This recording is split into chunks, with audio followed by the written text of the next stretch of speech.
We're all here. Yeah, and that's why.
Hello. Hello, gamers, and welcome back to our stream. Today we have our Western Cactus League tournament going on today. This is sanctioned by the Collegiate Esports Commissioners Cup. We're really excited to be here. Got a couple good teams from some Arizona colleges to show and demonstrate their skills today. I'll let my partner explain a little bit more about the tournament. So, WCL, the Western Cactus League, the biggest objective here is for the winner to take their bid to go to May Madness, which I believe is in Texas, correct? Yeah, Texas. Yeah. I love it. And a lot of big schools here, so everyone's going to be putting out their best. We have schools all from Arizona, and it stretches over to Texas. But specifically, in this tournament, we have our very own Grand Canyon University. We also have Arizona State University, University of Arizona, as well as Northern Arizona University, as well as a couple of community colleges. Yeah, we got a few community colleges. It's great to see them participating in a tournament like this. I've been an Arizona native my whole life, and so I got to see these cool schools come in and really participate with us today. We have Mesa Community College, Glendale Community College, and Stephen F. Austin Community College. And that is more than just one person, right? It's not just Steven in there. Yeah. You know what? I think there might just be one person. There might That'd be be one impressive. person. That'd be He very. played all of their games. He did really great. Oh yeah. I love to see him play. His play style was just, he got to all 5 keyboards lined up. He's ready to go. Oh He's yeah. locked in. Oh yeah. Steven, we love him. It's gonna put Um, pressure on everybody. yeah, and so again, we have a few colleges here. Primarily today, we're going to be covering Overwatch and League of Legends. Today, the two colleges that we have here are ASU, so Arizona State University, and Grand Canyon University. We're going to be starting off in a little bit with Overwatch first, and then later today at 2 p.m. we should be starting with League of Legends. Both teams have showed up to live play in our arena, the GCU Esports Arena, and we're very fortunate, to be here in this kind of place, and really want to just take the time to thank our sponsors here. So first, I'll thank our sponsors for, I think it's, let me see, Esports U. We really appreciate you guys providing the resources for us to kind of have this kind of communication and this kind of resources to host a tournament like this. We also want to thank the CECC team for allowing us to join in on their official tournament, I guess, placement. We can get into Texas, and we're really excited and really proud to be part of that as Arizona school. Oh yeah. And thank you specifically to Grand Canyon University for giving us all the resources we need to help host a big tournament like this, and also bring everybody else in. And if make our esports program better and better each year. And if you are interested in becoming Sports member. esports member,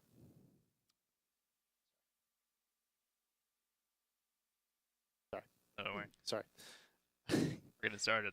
yeah, It's the early morning. starting party. I did not get enough caffeine.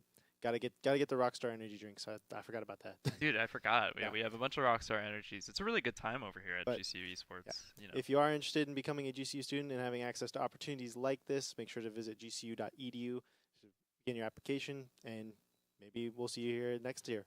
Yeah, yeah. And the GCU Esports organization, we're open to all players. It doesn't matter if you're a competitive player, it doesn't matter if you're a community player. All esports are available for play here. If there's not a game that you're playing, or if there's not a community for the game you're playing, you can even set that up. Personally, I've been a part of the program for 4 years. I just really love what they're doing here, and it's been a great time just really interacting with people and seeing this kind of cross collaboration across Arizona. Oh yeah. Yeah. And so starting off today, we're going to be starting with Overwatch. Overwatch is a really popular game over the last couple of years. It's been a little bit dwindling this year with the release of Marvel Rivals. However, it's been making a comeback, and I hear they're actually creating a new competitive scene for it. Really? So similar to the Overwatch League, probably not exactly the Overwatch League, but I hear they're creating a competitive scene, and that'll be really interesting to see how the collegiate part of, I guess, Overwatch competitive play bleeds into that competitive play, and what kind of new players we could see entering that space. Yeah. So you also used to play Overwatch competitively, right? Yeah, yeah. So For a little context, I used to play varsity Overwatch here at GCU Esports. They're one of the scholarship teams we have, along with Valorant, League of Legends, Rocket League, and Smash Bros. We're hoping to add a few more games into that fold. But yeah, no, I got to play both on Overwatch and League of Legends this year, actually earlier. And I got to play with the players that we're going to be seeing today. All of them are about the same. I think there's only one player different.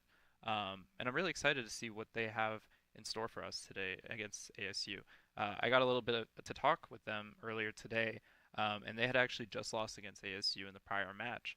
So there's a little bit of heated gameplay we're about to experience. got a little bit of a rivalry going on now. Yeah, yeah. And if you ask me, I am beyond excited to see the what capabilities GCU has overall, because we've always been more in I think the NECC tier 5, whereas ASU's always been more like tier 2. And so we're really excited to see our players kind of pitted against those like really competitive and really driven players where an organization's been very established, and see how that turns out. Oh yeah.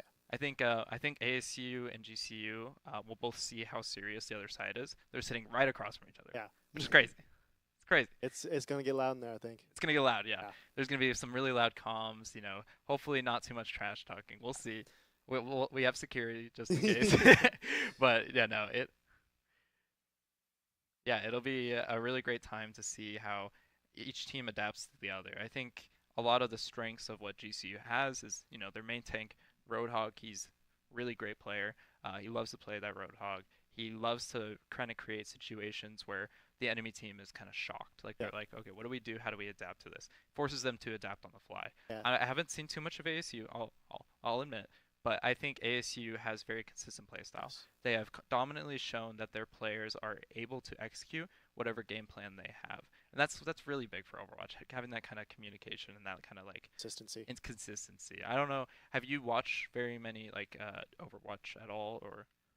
I've played Overwatch, never watched it competitively, but I do know that GCU is currently undefeated in the NECC, so this is their game to lose. They have all of the momentum coming in, so ASU kind of will be the make or break here. Yeah, no, absolutely. I think Overwatch, they have a really like back and forth, I think, seasons, but this season they've been really consistent with how they want to deliver for the organization of GCU Esports.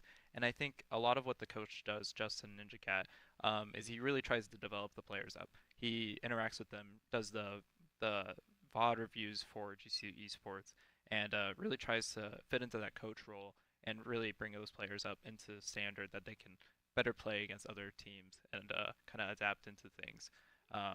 pretty soon we're going to get into the actual game setting of this. Uh, First, I've heard that we're going to Oasis. So I don't know if you know Oasis. Do you know Oasis? It sounds pretty. It sounds pretty, yeah. It kind of does look like Arizona. I'm not gonna lie. Yeah. It's Well like familiar. Oasis in a desert. I forget where it's at. It's like Saudi Arabia or India, one of those places. Anyways, it's a really difficult map, I think, to to not have teamwork on. Yeah. It is so insane because you need to be able to rotate essentially always to the high ground or always to force them onto the point. There's a big difference in height in that map, so you consistently have to adapt to what the other team is doing. Otherwise, you're just gonna kind of run into them and die because they're already set up. Yeah. So you have to really create the strategy and the elements behind to set yourself up for success. A lot of communication. A lot of communication. I mean, hey, we're communicating here. How hard can it be? It's really hard in esports. I don't know if you've ever had the chance to play esports. Any of the viewers here, feel free to let us know in the chat. But it is very difficult. You know, you have 5 people yelling. You're like, going, going, going, going, go, go, and then Fast paced. you're calling the names. It's fast paced. It really is. It's like, it's so crazy. And if you get even like a little bit slower than what your team is going for, you'll cause the team to slack down. And it's a lot of pressure and a lot of stress for a lot of these players. And that's what we love about competitive esports. Oh yeah. And do you think it's going to be a little more pressure now with how much is on the line for this game? I think so. I think 'Cause- that trip to Dallas or to Texas or wherever it is, I think it's going to be a really big element for these players, and it gives a lot of legitimacy to a program such as ASU or GCU. It's really cool that we have the opportunity from CECC to even participate and have a direct line of access to a tournament like that. And this is a single elimination tournament, right? Yeah. So, I mean, it's best of 5. So teams will be playing the whole time, pretty much all today. We're hoping to get, some really good long matches out, get some really good back and forth. If we see a stomp, we see a stomp. But, I mean, I personally, my predictions for today, I think GCU Esports will come on top, but I think it'll be a 3-2. I think you're right about that. I'm not sure if GCU will be the one on top, but I know that at the very least for our Overwatch team, they're probably going to have to push a lot harder than they have been, because I don't know if their previous matches, like some of them have been easier, some have been harder, but this is going to be, like, everyone's going to be fighting tooth and nail for this. Yeah, absolutely. So it's going to be close. It's an element of esports that not a lot of people talk about, is the draining aspect of playing 5 games in a row.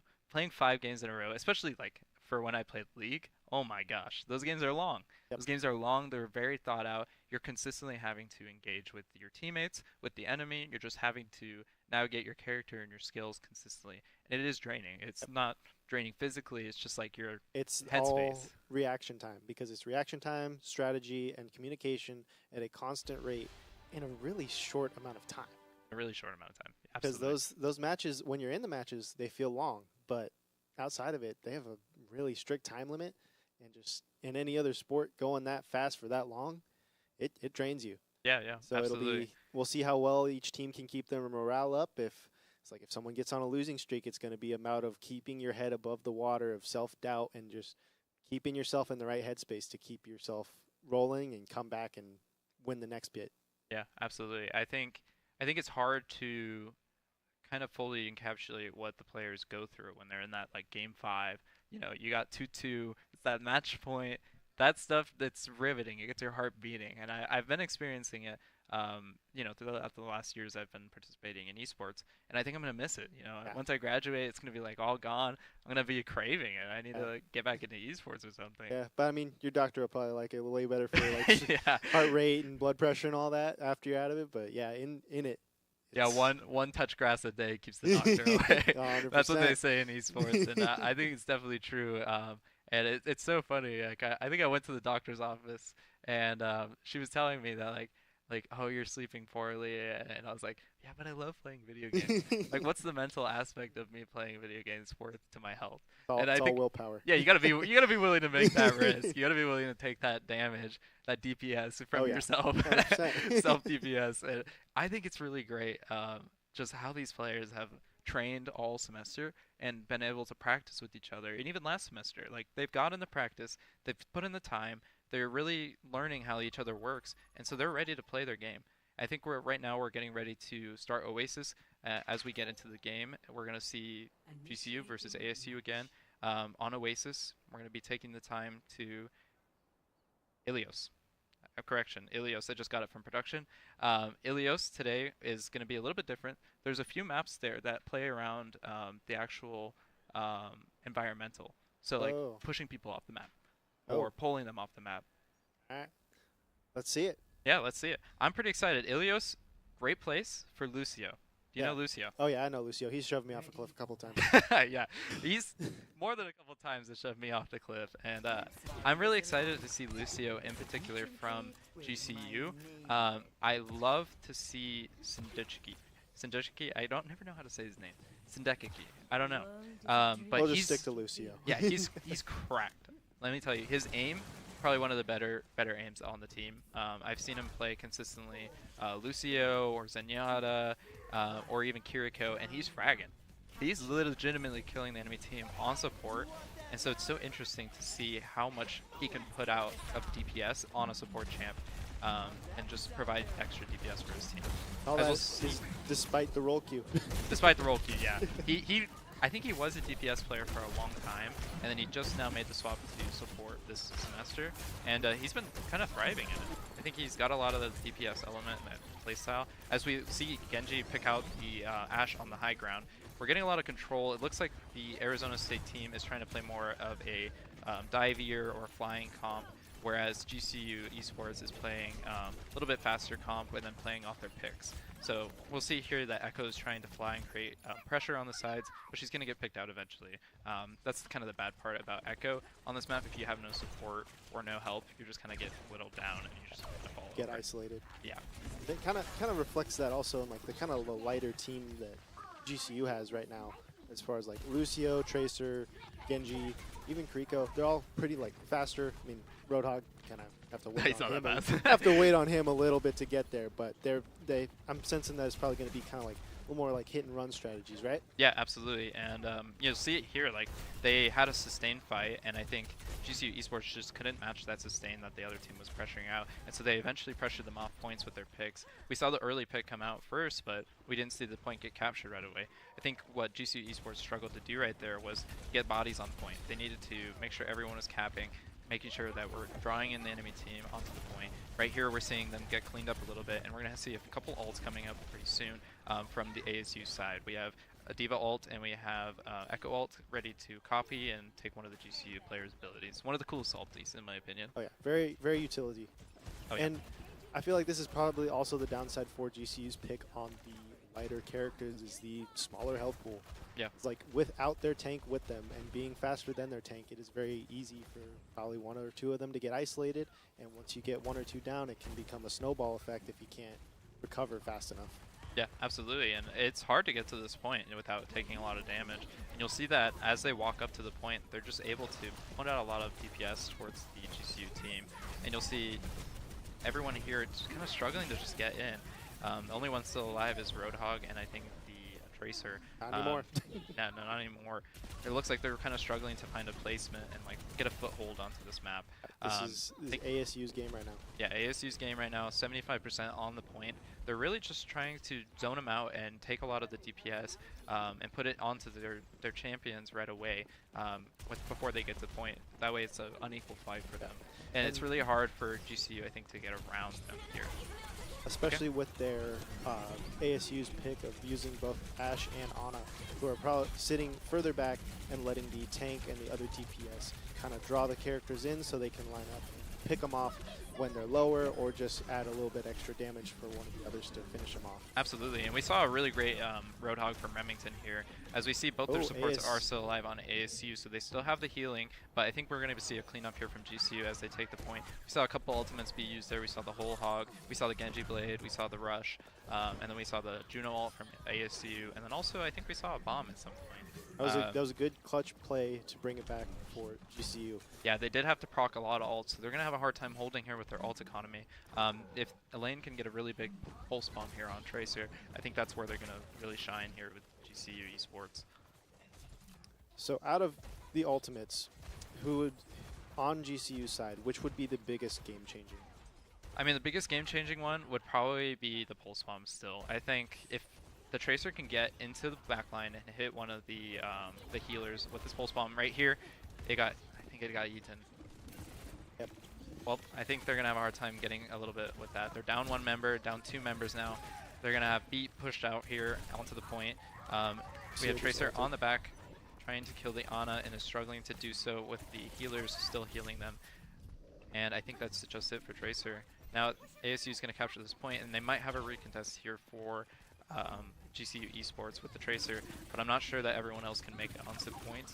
Just has to survive long enough for them to get on the point. Not going to be able to survive here. It's really hard to match that kind of pressure and setup that the ASU people are taking on, and they're just kind of getting whittled down here. We have Doomfist to touch, but they have all their ults and they're ready to just keep going. We got 1 pick onto the D.Va though.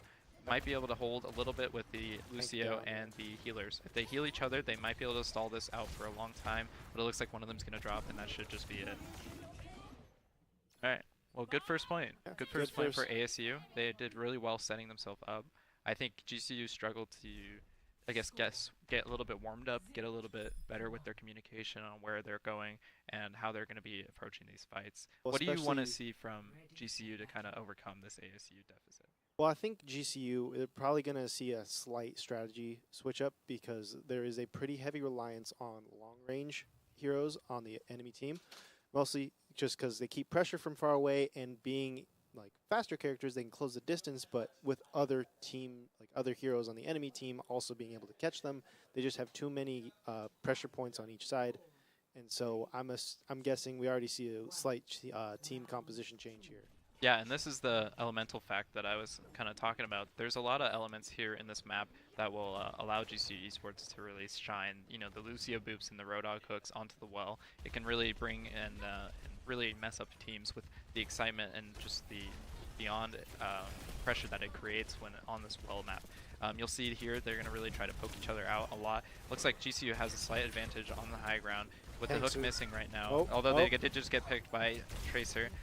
McCree is definitely one of those greater champs at pulling down and really narrowing down those dive champs. But the big purple anti onto the Roadhog is going to really make the team struggle to kind of get a foothold on this map again. You saw there a failed hook play like you were mentioning before from Roadhog to try and pressure D.Va into the hole, but because D.Va has her boost, she's able to fly out of that and just keep the pressure on it. Absolutely. I think a lot of what ASU's probably prepped as they've seen against GCU multiple times is they've seen that Roadhog and they've seen the kind of distance they need to play. We have ASU here trying to take the high ground here. We see Roadhog trying to get in the inside. I don't know how well this is going to go for them. It's really hard for them to get any traction here. They need to be able to pick out one of these flying characters or one of these side DPS in order to get a little bit of an advantage. Looks like the Sindechki is going to drop here, and Snowballs as well. We need to make sure that we're, giving our taxi to our supports, because otherwise I think this is going to be another wrap. ASU is just keeping the pressure on it with their control of the entire map at this point, especially with their long distance characters like McCree, for instance, who has his ult ready, which in the right, or Cassidy in the right scenario could be pretty detrimental, especially if his other teammates can keep the GCU team distracted enough to get the full capabilities of that ult. Yeah, right now it feels like I think the GCU team is waking up a little bit. Right now we just got some really great picks onto the Ana Scylla from ASU and then also J-Man from ASU. Really good team fighting, I think, here from GCU. And they just wiped it up, the ASU team. So this is a good push from the GCU team. I'm really glad with those picks they got in the initial fight. Getting a pick onto the Ana is just a really big effort from the GCU team in order to get into those fights. And I think they really just need to play off their pick comp a little bit better. And they picked off the control point a lot quicker this time. Still not ideal for their position to have an 83% with the ASU. So ASU can again do the same thing where they steal it at the last minute and just hold it long enough. But we'll see if GCU can now keep control now that they have it. We saw 2 trades here, so 2 people down right now. We're going to get the nano boost onto the D.Va. She's chasing down, I think, one of the healers. However, she's not going to get much done here. Ana falls down from Sindechki. And we see the Lucio just really putting a pressure in and getting to navigate around the ASU team. They're having a hard time locking him down, it seems like. We see Roadhog pulling into the Oh, Ooh, big oh, well. he got it off. And we see another Roadhog copy, and he's trying to do the Oh. same thing that he's doing, but it looks like it's not going to be as successful Did as not get it the done. other one, and they execute just to get faster respawn.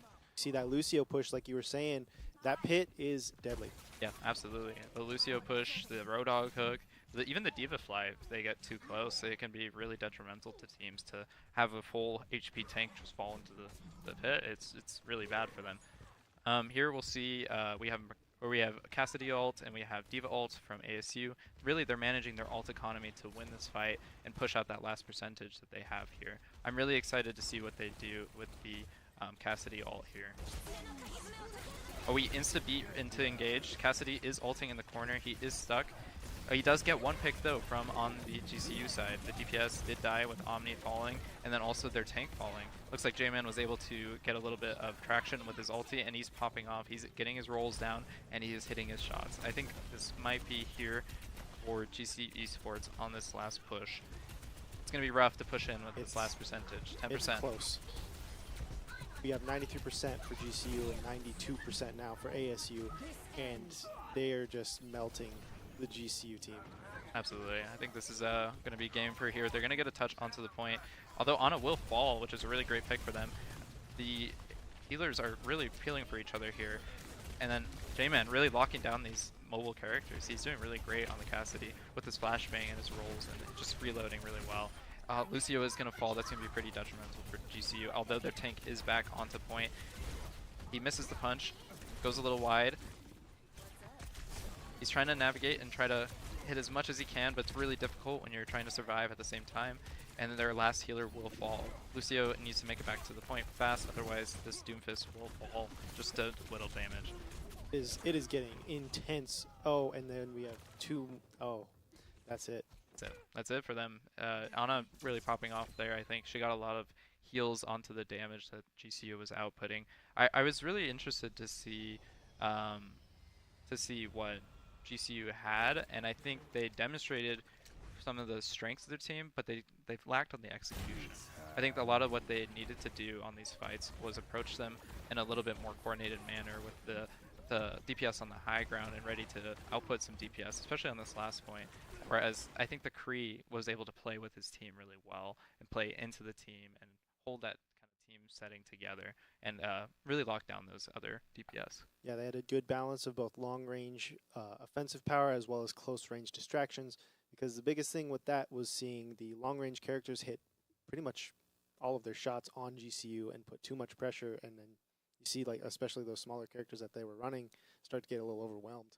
Yeah, I think what GCU needs to try out is, on these different maps, I think we're going into Busan here, is really play to their strengths of the longer range, and then also like having someone like Omni who's a great DPS at that range, put him on something like the Ashe or the Widow, or something that can hold a little bit of the better space for this team. I think ASU is doing great with what they're doing. I think they have the players and the skills to adapt to the kind of map that Busan is. Busan's going to be really interesting. There's some close range elements that are going to be coming into play, especially around like mecha base.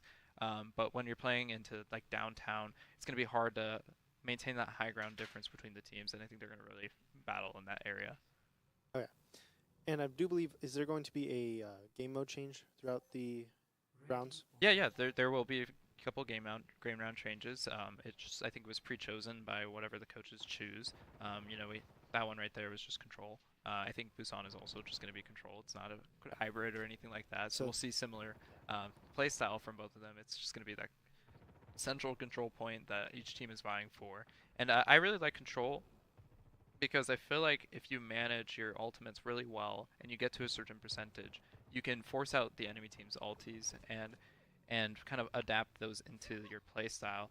I think a lot of what GCU tries to do is manage that ult economy. They have a player tracking. I know from just playing with them that they have really excellent players, and then they really try to ultimate track the enemy team and pull them into their fold and really understand what they have available and understand the resources we have. So it looks like actually here we're going to be on Numbani. This is going to be a control push hybrid. So this first point is going to be control. The defense is trying to defend them, and then really just try not to perish here, although it's going to be kind of a far spawn. This point is really hard to hold. We did get one pick onto the other DPS on ASU. Looks like we're running Echo on ASU, which I really like to see from ASU because you can get a lot of DPS and a lot of versatility from Echo if you get the execution right with your team and if you coordinate right. So it looks like they're going to push them off to this point, and then it's going to be going into the push part of this map. I think this push part is much easier to hold as defense. You can really push up and stall a lot of time, and I think what GCU needs to really do is focus on maintaining the Roadhog, keeping that contested point going, and making sure that they don't just drop the objective. Because if they drop the objective, it's going to be kind of rough for them to get into this fight. Looks like the payload is already on the move by ASU, so now it's going to be a question of can GCU again push ASU out of their foothold. Yeah. It seems to be a consistent thing, is once ASU has their foothold and they have their objective locked down, it can be really hard without really doing a whole lot of ultimates to push them back away out of it. Absolutely, and I think we're struggling with this Roadhog. I think we need to make sure we coordinated the cleanse, because this Ana is doing really well at maintaining that purple onto the Roadhog. It's very difficult as Roadhog to really perform when you have that purple on you. They're getting pushed back really far, and you'll see the swap off of Roadhog into Zarya here, which can do a lot of DPS to D.Va. It's a D.Va counter. It's really great at just holding D.Va back, and then also providing a little bit more DPS to the actual team. With those bubbles as well, it's really great for their dive kind of characters that they're going to be running. I really am excited, and I think it's going to be really great showing from Remington. You know it's getting serious when Roadhog has to take a bench seat for a second to actually put some more pressure and more specific counter picks on the D.Va itself, because D.Va has been a pretty big pressure player so far in both rounds. Absolutely. You can see the Zarya really getting those DPS characters melted. She's just melting with her high energy. They're getting a lot of DPS down onto those characters and getting those picks. But it looks like ASU is still able to maintain their high ground and use their long-range DPS characters. Yeah, J-Man is just popping off unbelievably. He's on fire right now with his I almost said Elaine, because Elaine plays Sojourn so much. But Elaine, oh my gosh, Sojourn is really great at putting down a lot of DPS downrange, and then with her charge rifle shot, she can get that one-shot head kill. That's just really ultimate, really great thing for them to be using. You can see it right there. So a lot of it is that long-range pressure, because GCU has to come to them. Yeah. So it's ASU doesn't really have like this wait time. They have the point. It's under their control, so they can wait for GCU to try and push. And when somebody like strays off, they can. J-Man's usually there to get a pretty good pick off of one or two of them, which can be enough to just let everything else cascade from there. Yeah, it's going to be really difficult to hold this last little part of the push. They've consistently been pushing this card the whole time, so it's pretty far along. We'll see the rush come out from GCU and Remington trying to push up on them, and we'll see the Arizona State disengage a little bit with their own Zarya. I don't think ASU is going to really try to fight this one as much, because they want GCU to use these ultis because they have so much time advantage right now just from pushing that far. You'll see all the ASU players running back, and then also some of them dropping here. But we'll see with ASU, we'll see the ult charge slowly tick up, and that's going to be a big thing this game is ult economy and managing it. We're going to have to see a really big ult coming out from GCU in order to counter their ults. It's going to be very difficult.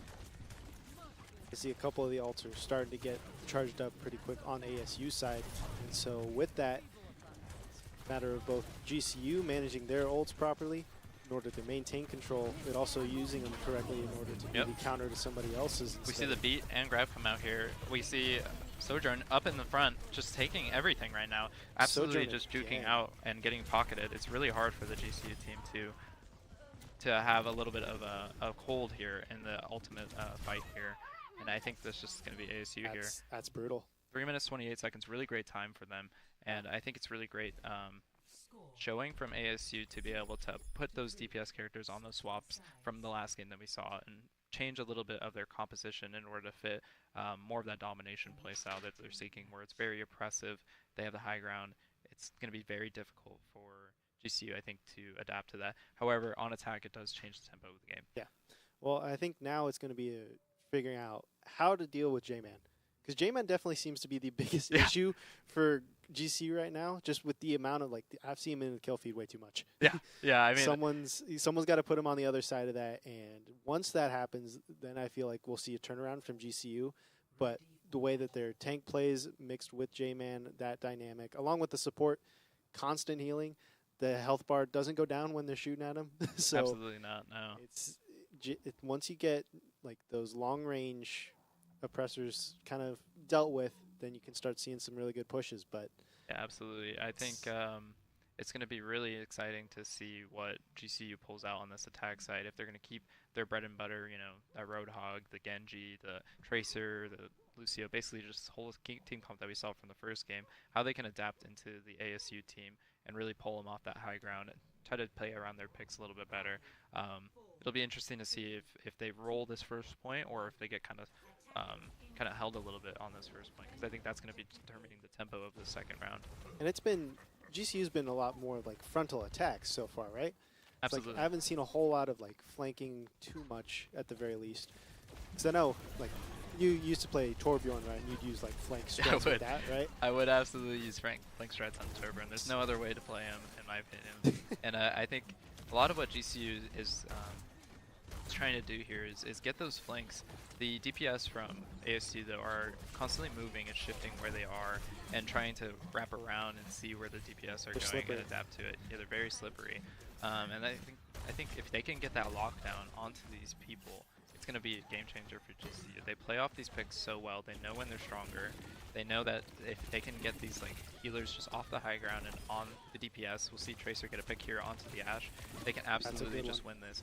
Juno is also very low. We got 2 people on her, and he's also going to fall. This is really great for GCU here as they have the numbers advantage.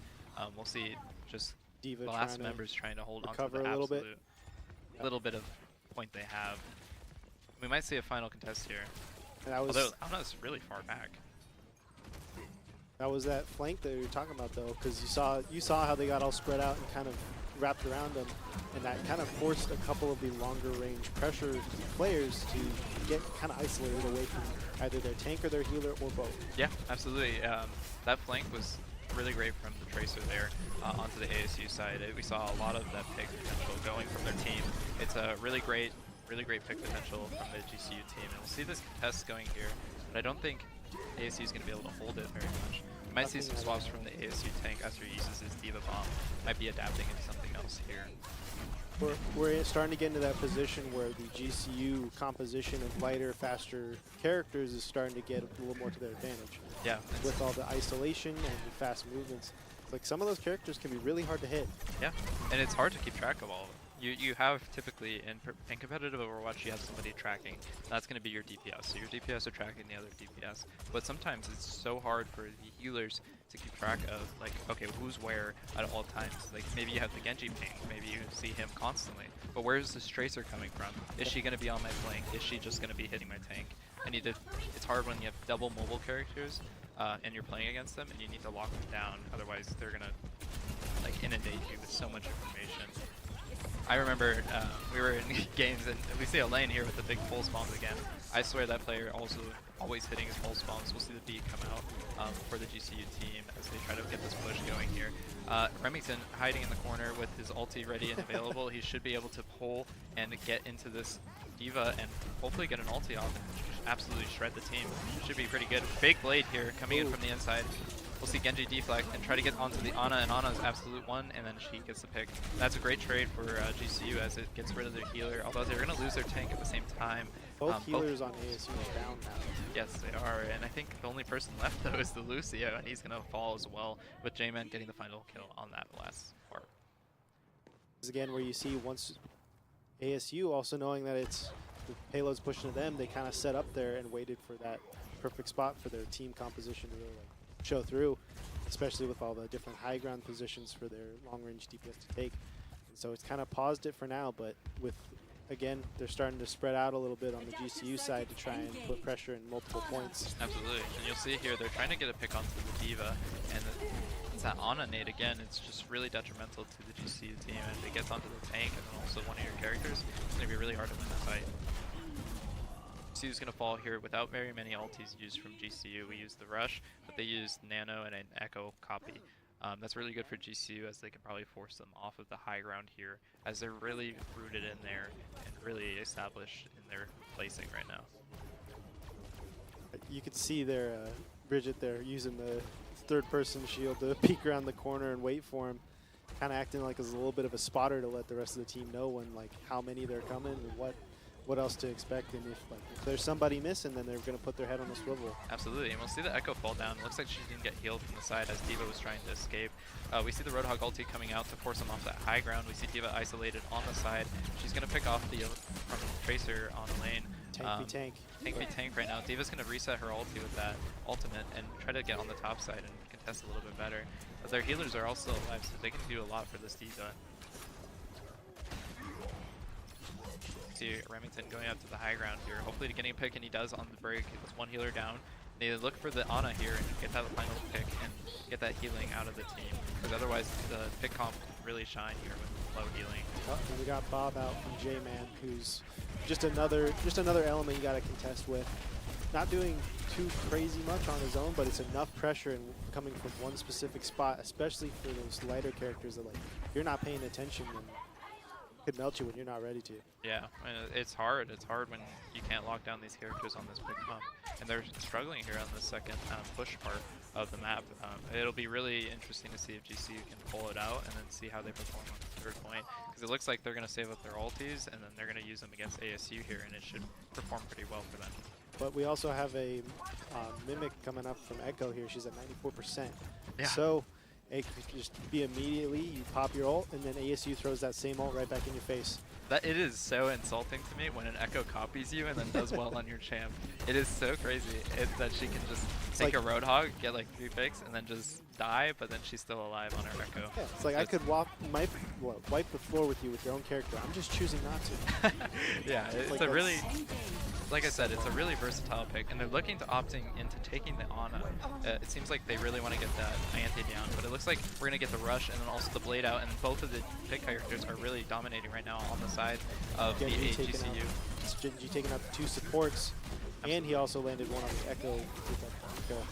Yeah, and they're going to fall here, and then this is going to be the second part of the push, and they're going to get a little bit more time back into their win. Right, there it is again, GCU waiting till like the last possible second to regain control. But now the question will be, can you keep it? Yeah, they used a lot of ultis there. It's going to be kind of scary heading into this. And we'll see the Torbjorn come out, and I'm very excited to see from to see what he has in store for us on the Torbjorn. This is a great point for Torbjorn. You can put your turret up in a lot of high spots, and it gives a lot of more DPS. We see the Orisa swap as well, and J-Man also onto the Cassidy. Do you think you're going to see your flanking strat with that Torb? You know, honestly, I don't think it's very possible, and we'll see the whole hog come out onto Orisa, which is a great counter to Orisa as she fortifies. You just lay into her. We'll see a little bit more picks here coming out, hopefully from the GCU side, as the Orisa is down on the flank. Oh, there goes the and Torb. There goes the Torb. Sadly, you can't live. His shotgun's a little bit bigger.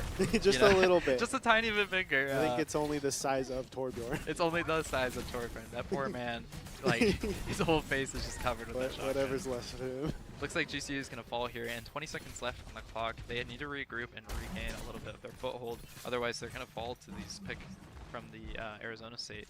They have a lot of consistent healing and a lot of consistent survivability with their Orisa that I don't think GCU has with the full HP pool of Roadhog. It's not going to be able to sustain this very well.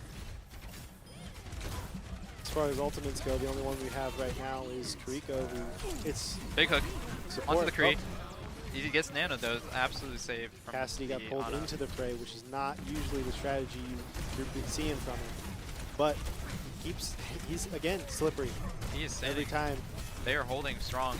Neither team has fallen except for the Torbjorn on the side of the ASU team, and it looks like they're going to be able to push. They're getting their feet into the thing. We see Sendechiki going into the backline, trying to kill as many things as he can, and we see Orisa running down the Roadhog, just constantly shooting at him. That's one of the scary things about Orisa, is that she can constantly shoot at you, and you see J-Man just cleaning up the GCU team. And it was a great push from GCU, but they were unable to secure more kills after the first initial pick. Great showing from ASU yet again, and we're on that 2-0. It's close. Like, it's already close to being over, and I'm wondering how the GCU players are feeling right now. They're probably stressed because I haven't watched a whole lot of their games, but I imagine this is a lot closer than what they're comfortable with normally. This might be the end of the undefeated streak here. Yeah, absolutely. I think it's hard when you play against a certain caliber of teams consistently, and you don't get a lot of practice against some of these like really bright teams, because that's how you get better in any sport, any game. You need to play and you need to lose. You need to get that experience, and you need to get, okay, well, how did we lose here? How do we analyze or give an analysis to this actual game, and how can we adapt what our problems were into our next play style? But sadly, this is not the spot where you want to be No, learning no. those lessons. The grand finals is a little bit rough, and we're gonna head into a little break here. We'll see what the GCU team talks about and the ASU team kind of discusses, as they're already 2-0. They're probably feeling really great. But we're gonna head into a little break here in just a second, and we'll see when we come back that potential at game ending. Yeah, If The, if it's gonna be the last down to the wire, because now GCU's in a position where they have to win all 3 games back to back, because ASU just needs one now. ASU needs one. Well, we'll see after the break. Well, thank you so much.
And we're back. Hello, everyone. Thank you for waiting on the break.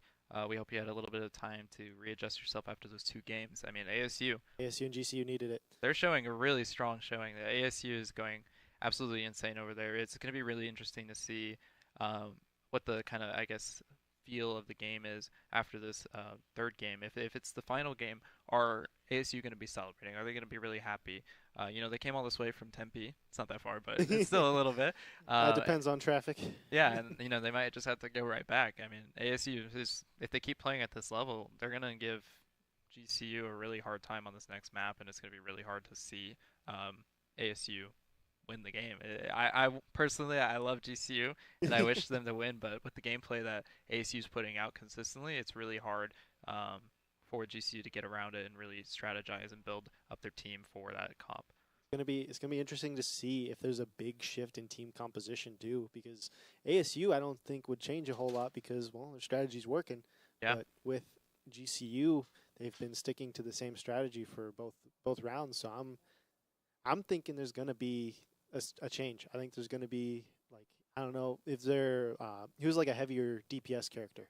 I mean, hey, we saw the Torbjorn come out, and I think he was putting up numbers. That man, Torbjorn, can put up DPS. It is absolutely crazy when you get your magma ability and you get to use it and get that faster shooting speed, because you could just shotgun a tank down in like less than like 2 seconds. It is crazy. No one expects it. It's undervalued, I think, in a lot of these maps. And if you have the more control point maps, you can get a lot more of that Torbjorn pressure with the turret. As we saw, he put it into places that was really hard for GCU to hit, especially when they're on the pick comp, because their characters aren't really trying to put damage down range. They're trying to get up to you. And Torbjorn especially does well into GCU, in particular, because they're playing those characters that are hard to track, like your Tracer and your Genji, whereas with Torbjorn it tracks automatically with the turret, and so that really helps ASU, and I think that's kind of what they identified as a problem, and then they kind of shut down those characters in the last little part of that map. Don't gotta worry about hitting slippery characters if the turret will do it for you. No, and I think if we're playing more of like a clash, like I think we're going into Junkertown here. We'll see more of like the Maugas, New Junk City, coming out here into the clash, and we'll see more of that brawlier Mauga comp where we're really trying to shoot and hit the enemy tank and whittle them down and try to like isolate our damage onto one character so we can really overcome that, because it's going to be a lot of back and forth on this map. It's going to be very difficult from both sides to kind of maintain and leverage their numbers advantage in a manner that will allow them to win. We'll see here. We're going into the game right now with New Junk City. It'll be interesting to see how the managing of ults does again, because that was a thing that you were talking about with the last few matches. Is like it would end up being like ASU seemed to always have at least one ult ready to go or almost there, versus there was a couple times where GCU was kind of just waiting for something to build up so they could get a good push. Yeah, and that's an element of esports that's really exciting about like being on a team like this. Is if you feel like you're on the back end of things, you're reactive. You have to be reactive when you're on the back end of things. But when you're on the oppressive side, it's really simple and you're in that flow and you can really consistently put out damage. But if it's very like one-sided, it's a lot of pressure for that team to really perform, and they're on the back end foot. Yeah. Well, now back to the team compositions. GCU seem to be picking the same characters that they already had, but ASU has a a couple of big changes there. There's no more Ana for the back line. They switched over to Lucio, who's going to be another like slippery character who's also going to probably just be keeping up with the other Lucio. Yeah, and it's exciting to see the Roadhog come out again, and they really love this bread and butter comp, and they believe in it, and they already see it. We get the pick right away on the Reaper. We see the Roadhog come out really big there, and then they're running away with the bubbles, but I think that another one's going to have to fall here for GCU, and we see another hook come out. They ran out of bubbles there. They leveraged that fact, and then they pulled in another one. Looks like ASU is still trying to fight a little bit, but we're going to get more picks from the GCU side. Really great push and start for them, and that's what the comp really needs. It needs those pick comps. It needs those picks on those squishy characters, because otherwise you're creating that number advantage on these clash maps, and it is almost impossible to win without the numbers.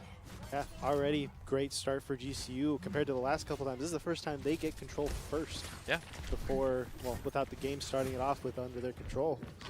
So it seems like this might be the spot where that Roadhog actually starts reaching like the full potential of the play. Yeah, and I want to see more of this Reaper come out. Looks like they're going to TP onto the backline and actually get a pick onto Stumbles, the Kiriko here, and then also we're going to trade another support on the side of ASU with the Roadhog hook coming out onto Lucio. It's going to be kind of hard for both teams to adapt to the playstyle of the other team when they are down both healers. Looks like they're rushing in. We see a back off call come out from GCU. We get the pick onto 2 TPS from either side. Again, they're trading. They're trading these characters on the same roles. We see the hooks come out onto Zarya with 1 bubble left. Absolute low. Genji no dash. But she fell back to where healers were.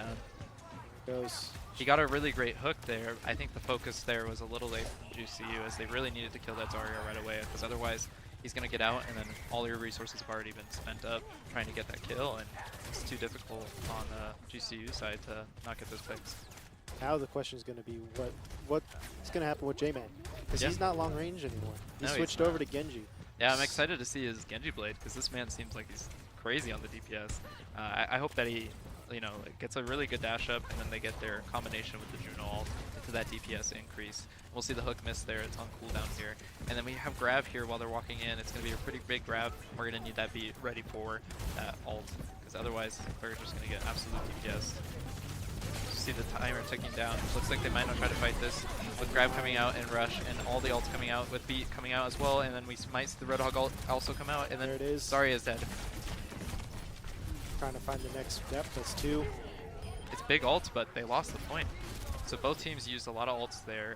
It looks like Arizona State, though, was a little bit more restrained with their ults. So that's what we're talking about, the ult economy management. That really plays into this game style. They managed their ults really effectively during that whole time, and they used some ults, but that was to get the other ults out of GCU. It's a whole strategy to try to get as many ults as you can and many resources out of the enemy team before you go into these fights. That's how you win the fights. It's all management.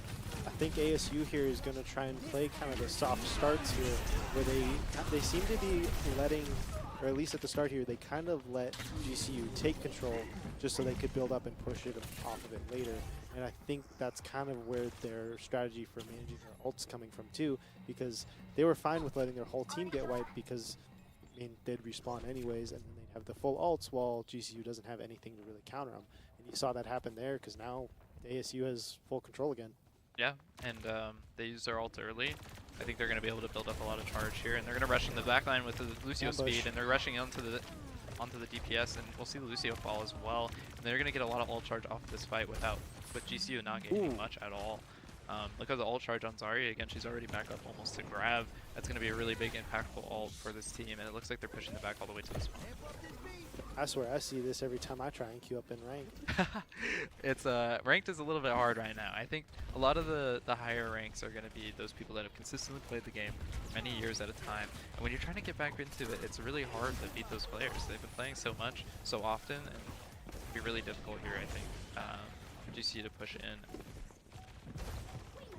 The Lucio's just doing laps now because they know they have control, and they're good at keeping GCU where they want them to. Yeah, and we see Tracer give a touch at the last second. Looks like GCU is actually going to try and fight this with their ults that they do not have. It's going to be kind of rough, and Genji's just going to be able to get a lot off that grab. And we're going to see GCU fall yet again on this point. Not enough support for the tank, so he's just going to get melted. I think that's going to be another point for ASU there. Really strong showing from ASU yet again on this game. If they want that spot. Yeah, they really want that spot. This is going to be a great showing for them if they make it to Texas. I still believe in GCU. I think they can get this reverse sweep here. I think if we can really see the Roadhog shine with those picks, they're getting the picks onto Zarya, but they're not able to lock her down enough to where she's going to be able to get shot by the whole enemy team. We're going to see a rush go into the enemy team with Reaper pushing in with ulti. He's going to back away over here. And Zarya with no bubbles could be caught out here as they rush into their point. More pressure coming in, and it's just they keep them. ASU keeps everybody where they need them to. I'm not entirely sure how they do it, but combined with all their team probably just communicating in the background there, they keep enough pressure in different spots to push each character to where they need to where they have the advantage and get a couple picks. Yeah, it's scary. I mean, look at ASU. They're taking down the point already. They captured that point fast. Even though GCU might be winning this fight, they're going to have to use even more resources to secure that point, whereas ASU's just been taking that time, which is really great on this clash map because it ticks so fast. It ticks so fast, and if you let them get onto the point right away, it's really difficult to uproot them even if you're winning, because it takes time and it takes effort. Time is not on the side of GCU right now. They need a lot of effort to win these fights. ASU just seems to keep eating the ultimates that GCU does manage to throw their way. Yeah, they get a couple of picks here and there, but it's not enough to really throw ASU off of their balance. I see J-Man get that pick onto the healers, and that's going to be a really great pick for the side of ASU as they regain capture control of the objective. J-Man there definitely seems to be more of in a utility position right now, because I haven't seen him in the kill feed as much as the last couple games. But he is really good at keeping pressure on somebody else to push it for somebody else to get the kill on his side. Yeah, we'll see ASU getting a little bit too far up on that point. And we're gonna see the Juno drop down a little bit. Azaria has no bubbles here, but she's gonna get an aggro grab. She might fall down here. Yeah, she does. There's a good grab to delay, but it's not gonna win them the fight. That percentage slowly rising. GCU needs to get on there and clear out that point because it's going fast. Again, they like that 93%. I don't know if the pressure does something for them, but like they wait. Yeah, and we'll actually see a reversal of what ASU's been doing to GCU a lot. We see a lot more ults almost already for GCU. And I'm very excited to see if they can hold this point and get it into 1-2 and start giving a little bit of showing on this map. We see the pulse miss here. We see Lucio speeding up. They're rushing into the point. Roadhog has to back off. Roadhog kind of got isolated there. He's getting really isolated as one of the healers also fell down for GCU. But we're going to wipe before getting to use our ult, and I think that's going to be the game for us. I think J-Man heard me talking about him because he showed up in the kill feed. He's been showing up a lot, and yeah, they're just really good at the DPS champs here at the ASU side. I love seeing J-Man play. I think he's a really great player, and seems like he's got it all together with his top 500 playstyle. Brutal. That is a clean sweep.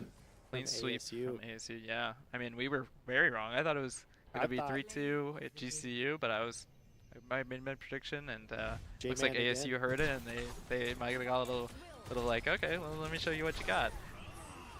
Yeah, so we were wrong. Yeah. Sadly, this is not the point where you want GCU to be going back and learning from their mistakes. No, and I think a lot of the mistakes that GCU made, I think a lot of reviewing that footage, and that's a lot of what esports is making sure you review your games and seeing what the enemy team did to kind of capitulate your team. And I think this ultimate capitulation of the 3-0 will be a great point for GCU to really analyze and see what they have in store. Yeah, and we saw even on game 1, J-Man really putting out that pressure on the Cassidy, on Ilios. He was putting out so much pressure, whereas the GCU DPS were struggling to kind of get into that back line. And I think a lot of what GCU needs to learn and adapt towards is more of that kind of slower play style where we're able to hit the range and put shots down. And that's what the Ana was doing. That's what the ASU team was trying to do on those Ilios points, and they were securing that top lane, that top pressure. They didn't let GCU's faster characters get to them because either their tank or support or one of their closer range DPS would kind of stand in the way of people like J-Man, who was using Ana and Cassidy pretty effectively to keep pressure on everyone who was on the point. Yeah, they were pocketing really well. Because you didn't see them a whole lot on the actual objectives themselves. They left that for more of their support and their tank. Versus GCU, while they're a really good unit, they all pushed at once. Yep. And so once they're all in the same spot, if ASU has that area control like they really had a good way of doing consistently, it's too much pressure. Yeah. I think ASU or GCU did a really great job of, moving as a team. They moved as a team, they lost as a team. I think they had that element down, but they were just unable to, with their team comp, get the potential and the full range of abilities they have. They weren't able to use that ulti on that last fight to kind of delay and push them away. I think they need to be a little bit more aggressive as a team, and trying to get these players whittled down before they walk in. We saw that on game 3 with that last fight. I think it was Elaine who had ulti and he got picked on the last second. And that kind of difference in that like little bit of, okay, should we go, that indecision, ASU was completely decisive. They knew what they wanted to do at all times. They were ready to fight at certain intervals. They chose those fights, and they chose the most advantageous spots to be in those fights, and that's what I think led to the 3-0. Yeah, it's all about the mentality of it too, because like you said, they were consistent. They knew what they wanted. Their team all fought as one big unit, all on the same strategy, while that kept GCU on the side of trying to figure out what strategy would work to counter it. And so it was ASU's game the whole time. Yeah, and I'm very excited to talk to some of the ASU players. It's really great having them again here at GCU Esports Arena. We love it here. We have multiple PCs lined up on the edges. If you're ever interested to come see it, feel free to reach out to us at gcuesports.com, or reach out to any of the players you see if you're interested in one of those games. Again, thank you WCL and for having us, and also CECC. Yeah, CECC. Also really great. I love the fact that these players from the ASU side are going to be able to go to Texas and show their skills and show their team play and their abilities and their just player personalities over on that stage. it'll be really great to follow them and be sure to check that out when it does happen. I think was it May? Uh, May Madness? believe so, yeah. Yeah, so May. Because March is basketball. March is yeah, no, I'll be busy in March watching basketball. It'll be an interesting year with the Luka Doncic trade. We'll see how it goes. I think it'll be really great. Well, thank you so much everyone for watching. Again, feel free to tune in for League later. Next up, we got League of Legends. Yeah. Another best of 5. I have like very little experience with League, so it'll be interesting to watch. I know that there's lanes and there's a lot of resources to manage, so it'll be a completely different type of back and forth and a lot more strategy than what Overwatch was, I feel like. Yeah, and hopefully we'll have a breakdown for you coming into the league game with the drafts and everything. So feel free to stay tuned, and we'll catch you later at 2 p.m. Thank you.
Hello and welcome back, everyone.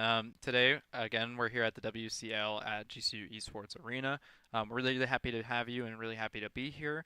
Again, we're covering the Western Cactus League, which is a competition across the state of Arizona. And we're against multiple different schools over the last week, and we at the grand finals now between ASU and GCU, and we're covering League of Legends. I'm pretty pumped about it. Why don't you tell them a little bit about how the format works again? Okay, so for Western Cactus League, as these are the semifinals, right? This is the Oh, finals. this is the Yeah, finals. this is the finals. This is intense. We're ready. Yeah, so We're ready to go. this is the finals between our own Grand Canyon University versus Arizona State University.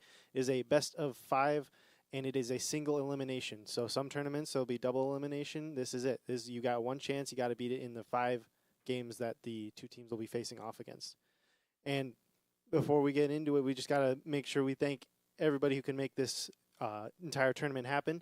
That includes the CECC themselves, the Collegiate Esports Commissioners Cup, who is like certifying that winning this tournament will actually take you to May Madness. And we will thank GCU Esports as well, and GCU as a whole for making sure like we have the ability to host these big tournaments like this and bring all these schools together for one big tournament and everyone fight for it. And we also would like to thank Esports U as well for allowing us to host this and bring everybody here and have all of these great players come up against each other in our own home turf. Our own home turf. It's really great to see as an Arizona native again all these schools kind of come together. I see a lot of popular names. We have even community college come in. We had NAU, GCU, ASU. We had Glendale Community College, Mesa Community College. I forget his name, but Steven. Stephen F. Austin. Stephen F. Austin. And it's been really great to see the collaboration and the efforts done by all the esports departments. And it's just really great to see that kind of gamer community that we're creating over here kind of flourish a little bit. So let's start a little bit just talking about League of Legends, what we're excited to see, what kind of happened over the last week. I mean, first and foremost, GCU Esports holding it down for us. They've consistently been undefeated in the last week against the other schools. First, they started with NAU, the Lumberjacks, and they ended up pulling 2-0 at that game. And then they had a hard game against ASU. I heard it was really close. Could have been 2-2, I believe, or just like 1-1, and then whoever won that one. And it was a really close game, and it's been a constant competition, I think, with ASU between GCU and us. And then it's just been really interesting to see how the players evolve over the years, like whether there's a new player swap or a different team composition people are running. I guess give the viewers a little bit ideas about like what we do as a program to kind of push up our esports and like that kind of varsity League of Legends. So with League of Legends, along with like a lot of our programs here, is like there's the tryouts. Obviously, that's where you get all your like your new players and stuff like that.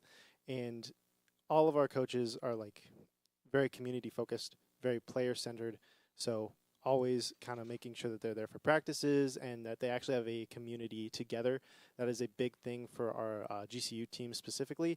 Is pretty much all of them will try and go and do things together as a team instead of just sitting behind their computer screens and playing the game. They got to actually go out there and go out to different events that either are on campus or off campus and actually build those relationships together. So instead of just being a team, they're also a family and can help. That actually helps a lot with like communication and stuff, especially for games like Overwatch or League, where it's like everybody needs to know what's happening throughout the entire map. Yeah, and I've had the opportunity to be on the league team the last 4 years. This semester I took a break over it, but I could tell you it's exactly that. It's like a family. You make such great connections. I had a few of them at my own wedding, which is crazy because you go in freshman year and you're like, what am I doing? Let me try out for this team. Which lane did they go up to go to the podium? Oh yeah, which lane? That's hilarious. Yeah, no, I had even one of them really tall guy named Mike. He was one of my groomsmen, but I met him through League. I was like, this is such a great place to meet people, and especially if you're playing in that team setting, you just grow close. You grow close. You go after your games to dinners, after practices. Practice like 3 times a week, whatever. And you're just growing together, and it's a good community and a good way to go about it. And honestly, like that aspect, like I even saw as we were getting ready here over at GCU Esports, I saw the team, get into like kind of a huddle outside. That's what the coach does. He likes to take his players out there, get them mentally prepared, get them ready for the games. And I think that's a big part of esports that goes unsaid and maybe isn't noticed. And that said, anyone who's excited about esports, where can they join us? That'd be at gcu.edu. That's specifically to get to GCU. And then once you're here at GCU, then feel free to find us in the esports arena. It's where you can find a lot of community events that happen. We also have other events that don't Oh, yeah. happen in the arena, like Firefox Friday and stuff like that. A lot of community things that you can find. But gcu.edu, that's how you can get and become a part of our college. Yeah, and even if it's a game that's like super obscure, there's always places for new communities in the GCU esports arena. We got rows and rows of PCs. We love having people over here. If you're interested, like he said, either just go through the normal channel of going at gcu.edu or, reach out to one of the esports professionals or go to our website. I think it's just gcuesports.com. I believe And so. that's a big place to just kind of reach out, talk to us, see some of the stuff we're doing. It's pretty exciting to have something like this big WCL thing because we get to have all these different perspectives and different communities within other schools come and visit us and then see how we're doing as an esports program and maybe even, model their program after ours. And Or vice versa. yeah, vice versa. We learn a lot from like the ASU teams. They do a really great job of training their players and making sure they're like very high quality. And yeah, I like to always interact with those kind of colleges because I think it does better everyone participating. And it's been a little bit of a rivalry, I feel like almost. A little bit, yeah. Well, I mean, just recently or a few hours ago, we had the Overwatch finals with Grand Canyon University and ASU as well. Yeah. So ASU swamped them. They took it out pretty clean sweep, 3-0. And so it'll be interesting to see if League will be anything similar. Yeah, absolutely. I think it'll be pretty interesting to see how close these games are because, from what I remember playing them last year, and I remember, and I still talk with the league team now, but I remember how close it was. That very like narrow win.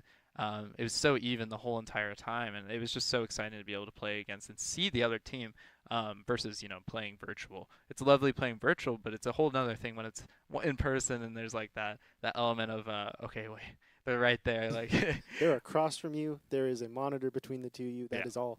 yeah, there's nothing to separate it, and I think when ASU comes onto this stage, they're gonna have a little bit of a home field disadvantage where they're coming into our space and where our players have been comfortably playing, especially the league team. I always see them in there. They're always in that back row. They're always playing their games, always farming their hours, whatever. And they got their practice in. We've had definitely a few improvements over the team.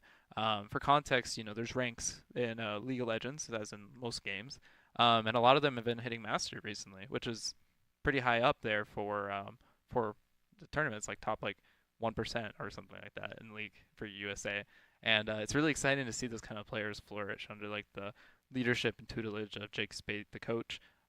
He's been a really great addition into the league environment for the last couple of years, and he's been really bringing up these players. And that's another element of esports that like needs to be talked about more is just like the effort that coaches put into it.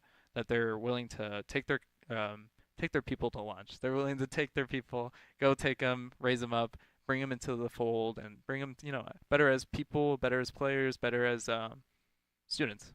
Yeah. It's all about community. Because if you can be great players individually, but if there's nothing connecting you guys, then you're just going to drown out there because you got to rely on each other. Right? Yeah, absolutely. And that's with every game. Even if it's like games where you think you'd be solo and alone. It's like I know up here some like with League, you can be alone on times and you will have to rely on your skill, but it's all about communicating, knowing where everybody else is at, and having those communities within the teams, and not even just within the teams, just as GCU esports as a whole, kind of just gives you that extra step that you don't have to worry about as much. Absolutely, yeah. And as we mentioned before, with had to get here, the teams played against each other in a round robin kind of stage. NAU, U of A, GCU, and I think one of the community colleges.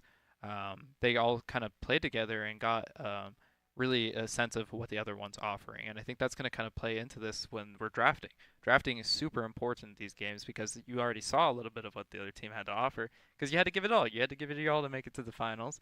And hopefully they'll give it their all to, keep going and keep going into this Texas trip. I think this Texas trip will be a big thing for any esports department in Arizona to kind of participate in. I think it's one of the first times a league has ever been part of it. Just even to go there would be amazing to see, because I believe our Valorant team has made it before. So it'd be interesting to see a team that isn't a first-person shooter go up there, Yeah. because this is a MOBA, Yeah, right? yeah. Yeah, multiplayer online battle arena. It's kind of like a top-down game, you know. It's got a lot of a lot of different features, a lot of different things going on in it.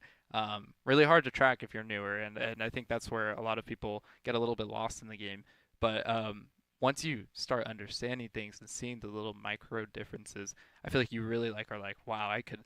Why didn't I ever start doing this? Or you can really try to apply it to what you try to do, and it's so hard. It's impossible to like know everything about the game. I feel like there's even the best players. I feel like are always improving, always learning, always adapting, and that's kind of what we're hoping to create in kind of the space here at GCU Esports, and then also just at the other esports organizations is this ability in this environment to thrive.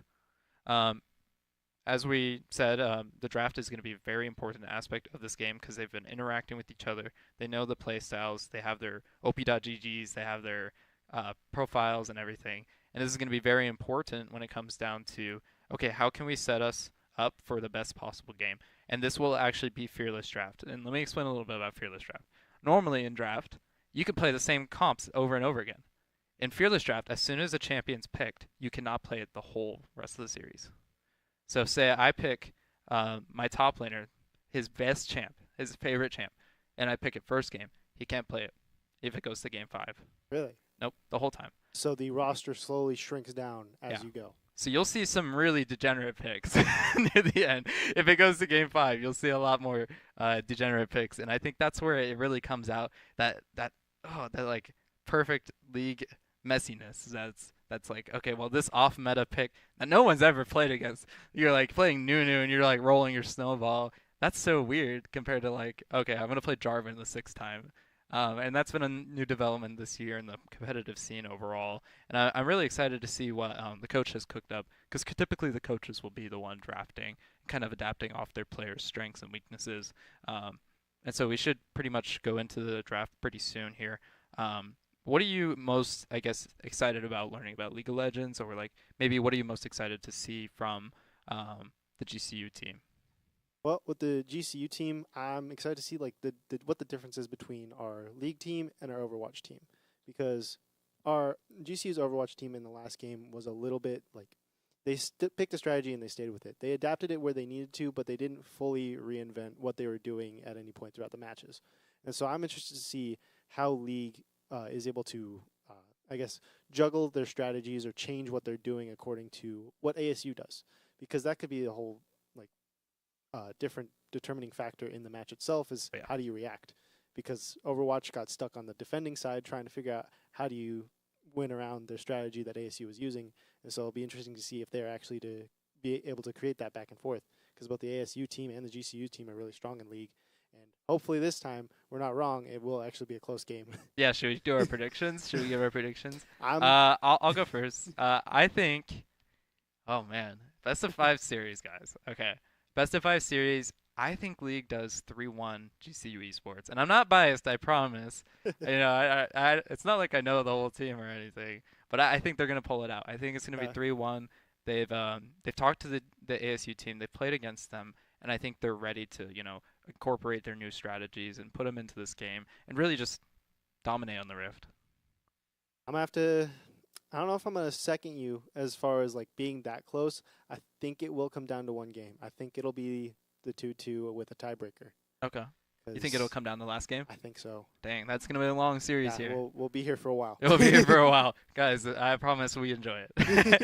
As you can see here, we're gonna head into draft here in a second, and this is a little bit new. It's the Fearless Draft kind of overlay here that we can start to see and utilize that many people have not yet seen. It starts like this, and then I think it stays consistently and shows you the bans that people have used or played in the champions. So you just stay on one screen the entire game and the entire games. And so it'll be really cool to see and adapt.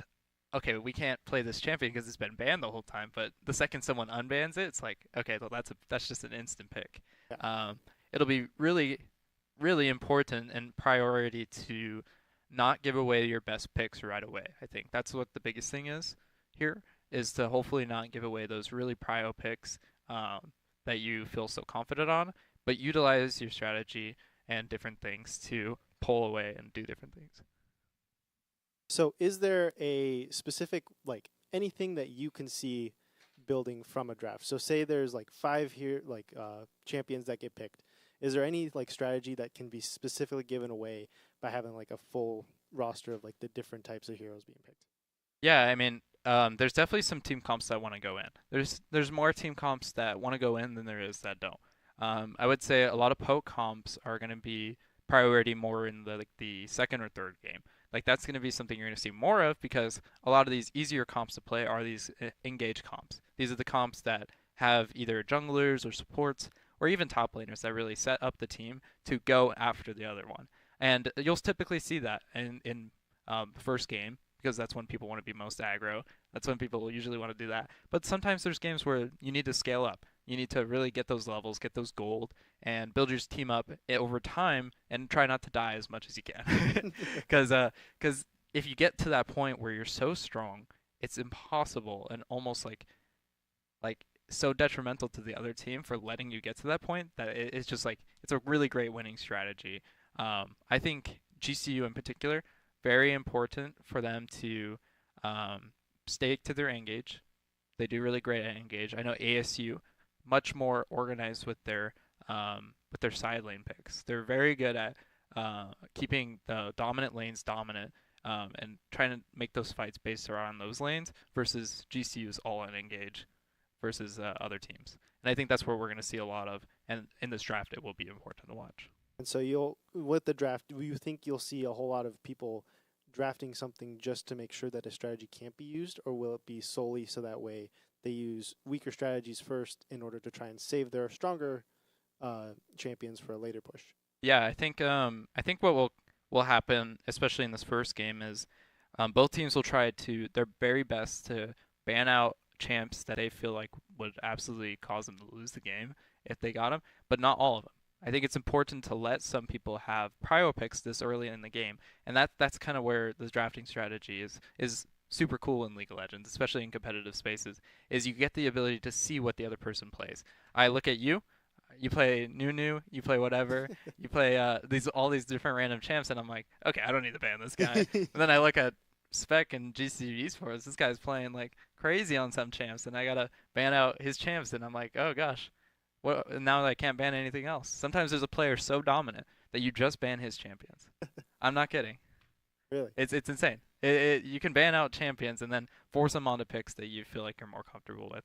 And that's what I love about the competitive drafting aspect of this. So with that draft, does that kind of force competitive players to be pretty versatile in many different heroes in order to compensate for, say, like their main two or maybe even three heroes get banned for whatever reason? Is it I guess, the defining factor of a really good League player going to be their ability to adapt to new heroes? That's the thing about League. I feel like as you play and as you progress as a player, you get a lot of that adaptability naturally. And you get a lot of that time spent on other champs. Now, if you're a one trick, meaning you play one champion, Yeah, that's going to be a rough time yeah. for you in competitive play because people are either going to target ban you, and then especially on Fearless, you can't play the champs that you normally would play. Thankfully, I don't think we have too many one tricks. You know, other years I would have said that would be probably the downfall of like sweat. some teams and different things. But no, I definitely think that with this kind of drafting format, we're gonna see a lot more of players on picks that they're like semi-comfortable on. So not like super comfortable. You'll see like your weird mid lane picks, which are gonna be like Yasuo or like I don't even know, like Cassiopeia, something weird, and not typically seen in either pro play, collegiate, or even just like ranked. Just regular ranked. Like if I like a champ, like I might play it, you know, if I'm comfortable on it. You know, I might get the fiddlesticks out, it might get the I don't know, the Braum. I don't know. It just depends on the player. That's what makes League so interesting is that each player is going to have a different play style. Each player is going to be able to adapt to situations differently than the other one. You might build an item and I might say, "What the hell are you doing?" and then I might build the item And I'm like, oh man, he was right. Like I don't know what I was talking about, but it's just that like kind of always kind of trying to improve and pull together these different ideas for League of Legends that makes the game so great, I would say. And that's why like something like this Fearless draft is going to be really really fun to watch Yeah. because it's so new, it's so fresh, and that's the thing about League. Every season is something different. There's always updates. It's never the same game. It's not chess. You don't play the same game for like what 200 years or whatever. Pick ban the pawn. Pick ban the pawn. Yeah, I banned the pawn this game. We can't play it. I don't like it. No, you don't get to pick ban. You don't get to pick ban in chess. You don't get to do it in any other game. I don't get to ban LeBron James for getting on the Lakers. Like that'd be crazy. But no, I get this. Spec or Keenan, Avoid Me. Some of these players on the GCU team, they have some dominant champs, and you don't want to let them on it. So I'm essentially banning LeBron when I play League. I'm banning the LeBron at top lane when I ban this guy, and I just love it. It makes me so happy to see that from a different game perspective versus any other game. Especially because they have the roster to support this. Because like, how many heroes do they have? At least like 100. Yeah, or there's so, like right? 170. Every year there's like at least like 3 I think that get released. Like sometimes there's 4, and each champion at least has 4 ability. I mentioned to you earlier, but some champions they have like 16. It's like you got to keep track of all of that information. You got to keep track of all of that, all those considerations. Does this ability mess up my draft? Does this ability mess up our dragon fights? Does this mess up even just our laning phase? Different things in different elements where you're thinking about a champion. You go through so many checklists in your head, like, okay, am I picking this champion to win in this area but lose in this area? That's what you're considering when you're banning and doing these bans. It's just so much to consider and so much to do that like both sides can't really do both. Yeah. And sometimes you're gonna have a draft that like falls a little flat. Yeah. But sometimes you're gonna have a draft that you're like, man, this is a good draft, and you go into that game and you straight up win it.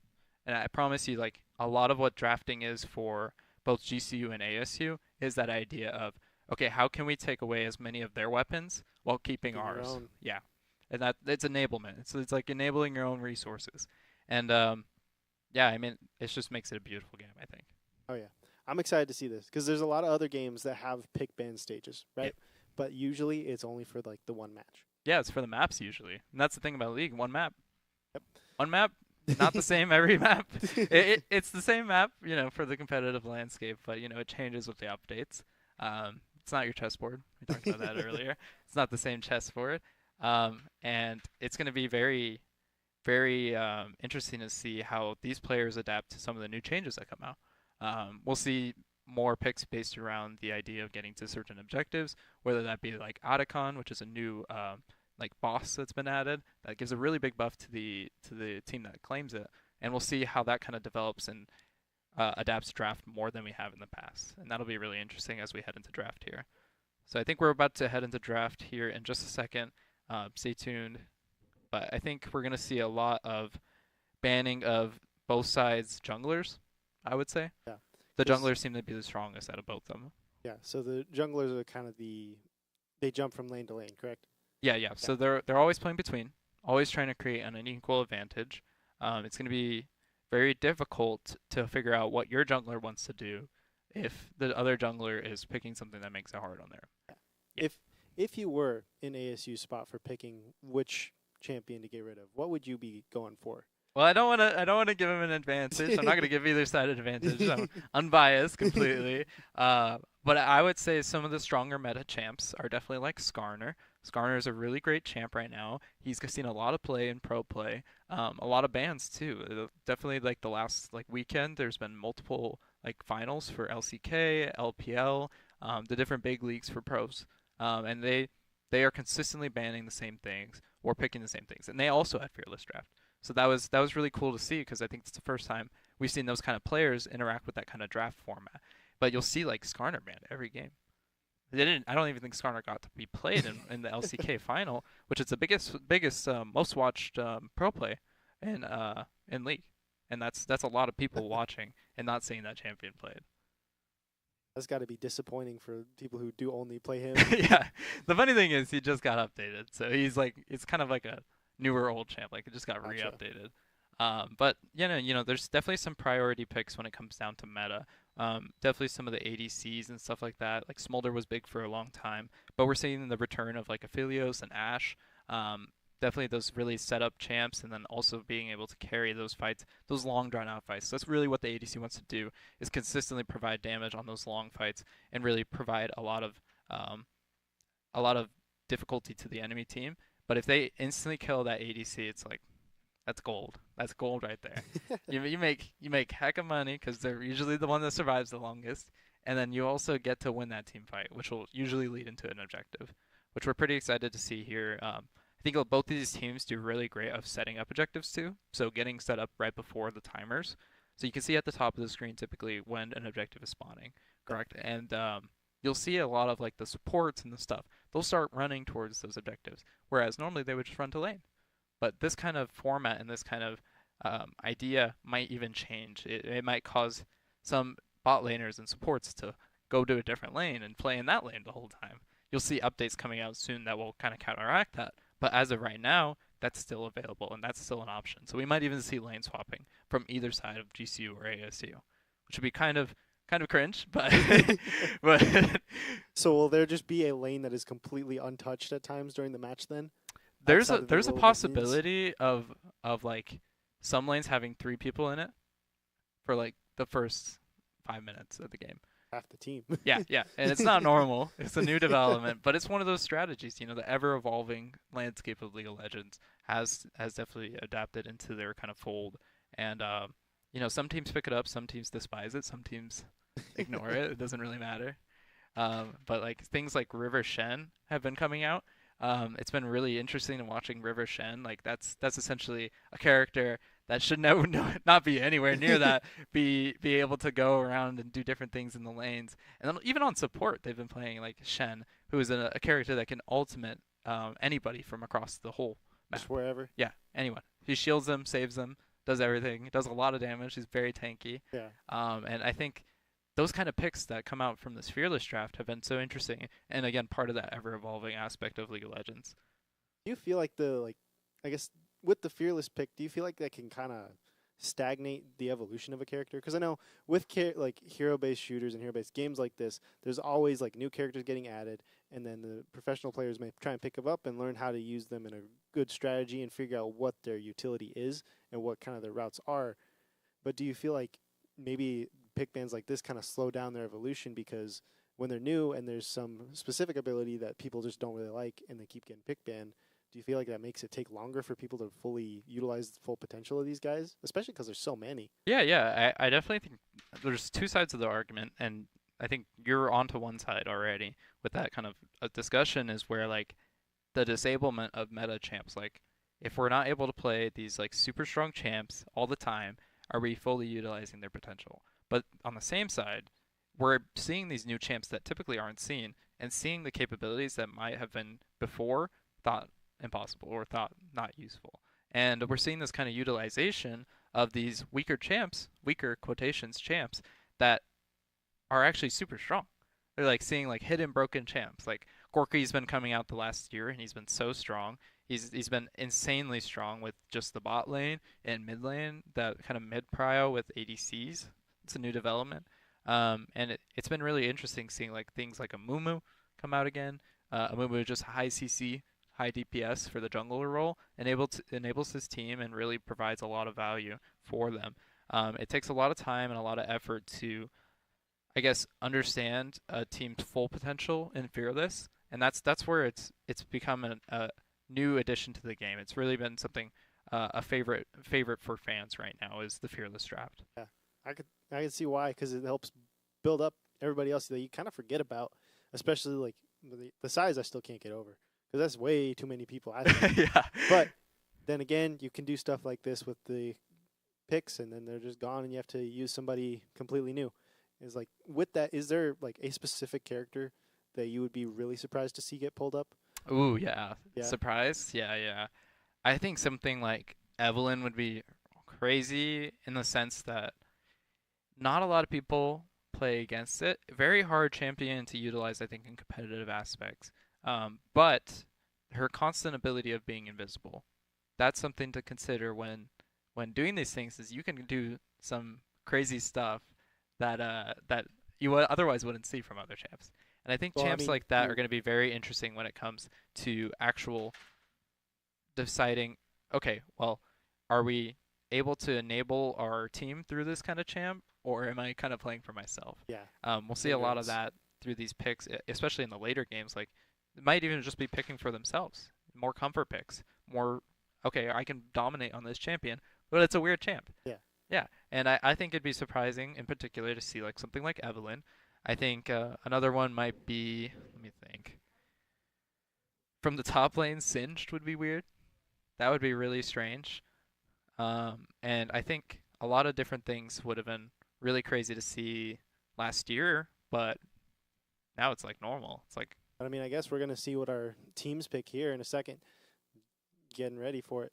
yeah, So we'll see if you're right about a strange pick. yeah. I doubt we'll see anything really strange in the first game. It'll be very interesting to see what's going on in the first game and how we can kind of adapt that kind of play style. I don't currently see the draft. I hope that ASU utilizing that first pick can really pull their strengths from that first pick, that really prio pick that they want to hold in this first game, and kind of make that their main focus point for the game. Are we picking a champion that's going to enable us for the whole game? That's what I want to see from ASU, especially on that blue side. It's so strong. Blue side, I think, usually has a higher win. It is like the higher win rate of the two, and that's not because of just because they get a different side select, like they're on a different part of the map. It's more, I think, from the draft stage. What champ are we prioing, and which champ are we enabling our best players to be on? Because if I'm GCU right now and they pick a champion that like wasn't their prio pick, and then they end up picking my prio pick, I'm gonna be like, oh man, I got kind of screwed over here. But no, I think GCU and ASU this first game will stick to their meta, stick to the strong champs, and really just adapt from there. I think later on we're going to see, like I said, those weird picks, and that's going to really change and shake up the game.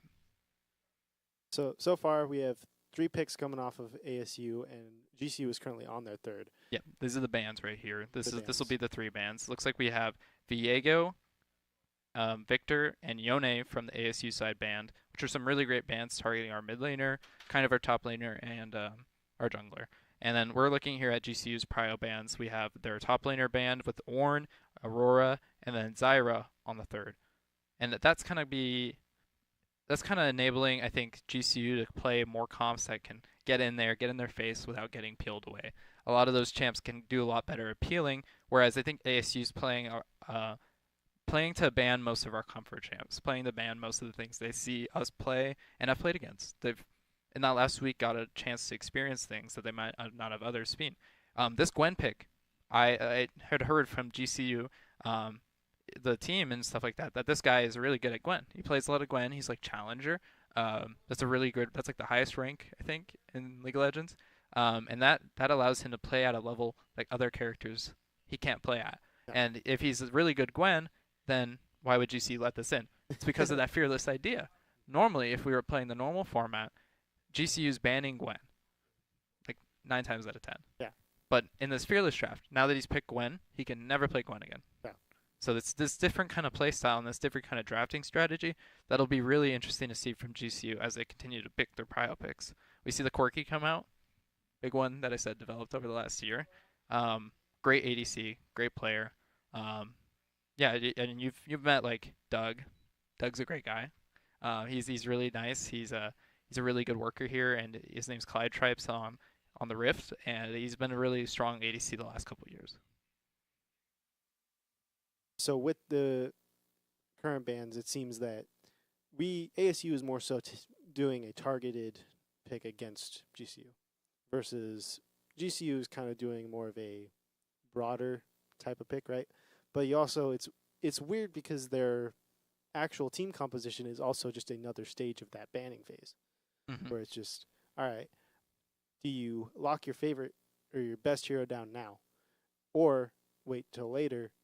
Just, I guess, depending on how popular that champion is, especially because if you know the opposing team's composition, it's like if they have the same type of players, like 2 guys that play the same character, they're not going to be able to prove which one's better because it's one person's going to get it for one round and that's it. Yeah, absolutely. And It'll be pretty exciting here to see. We see the bot lane being picked with the Lulu Corki. There is potential for a swap, um, but we'll probably see the Lulu and Corki just because it's a strong combo. But they opt in for a safer combo on the Rel Ezreal.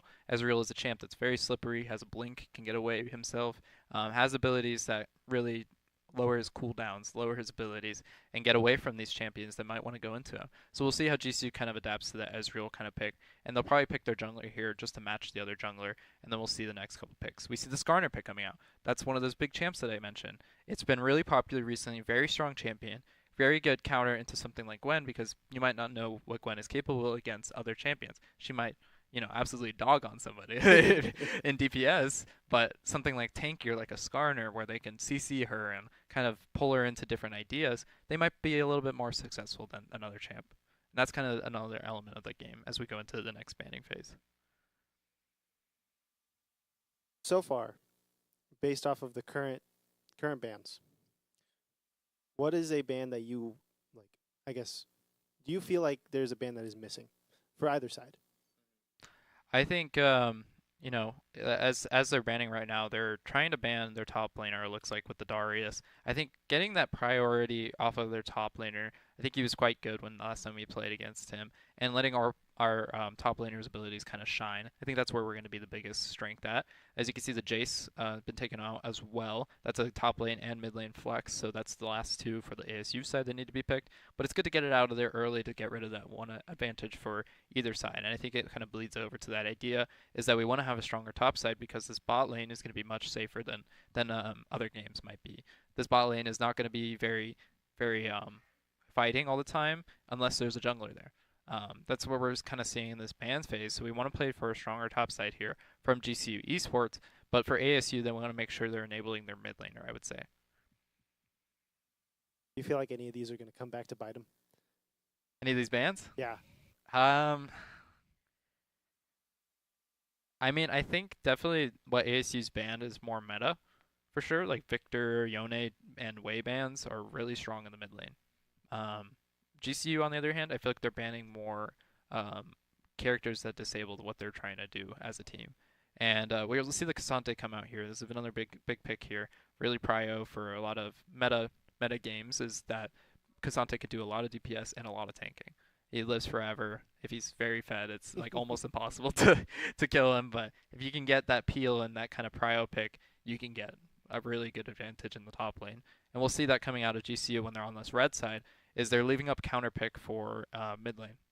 So whatever this guy picks, he's gonna have to pick two people. We'll see the Scion come out, and then we'll see probably mid laner come out next. But whoever this guy picks, he's gonna have to play with the idea that there's a counter pick coming his way.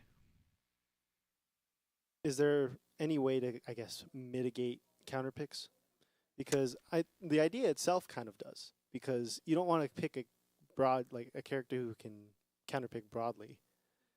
Because like if you pick a person who can counterpick a lot of different people, then that's a lot of different people that you can't counterpick again because you have to find somebody specific. Yeah, absolutely, and that's the hard part about counterpicking. You kind of just have to take the L, especially if your team's getting a benefit on one side of the map. You have to understand. Okay, maybe my character isn't the prima donna of my team. Like maybe I'm not the focus, the spotlight of this team. And sometimes they do. They end up being the spotlight by being safe. They end up by playing safer or playing around certain things and changing their play style. They might have a little bit different. So it looks like we're actually going to see the Corki mid lane. So the Corki did end up being flex. That means it could be played between two different roles. So mid lane is really great for these ADC champs because they can interact with range champs. It's just isolated. So it's more about doing your auto attack damage consistently. You're providing that damage consistently. And so what that Corki's really trying to do here is create that kind of wave push into Syndra and against their other team and really just get a lot of resources. We're pulling these kind of ideas and kind of things out of typical league drafting where pro drafts, they'll typically have a flex player or like they'll have something in the flex slot that will be very strong for whatever team picks it. And that Corki has been a really big strong flex for people recently. Barris, that just got picked in the bot lane, is really great at locking down champions, great at providing a lot of DPS, burst damage, everything that really pulls things pull things into perspective for that enemy team is how are we dodging these ultimate abilities from Varus, from Skarner, all these different things that will enable their whole team to just hit one person, and how can we avoid that? And that's a lot of what ASU is trying to do here with the Gwen. The Gwen has invulnerability on one of her abilities, so nothing can hit her unless they're in closer space. So those kind of range champs have a hard time hitting Gwen, but some of those other champs that they picked might not Close be the able to gap. dodge and might have to close the gap to enable their team. So if GCU can, I think, realistically get to objectives before ASU, I think it's going to be a hard time for ASU, and I mean even the same vice versa. If ASU can really get deep rooted with that Ezreal, he's just consistently throwing out abilities, consistently outputting damage, and I think that's going to be a big factor when we're playing into this kind of comp. Is how can we peel for our Ezreal, and how can we make sure we're enabling our fights to be the best fights they can possibly be. So the biggest fights you're going to be seeing is probably going to be the Ezreal then, or on each side, there's going to be one hero that's going to be kind of be the priority focus, right? Yeah, I would say so. Definitely the people to watch out for this game are the Skarner. Watch the Skarner, see where he goes, check where he's going, see what plays he's enabling. The Gwen as well. Their Gwen is as a little faster damage on like objectives and stuff, so that changes the dynamic of the jungle. And it can do a lot of damage to a lot of champs very easily. You just have to be really careful when it comes down to it when watching those two, because either side could have a champion of the game. Like that just makes or breaks the champion. I think we're gonna see it from those two mostly. I'm really excited to see the Corki, honestly. Like I think Lom, our mid laner at GCU, he does a great job of creating a lot of pressure in his lane, creating a situation where the other person has to walk up and maybe put themselves in a bad spot. And I remember I played support, and when he would do that, I would just gank his lane, and then I would just come and only gank his lane. And I think he misses me a little bit when it comes down to mid lane. But it's one of those things where I'm like, I think Lom has a really great potential to carry this game if he gets the resources he needs. Well, hopefully he does, because after this, you can't use him again. Yeah, no, you So can't use the Corki again. That'd be terrible if we lost all those prio picks. I think it'll be really fun if the game does go to like game 4, game 5, and we start seeing those weird jungle picks. I think that's where it's going to be the weirdest, is jungle, and then also top lane probably. Yeah, we don't see typically the different top laners. Don't see the junglers that much. ADC supports, they don't matter. You don't really get to go online until you're like late in the game, so it doesn't. It's not a big priority thing. sitting and waiting. Yeah, no, the draft picks are definitely not very big priority, but I think it'll just be really good to see this first game, see the full capability of each player. Each player is at least playing something they're confident on. You know what I mean? Like it might not be a weird pick, but they're confident because they've played this meta champ. They've been playing it throughout their season. They've played it against each other. They've played it So this whole year. this is going to be each player's kind of bread and butter, or at least close to. Yeah, this should be the game that people practice like the most, like the champs that they're playing. And we'll kind of see what starts to devolve. What kind of parts fall apart? Does ASU start to fall apart with non-meta picks? Does GCU start falling apart with non-meta picks? What kind of picks are we going to start seeing that are going to absolutely shake up the game and from a draft standpoint win the game for them? Okay, maybe we'll just have some picks that are just psychological. Yeah. Like why? Why is he doing Why? that? Why? Yeah, that's one that I should have mentioned is Teemo. Teemo might be an interesting one to see out. If there's a Teemo on the Rift, I probably owe someone $5. Like, I probably bet somebody like no one is ever gonna pick Teemo, but in this fearless kind of format and with the recent development of some of the items, I think Teemo could be a viable option in either the jungle or the top lane. I might have even cooked up a Teemo comp once. It was like Teemo bot lane with Millia. I'm telling you. Teemo is like this little rat thing. He's like little rat, and he just shoots a bow, and it just poisons you. That's it. And he just runs away, and that's it. And he puts mushrooms. You can't see them, and then they explode on you, and that's it. So do you think which position I guess would he be the best at then? Ooh, in this kind of format, if we're talking game 4, game 5, I think Teemo's best in jungle. Yeah. I think he's one of those champs that creates an oppressive jungle that if you're invading constantly and creating a space where they're having to go through a minefield all the time, I think they'll start having difficulty approaching these fights when they're low HP. Because imagine I just I step on a landmine. and then it's I over. can't. I'm not gonna be able to fight. Like, I'm done. Like I'm not gonna go take my one leg and then go fight the enemy team. That's a terrible idea. Yeah. We don't want to do that. I don't want to step on a Yeah. landmine to take my. Gotta go back to your support. Yeah, I gotta go back. I gotta go back to base. I'm going home. Head hung low. Yeah, you ain't catching me at the dragon. I'm like saying, but it'll be interesting. I think when you create those like weird interactions, those ones you don't typically see. I'm excited to see if a Nocturne comes out too. I think that'll be really interesting and a way to shake up. Nocturne, really great champion at getting across the whole map. His ultimate, he has essentially like a dive ultimate where he just straight up heads towards a champion, and the screen goes not black for the enemy team, but you can't see the minimap. You can't see. Oh, so it you're gets rid of- nearsighted basically. Gotcha. Like I could only see it in a circle around me. Yeah. And then I don't know what's happening with my teammates unless they're calming to me in voice comms. So it forces a lot of more communication. Yeah. And if you're isolated and you know there's a Nocturne, you bet your butt that someone is flying in and you're gonna get killed because it does a lot of damage and it's one of those scary elements that you have to kind of adapt and play to, and that's another element of League. There's just so many elements that make it into a different game every game. Different champions every game cause it to fluctuate and adapt play styles. I think Nocturne kind of shakes up that kind of play style idea for both teams. Like I remember when we were playing against ASU last year, as I was on the team, I got into last pick and I picked Braum, and Braum was really great into Nocturne because I just stick with my team, and then as soon as Nocturne comes in, I just hit him, and it allowed me to CC and kind of change that dynamic. But here we go into the game right now, and we're gonna see what teams have cooked up for both of us. I'm excited. Yeah, I'm excited to see what happens. Hopefully, this is like the pinnacle, because I mean, this is the stuff they know, right? As we see a game pause right here. Great probably strategy. just someone getting used to their setup. We have a lot of setup differences here at GCU. Some people brought their stuff, some people didn't. We definitely have some resources available for people. We just got new PCs in our varsity section too, so we're hoping that all the settings and everything is ready for players to kind of interact and grow with. I know that the GCU Esports, they've been sitting on the same side all year, so they're probably ready to go. But ASU might. They got it all set up. Yeah, it's that gamer diff. Tell us a little bit more about like what you like about the arena, and I guess tell us a little bit about what you have as a GCU Esports kind of space and what kind of resources are available for people to use. Well, for our arena itself, we got pretty much everything. I mean, there's a little arcade cabinet that's in there sometimes. It's like it just emulates a bunch of old arcade cabinets, which is kind of fun. And so it's like that old style, like button and stick, simple.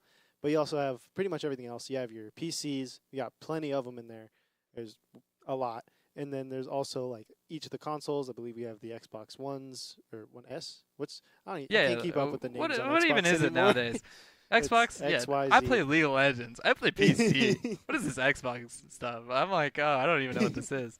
No. But we got a lot of PlayStations, Xboxes. Switch. I'm a big Switch guy. Oh, yeah? Every time I'm in there, I'm playing Mario Party or Mario Kart or something. League of Legends Switch coming to you soon. Really? I promise. No. That'd be a terrible place to play League. I think that'd probably be the worst. They just released Wild Rift for the mobile phone, and I've heard that's actually pretty decent, but it's way different than League in a sense that like the games go faster, the champions look a little different. They also have like easier to use abilities, and there's like a little UI to help you and that kind of stuff. What kind of format is that? Is that kind of like a Clash Royale type of No, build, it's the same thing. It's still 5v5 MOBA. There's still a map, but I think it's a little smaller maybe. But I've even seen some of our League players play it, and people like it, but not me. I'm not a mobile gamer. How long do you think until we get a player who started on that and becomes pro? In Wild Rift? I don't know, bro. If you're a Wild Rift player and you come to League of Legends, I think you're gonna be in for a rude awakening. I think if you're a mobile gamer and you come into any PC game, it's gonna be pretty rough. Like this ain't no Clash Royale. This ain't no Clash of Clans. This ain't no Brawl Stars or whatever. I just named all Supercell games. But it's not gonna be your typical game. It's not gonna feel the same, and you gotta get used to the mouse and keyboard. Yeah. And that's the thing about League. Like, I'm not the best. Let me admit, I'm not. I promise, guys, I'm not the best. And I still struggle with like knowing which keybinds to press. Like I know there's F keys. I don't use them. Like I don't press F1, them. F2, Yeah, F3. yeah. You can change you can see what your teammates are doing. I don't use them. The best players do. I don't use them. I can't. I can't. It's too hard for me. I feel like that'd be disorienting. It would be disorienting a little, yeah. Because like, especially if you get like entranced into somebody else's gameplay, and then you're trying to use inputs to try and change what they're doing, and nothing's happening. Guys, look at these fingers don't move that fast. Guys, I can't. I can't do it. It's too much. But some people can. Some players do. Some people play windowed mode, which is kind of a crazy thing to do. You know what I mean? Like where it's like a little bit. Yeah. Well, it's not, you can see your desktop. yeah. Well, you know? that's how you can put Subway Surfers on the site. Oh, Subway Surfers. Yeah, yeah. Yeah, gotta get the extra stimulus. Yeah, if you ain't gaming with Subway Surfers, are you actually gaming? Because I feel like my attention span during a league match, you have to be constantly thinking.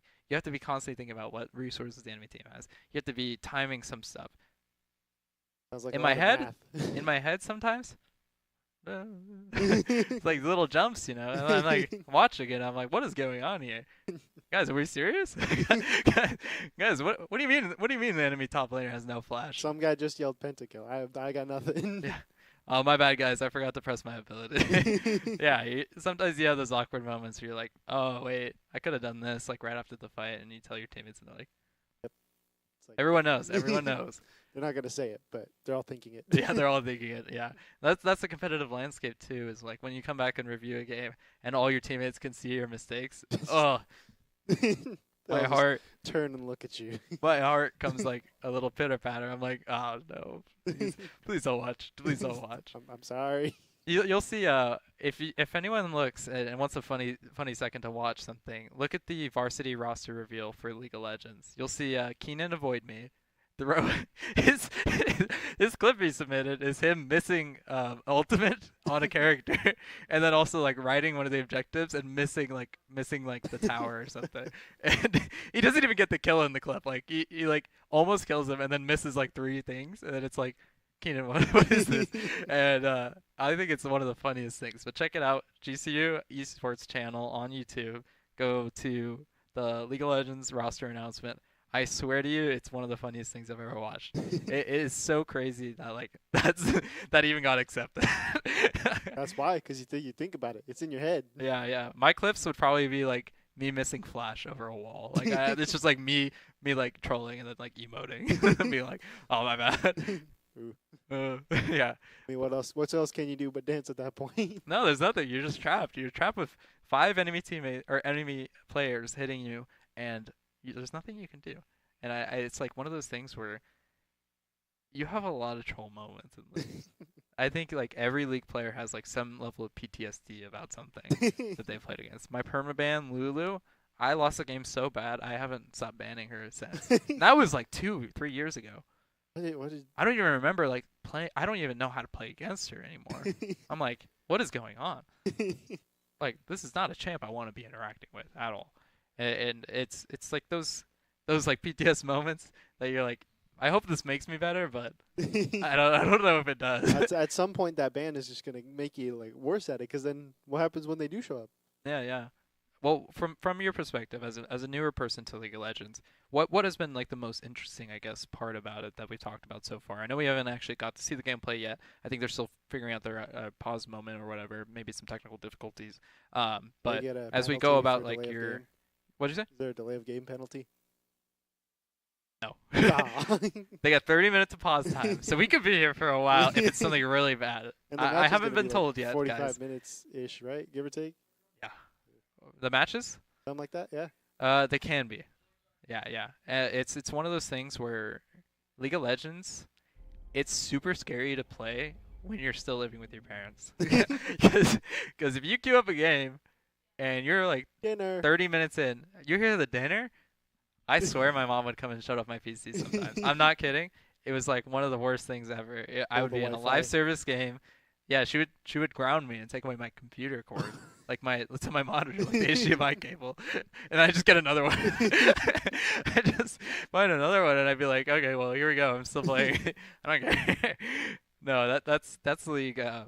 League in a nutshell is like those games can last forever. And some of the longest games have been like hour 30 minutes. We're probably not going to see that. Those are super rare, like super rare, and both teams would have to be like killing each other 5v5, 5 deaths on both sides every time, Jesus. and it'd be so insane. But some games are a wrap fast too. Like I remember our fastest game was like only like 19 minutes or something like that last season. And that was like a really cool accomplishment for us because we were like, oh man, we beat these guys in 19 Speed run. minutes. Yeah, speed run. It'd be nice if there was 19-minute games, but that's typically not the reality. You'll typically see about 25 to 35, I would say, is like the range that typically is experienced. And you kind of know when one team's going to win. Sometimes there is a reversal. Someone steals an objective. That's a big thing. You could see when someone steals an objective. Yeah. You as a team feel like the worst when someone steals your objective. You get that thing down to 1 HP. You see a Varus arrow come out. That's in this game, by the way. I might see one. But you see this Varus arrow come in, steal Baron. That's the hype moment. That's gonna be like top 10 GCU that's moments. going in the clip. That's going in the clip farm. Yeah, absolutely. Into the reel. Yeah, and like I said, the ever evolving landscape of League of Legends, where the consistent updates are coming out, that changes just how different things adapt and how people play against certain things. Like I said, those lane swapping mechanics, where there's more people in one lane than the other, I would say that's going to be a big change for people when it comes out. Well, we're counteracting that kind of movement because it's been too prevalent in pro play and too prevalent in not really in ranked, but like in just competitive landscapes. And that's kind of been a weird thing to watch. It's like you watch your favorite top laner. You got T1 Zeus, which is like the best Korean top laner from like this last year, and you'll watch him get absolutely dove by 3 people, and it's insane. It's just so hard to watch. But we're going back to the game now. We just finished it up, and we're excited to see how this goes. No delay of game this time. We're good. We're chilling.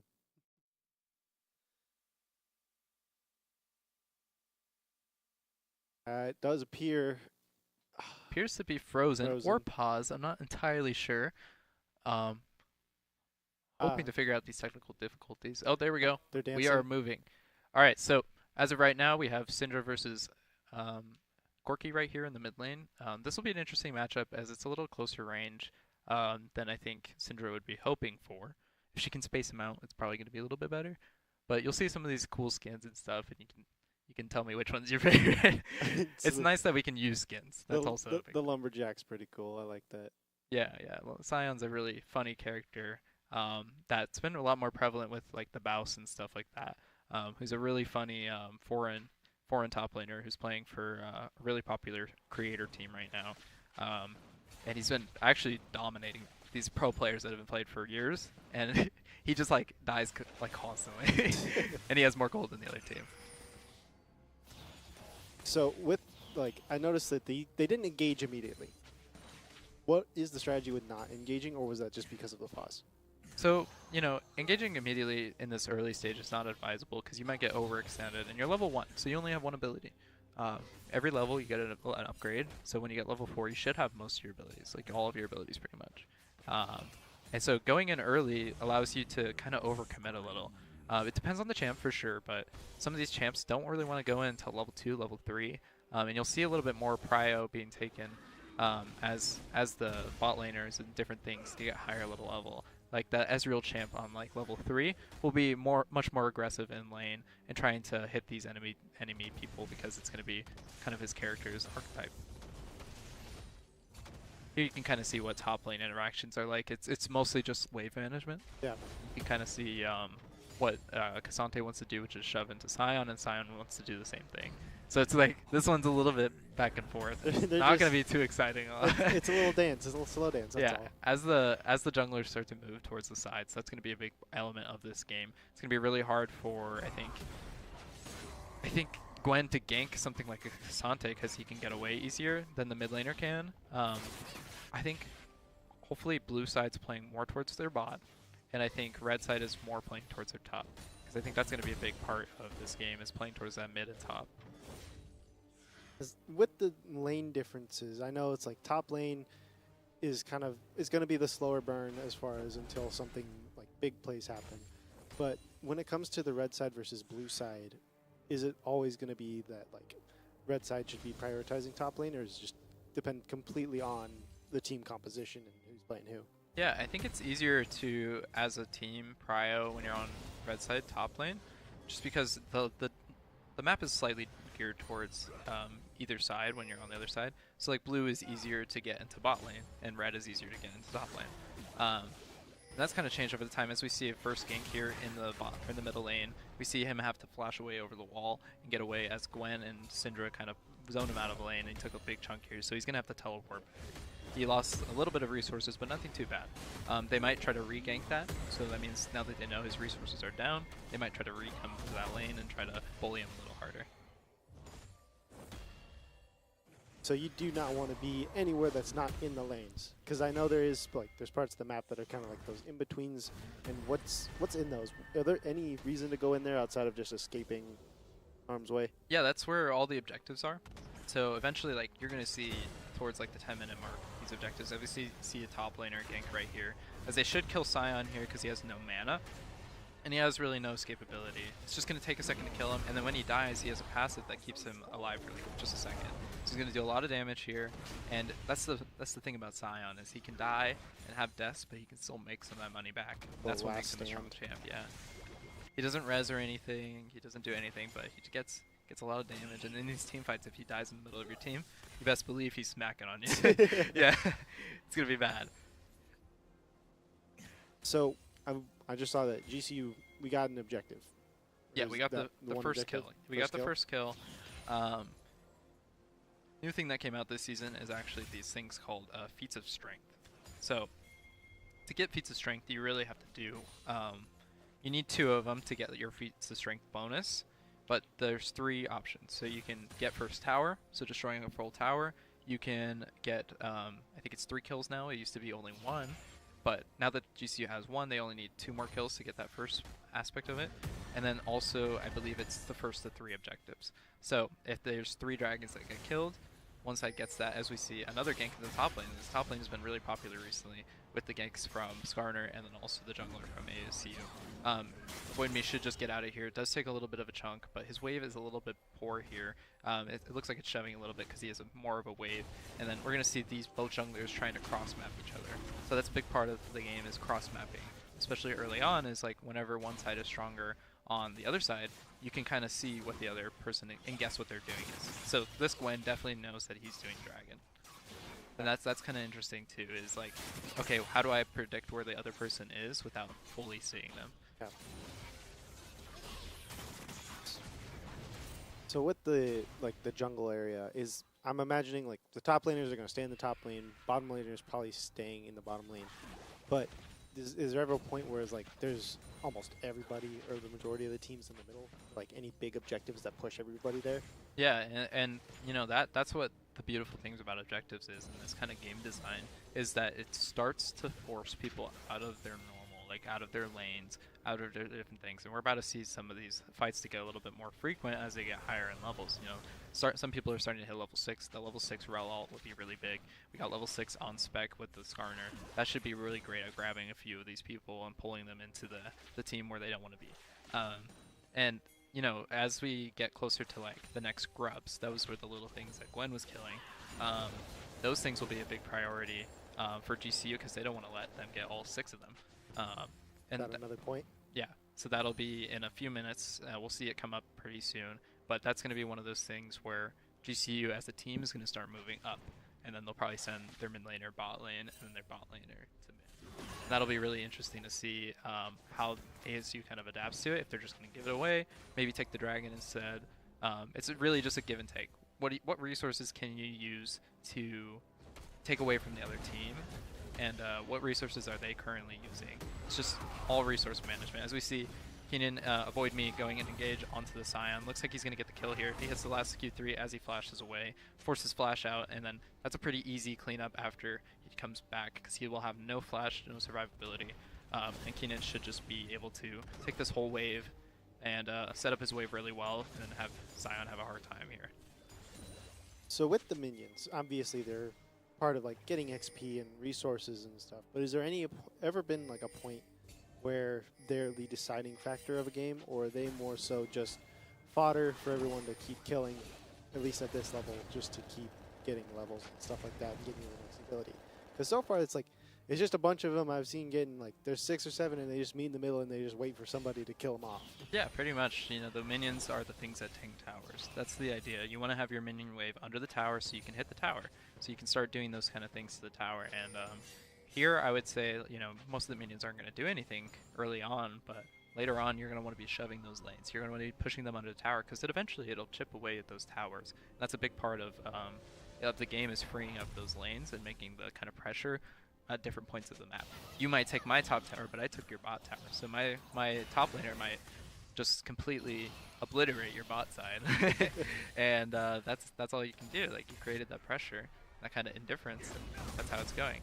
We can see here that Sion is starting to push his lane, but he might not want to go against Cassante because he's a little weaker. Yeah, you saw what happened last time. He has no flash. So with Avoid Me doing this like dance, currently he has like the advantage here. But when it comes to the minions themselves, is there a way, is it just like a consistent set of spawning as the match progresses coming from the center? I would say that as the match progresses, Cassante is just going to get stronger, as is Sion. They're really just like hit each other champs until later on in the fights. If one of them gets really fed off the fights, that might change the game. But I think right now it's just going to be just a brawl fest. There's not going to be really adaptability. And I think that it's going to be important, and it comes down to, you know, the gold differences in the micro of this game. It seems like a lot of them are playing really professionally, and that's how competitive League of Legends is trying to maximize your resources while, you know, trying to manage the other teams. And we'll see it here in a sec. We already see at the top right there, the 0.5k gold difference. So GCU is going to have a little bit better item advantage. It's not going to be that much better, and sometimes that doesn't really matter depending on the champ, but you can kind of tell, okay, if that team's going to have like a way bigger gold advantage, they're probably going to win this fight. Yeah. And you'll see here that, as I predicted, you know, the team kind of moved towards those grubs, that main objective into the river. And, you know, ASU isn't able to match it, but they might be looking on this bot lane to dive the Varus on the bot lane. Looks like they're going ahead with the Varus, as we see a TP going down into the bot lane. And then we see Varus going onto the Rel and then killing both of them, and so that's a double kill on bot lane. As we see also the fight onto the jungler right here, onto the mid lane. It looks like our jungler is going to get caught out here with the Gwen ult, the Sion ult. So it was a little bit of a trade. We got 2 of the grubs, so they didn't get all of them, but they did get the 4 grubs, which is a little sad. But we did end up getting 2 kills in the bot lane too. So that's the kind of simultaneous play. Like, as soon as they saw that we were weaker in that jungle fight, you saw all 3 of them come in there and kill our jungler. And we ended up getting our first feat, which is the feat of strength, with the 3 kills that I mentioned earlier. So now we just need either, I think it's only 2 more objectives for us, or we need the towers from GCU Esports, and then they could be really well off on this beginning part of the game. So it is first to 5 then? It's No, it's first to 3 for the feats of strength. We see Cassante flash aggro as he's trying to fight the Sion, but it's not going too well. Sion is just getting tankier and tankier as the game goes on. He's probably purchasing a lot of HP, and Cassante's going to have a little bit of a harder time, I think, later on killing him. But once Cassante gets items, it's Cassante. Newer champ, stronger a little bit. We'll see if this changes anything with how this fight's going to go.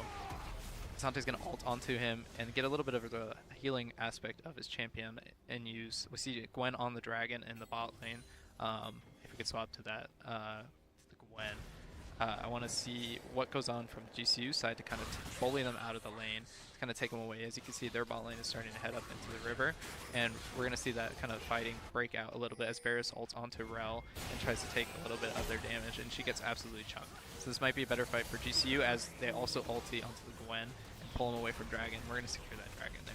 So that's the Cloud Drake. It gives us a little bit of cooldowns, you know, a little bit of faster attacks, and Clyde Tripes is going absolutely insane on the bot lane, pulling all he can out to kill the enemy bot laner. And that was a very good kill for him because he flashed very aggro.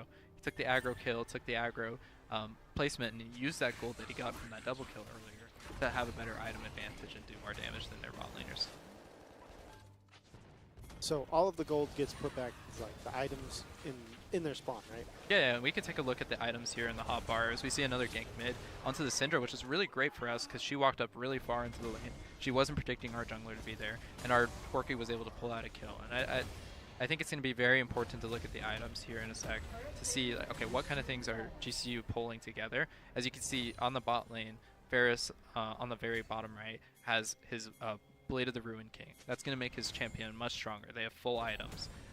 Full items are typically have like a passive or a strong ability. The components, they're great. They build into the things, but they're not going to be your stronger things. And you'll see a lot more components on the side of ASU right now, whereas GCU has full items. As they get another pick onto Rel, they're doing really excellent at punishing these people for overwalking, overstepping, and I think we're going to see a lot of that from Spec in particular. He knows when fights are typically going to be won, and he knows when people are over-aggressing, and he'll tell the team, he'll communicate and be the calm leader in that sense, and kind of pull them to wherever they need to be. And I think that's what's really great about the player. And so it is either components or items, or are they just individual systems that you deal with? The components build into the full items. Okay. So they're like the pre-items, essentially. Yeah. So like Varus had to build pre-items, and you see now Ezreal has his full item, but Varus is already building into his next item. That's the kind of gold difference that actually matters. That's how you start to see these games kind of snowball for the team that has more gold. They can build more things. They can adapt into different play styles and be more aggressive. They can be more forceful towards things. And if they get too forceful though and get caught out, they lose a lot of gold because they have shutdowns because they've been doing so well. You saw there was a couple of players who had little like gold marks above them. Is that just since they had been playing for a while, or because I think one of those was Clyde Tripes? He had been alive for a pretty long time, and does that just mean that there's now a bounty on his head? Whichever enemy team player is able to put him down? Yeah, and the thing with Clyde Tripes is he has 4 kills too. So doing well on performance, or killing your minions, doing that stuff, and not dying is what gives you a lot of that gold bounty and that kind of stuff. As we see an attempt on the engage in bot lane, we see the what's her face? I can't even think. Gwen sitting in the bot lane ready to counter gank, but we see the arrow come out and it gets caught, and then the TP comes in, but it's a little bit short. I think TP was a little bit preemptive probably. They probably needed to wait a little bit on that. I think they just weren't able to engage properly, and I think that kind of threw them off as we see them chip away at that mid tower, which was a little scary for the Syndra to get freed up and start farming. So I think we need to be a little bit careful when it comes down to letting the Syndra get more resources than she absolutely needs. So that was an instance of a bunch of people getting pulled from their lanes all the way down to the bottom lane. And was there an objective there specifically that caused that, or was it more so just one of the teammates understood that they were starting to get kind of swarmed by ASU, and so they kind of called out a little bit of extra reinforcement? Just to make sure that, they didn't want to just give them another kill when you already have advantage. Yeah, you don't want to give kills when you're already ahead. That's the big thing. Like, you can definitely prioritize getting more kills when you're ahead, and you could be a little riskier, and I think, like I said, be more aggressive. But sometimes you gotta sacrifice yourself. Sometimes you gotta sacrifice one of your teammates to get 4 of them. And that's that kind of play style that we're kind of hoping to see out of GCU, is maximizing that advantage. And then we first claim our feats of strength here. On the stream here, we have the GCU side claiming the feats of strength with the first tower kill and the 3 bloods, the 3 kills. So now they're going to be able to build a little bit stronger boots, a little bit stronger items, and then they should also have a little bit of a buff when it comes down to getting experience from monster camps and different things. You'll see here, I think Varus at the bottom here, he actually upgraded his boots to the feats of strength boots. What those are, that's a new addition to the game, so that's a lot of new players and a lot of different things to understand that that's not something that would be typical. You typically see these kind of boots here with the basic icons and different things, but with those extra boots, now he gets a shield, or he gets more attack speed, he gets more of something essentially. And you could only access that by having those feats of strength. Yeah. So, do each of these, can you tell which character came out in which era? Because something I've been noticing is we have a lot of human characters, but then we also just have this tank dragon looking thing, and it feels like it kind of goes with our little. Or is he a dwarf in that little flying helicopter thing? Yeah. So if you remember Teemo, that's a Yordle. So there's a lot of world building in League of Legends. They're going to release a game soon for something like WoW, like World of Warcraft, where you have that kind of large world and you kind of build around it. And you'll see a lot of these champions have lore and different things, and some of the newer champions have a lot better lore, better designs, and stuff like that. Corki has not had a visual update since like 2008. Like that man still looks the same. His voice actor's so funny. He's definitely a fan favorite for one of the older champs. But yeah, he's one of the newer, or sorry, the older champs in this game right here. Varus even was an older champ, and he got an upgrade, I believe. And then most of these other champs have been something that's been released after Corki. That's kind of the thing about this game, is like some of the champs have been really overtuned when they come release, especially when they're newer. You understand that, okay, well, this newer champ such as Skarner, he was an older champ, but he got reworked into this like monster champ that now is like everyone's favorite tank jungler. And that kind of monster pick only became true because he got that BGU in that update. Otherwise, he was not a great champ. He was terrible for. Getting outdated by the newcomers and whatnot. Yeah. It's insane to see how the game develops over time, and how like these newer champs come into the fold, and they're like their passives are like 2 pages long, and then literally there's a character called Nasus. His passive is you have 23% life steal, and that's just one sentence. And then you compare that to when it is normal, or what it is normally, and it's nothing compared to the newer champs like Cassante. And you'll kind of start to see this Cassante kind of diff this older champ, I think.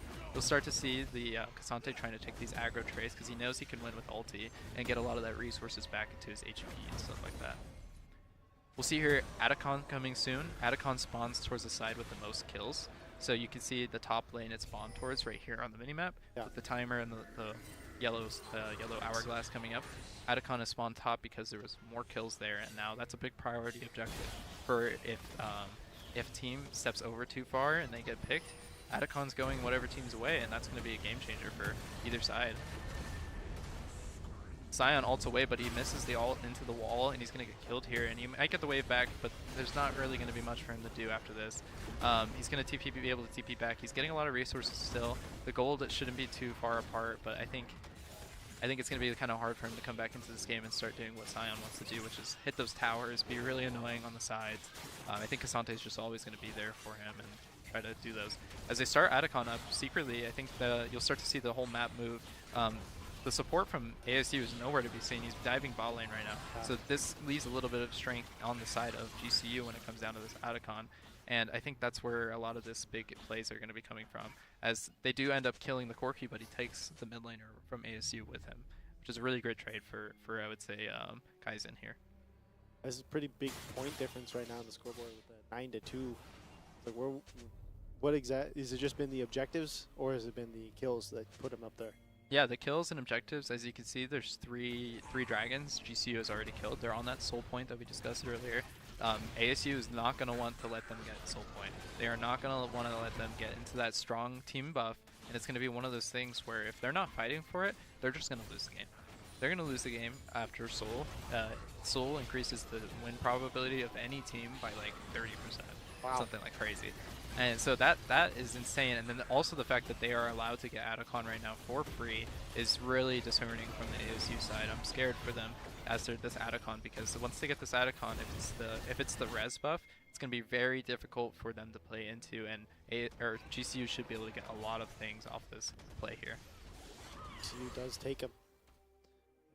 I saw down there on the mini map in the bottom right that a lot of ASU's players were down in the bottom lane and middle lane there, just slowly working their way up.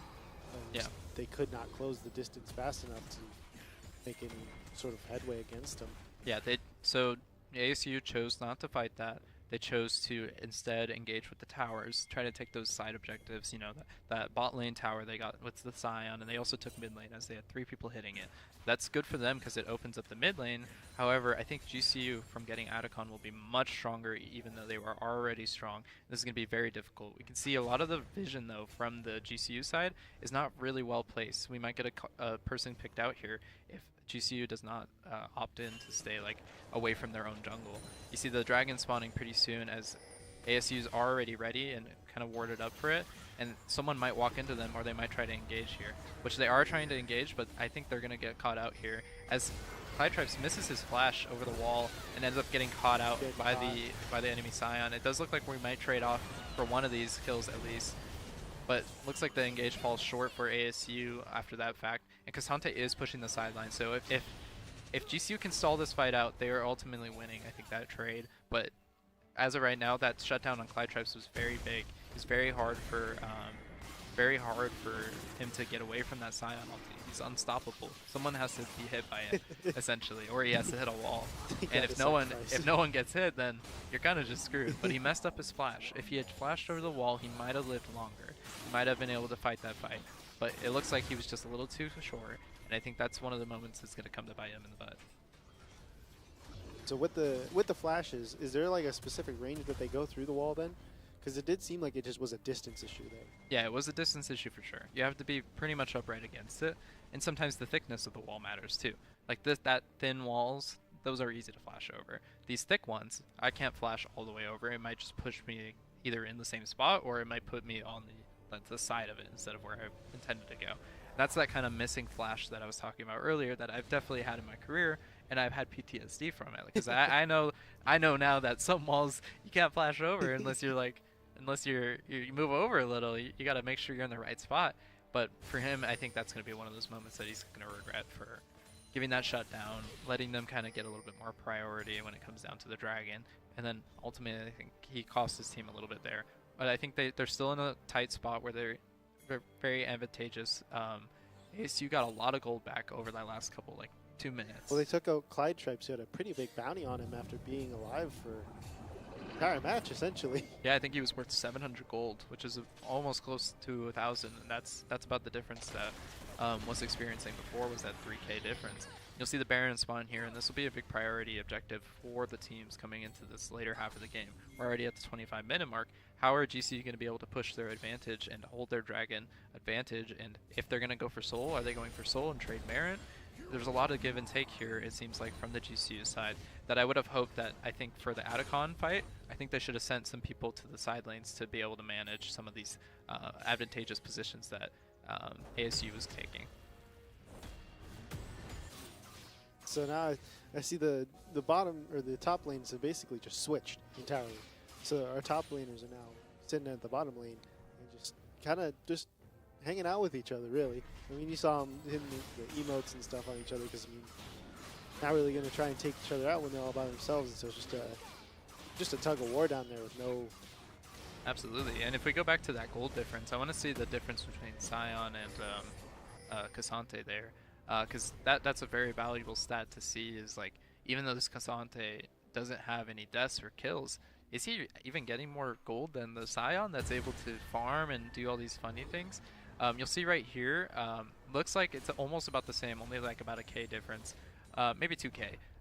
But Avoid Me's been really good at not dying, but I also think Scion is still fine. Like, he's still in a fine spot where he can do a lot for these fights, he can do a lot for these things. And Cassante is going to have a little bit of a hard time sitting in the side lane, not being able to help his team and having to match the Scion all the time. Whereas I think like something like, I don't know, something a little bit more aggressive might be able to kill the Scion a lot more.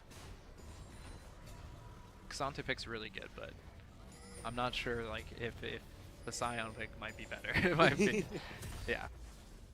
So when they keep going back to the spawn like that, is that just to go back to the shop essentially, or is there any other benefit to doing that? Yeah, you know, you get your health regen, you get your mana back. Take a little second, take a breather. You're probably safe in there. Hopefully. There's some off chance that like if you're really low HP and someone throws their ultimate or something, you might get hit by it. But that depends on the game, you know. It depends on that. But yeah, typically it's just gonna be for kind of regenning, getting your items, making sure you're ready to go in the next fight. And then if you time it right to where you're ready to go for the next objective, that's game changing. I could be, my mid laner could have a lot of gold and be sitting in the lane and not backing, and then their mid laner could have backed, got their item, and then we just lose the fight because of that.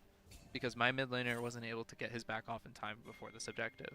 And you'll see the dragon coming up soon here, and we need to kind of secure vision from the side of GCU, I feel like. They've definitely secured around the dragon, but we could be seeing a Baron sneak here. So that means the Baron is being snuck by the ASU team. They are actively killing it while we are trading our objectives, which would be kind of bad for GCU because it allows them to close the gap. But we do get the soul. That's the only benefit. kind of scary, I think, from both sides here. What does either side want to do? And there's a lot of tension in this next minute in terms of like, okay, what kind of pressure do we want to create in each lane, and how do our lane assignments work? We see Clytripes walking a little aggressive here with his angling. I think this is kind of a mistake from him, as they're kind of posturing towards that dragon side, and they lost a lot of that space and pressure they created earlier. And you'll see the Ezreal kind of shine here in these spaces where he can just consistently throw out abilities over walls and over things. And it looks like GCU is kind of pushed out of that space right away. That's not going to be really beneficial for them. Because this is going to be closer to the area where the dragon was, right? Yes, this is going to be a drag pit fight. Both teams are opting to steal the dragon from the other and take it away and make sure they're not as strong. As we see GCU trying to recontest the vision control, kind of take back the space that they created, and we see kind of the flip-flop, the dynamic that changes with each team. You know, you see each champ having their own pressure, each champ creating a different environment for each person. And then we see the ult come out from Clytripes and also the polymorph from Solo Reyes, which was really great. So he essentially polymorphed the guy, took away his ability to use any abilities, any flash, and then he got him caught out. He caught him out in a way that allows them to win this next fight because they have no support. Yeah. So now it's just a matter of two that were still around. Yeah, but look what's happening on the Baron. I mean, the Baron is going down fast. It's going down really fast. That's what we predicted with this kind of fight, this kind of style from ASU, is that maybe they have to give up this dragon if they lose Prio. And we see the Baron still maybe coming out from Spec. And we lose the Baron, but it's okay. I think we're winning this fight. Oh, no, 2 down from GCU side. And then we see the Gwen doing absolute damage to both sides, and the Clytripes getting ran down by the Scion. He's not letting him live. It looks like Gwen's going to get caught out here, though, as she tries to take away the red buff. And she does get it, but she will fall eventually, I think, from the side of GCU coming to help Spec. If they do come and help them. I don't think they actually do. No. Wow. Spec yeah, he does. Left high and dry. He did get left high and dry, which is not great from the side of GCU. They closed the gold differential, and now they're going to run down this Cassante and chase him down slowly. I think that was a very bad play from GCU to allow themselves to take so much damage and not try to regain any of that kind of gold difference that they had before. Yeah, now it's just they're picking them off slowly. And the timer for the next spawn is kind of a while. It's a whole minute. I think Avoid Me is going to be back. Yeah, it's getting long. It ggets longer as the game goes on. Early on, it's only 2 seconds, and then it gets even longer and longer. And that kind of gold differential is going to be really big here, as it would have allowed GCU to really dominate this game. But with that Baron, they're going to be able to push these objectives, get a lot of that gold back that they otherwise didn't have, and they're actually leading in gold now, about 900k or 900 gold, and that's going to be a big difference in these team fights. Is okay, GCU might have this soul, but if they don't have the items to back that up, it's going to be super hard for them to take these fights. And I think the ASU comp is really coming online. They're starting to push back. They're closing that gap pretty quickly, as opposed to when they first started out, because GCU pulled ahead pretty fast. But now, after that one misplay, gave up a lot of ground. Yeah, I think the Clytripes miss flash was a big part of that gold differential being closed. And then I also think right here, getting caught out is not going to be beneficial for them if they do. And he's just going to get absolutely farmed right here by those champs. And we also have a TP coming in a little late. It's going to be kind of hard with them chasing him down. It's going to be a really big issue with GCU, and I think they're going to need to push together Avoid Me doing a lot to try to avoiding. cross map. I mean, maybe this guy takes the wave and maybe he holds it. I think that's kind of the idea, is hopefully the enemy team keeps going on the top lane, and then our laners can start hitting the mid lane and change up that tempo for them. And it looks like Ezreal actually stops them, and they're going to keep going on the top lane from ASU side. They're getting a lot of resources here. Yeah, they're all the way on GCU side. They're already to the inhibitor, and they're going to take the inhibitor, summoning super minions that will allow that lane to be pushed out constantly. In this team fight, they might even go for the end here. They consistently have been backed and dropped. Wow, they might end here. ASU is actually going crazy. Cassante's trying to hold. Casante is trying to hold the base, but it's actually just the Baron diff.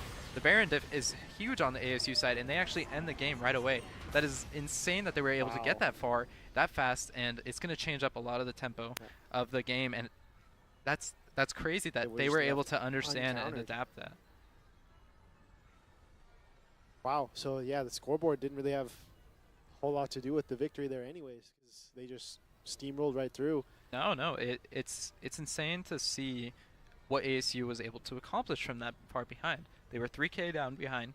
GCU played an excellent early game. They played really well. They got the objectives. They got the 3 dragons. I think the issue was they weren't willing to not strong side their whatever objective. They sought too much control over certain objectives. They allowed ASU to kind of work their way back through it by taking the 2 grubs, the Herald, by changing those objectives in that mid tower, especially on the Atacon, allowing them to get the bot lane and the mid tower. That's detrimental to your gold economy towards the enemy team. And that's kind of the difference I think I saw when we're talking about, okay, when did ASU start coming back in? I think that's when. Um, that shutdown 2 was just rough. It's hard to come back from that too. They had a lot of strong heroes there towards the end too, especially with who was the first girl that got picked? Gwen. Gwen. Yeah. She started putting out a lot of more damage She did a on lot of that damage, last yeah. few pushes, and so that was just leveling, right? As she kept getting leveled up more, and then they all pushed together because it was the whole ASU team up there pretty much. While the GCU team was still, I think, in mid lane. Yeah. All the way, they were in mid lane all the way at ASU's base, but ASU just had way more momentum to close the gap, and there was nobody there to stop them. Absolutely, yeah. And it looks like the Cassante got his back off, but they were able to just keep going down the lane, and that's because the Ezreal actually from the side of ASU uses ultimate, which is an ultimate ranged ability that it travels across the map. It's not targeted or anything, you just send it in a straight line. But he used it to stop 3 members of GCU from backing and getting back to their base. So he canceled their back. It takes 10 seconds back. Or something like that, 6 maybe, I don't know. It takes like 6 seconds back, but by canceling that, he allowed his team to keep going, and then he sacrificed himself. He ran at them and started hitting them and started canceling as many backs, and he ended up canceling all 3 of them. And that's what caused that kind of final collapse where it's so shocking and surprising that game ended right there. Is because we were still able to see like GCU was still very much in that one. Yeah. They still were very strong, but they allowed them to kind of get those objectives and those side things and those side pressures, and they created a little bit of an imbalance, and it definitely just teetered over towards ASU. Ezreal play was not what I was expecting. No. It's actually quite shocking. That's definitely a highlight probably for him in this game. And I think we didn't see like Ezreal shine too much, but that was definitely a shining moment for him. And I think a lot of what GCU is probably feeling right now is frustration with the inability to kind of pressure their advantage, kind of pull together what their gold economy was, and kind of understand, okay, a little bit about, okay, if we need to have a slower objective take, what can we do to stop them from taking their other objectives? And I think that's where they mostly struggled, and I think that's where the vision control was probably really important there. As a support, I think it's really important to know, like, okay, how many members are actually coming to meet us? And if none is coming to meet us, where are they going? You know? Yeah. And I think that's just where it came out for me. I was not expecting ASU to pull that around. I think that was a really great push by ASU. You know, we at GCU got the soul. We got the soul advantage, and we still ended up losing. We had the Inferno Dragon Soul, which is basically just free damage. It's free damage. It's really great. We got it very early, but they got that Baron, and they got a lot of objectives, a lot of gold. And that's that gold differential, and their champions, like you said, they do damage. They do really good damage to turrets. Especially isolated. Yeah, very isolated. So if they're left, unstopped, they're just going to keep going. They're unstoppable. And I think we saw a lot of that right there at the end of that match. I think coming into this next game, GCU's probably pretty confident in their early game. I think they know what they did wrong. I think a lot of what they said and what they wanted to do, they did. However, I think they just fell a little flat when it came down to the actual domination aspect. How do we push this to the brink of making them unable to approach these objectives and take these resources that they should not be having? Yeah. Yeah. They just couldn't capitalize off the momentum they had carried because I mean they had serious momentum there at the beginning, but towards that end it started to flatline. Yeah, absolutely. And I'm definitely excited for game 2. And we're going to have a little break, let the teams talk a little bit. So we'll be back in just a second with the next game. Thank you.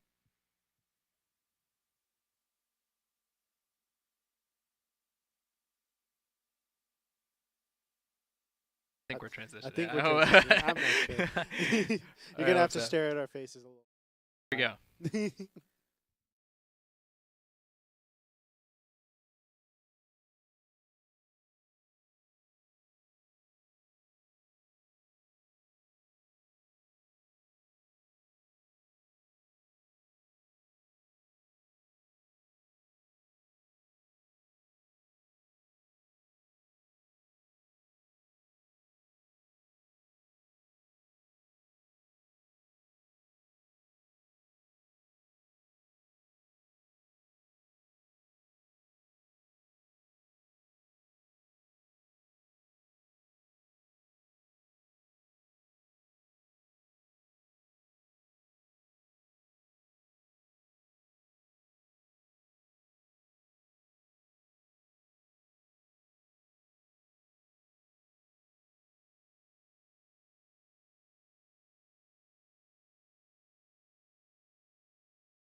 Welcome back to me by myself. So I don't know if you could tell, but I don't watch League or play it for that matter. And so got buddy Bjorn here. Hello. He actually plays it, and so he's gonna kind of help break down a little bit more. A little bit more. I'm in charge of the stream here, so I'm jumping in for Ben real quick before he gets back. So, yeah, the last game was pretty intense, actually. I was watching it from the sidelines, and I thought it was going pretty well. GCU had gotten like the Dragons, and they had pretty good objective control, and then that one Baron fight really took a south turn. They got really bad positioning, they got picked off, and then they really got pushed back all the way back to the spawn, and that eventually cost them their game.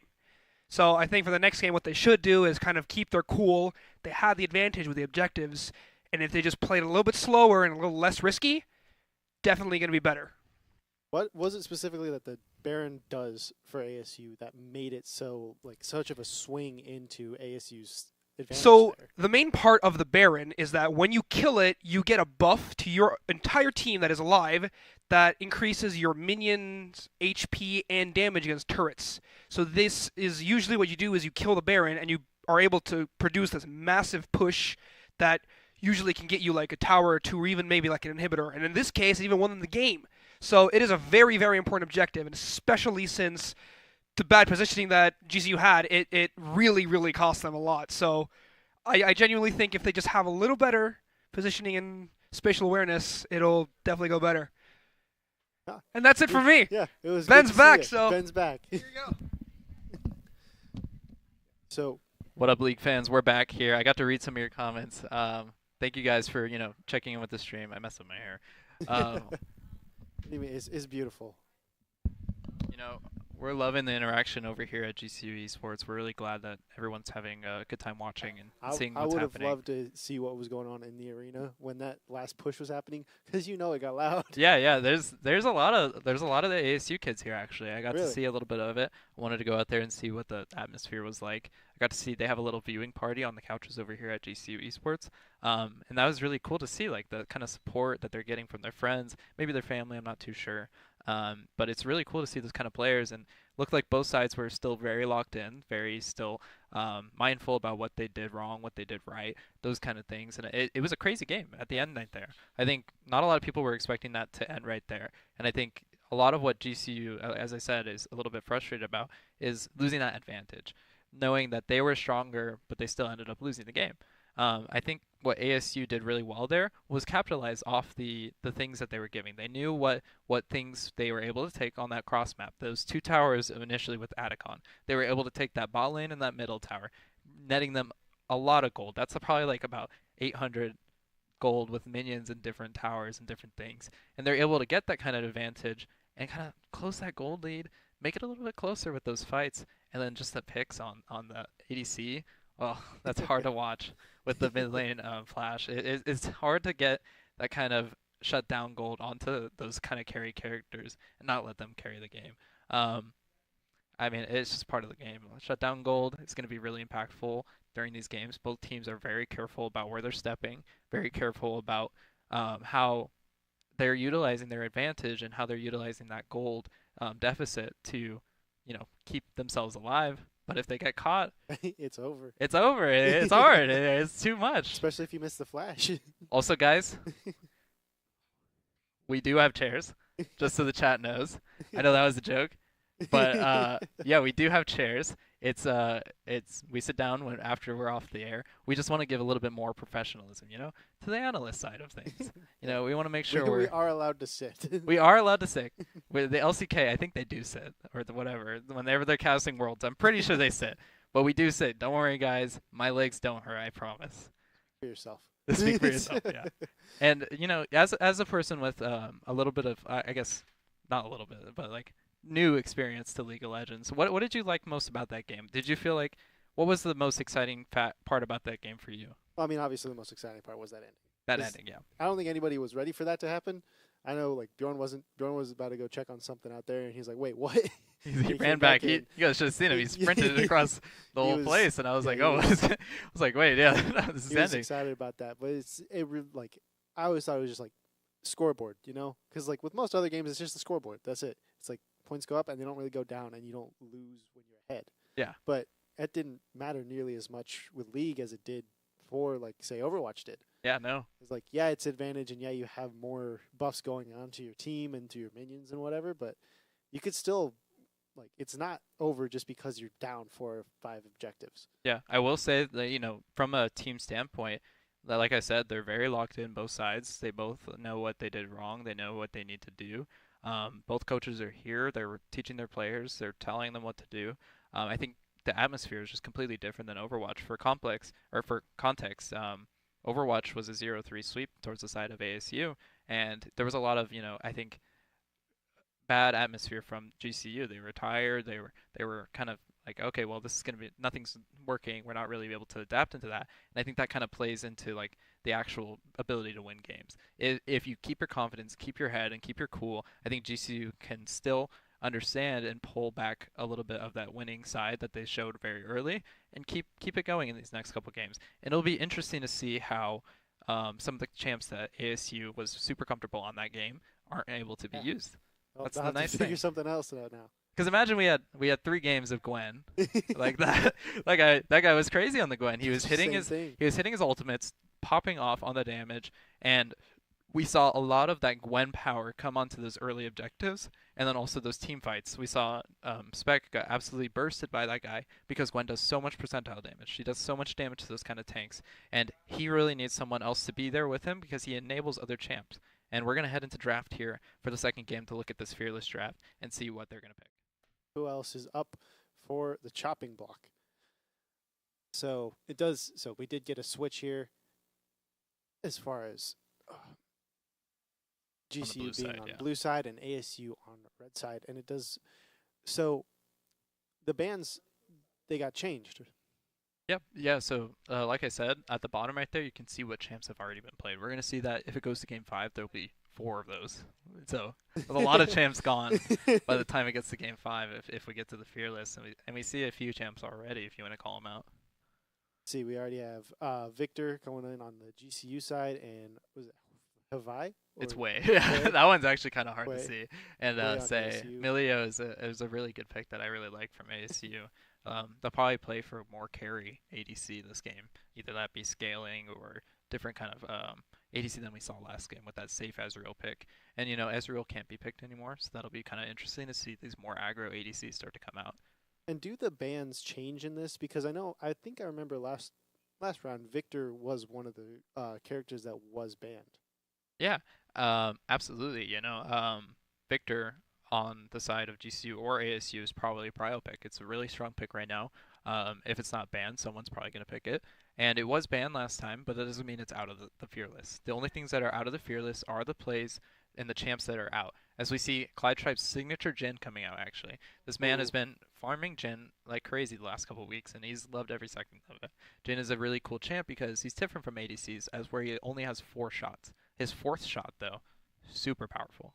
Gotcha. So he's going to be, that 4th shot is one to look out for? Yeah, and most ADCs, they want to build attack speed. Jhin always attacks at the same speed throughout the whole game. Okay. Which is very interesting. So he builds a lot of damage, and on that 4th shot, if you get hit with it, it's over. It's over. It's like a building at you.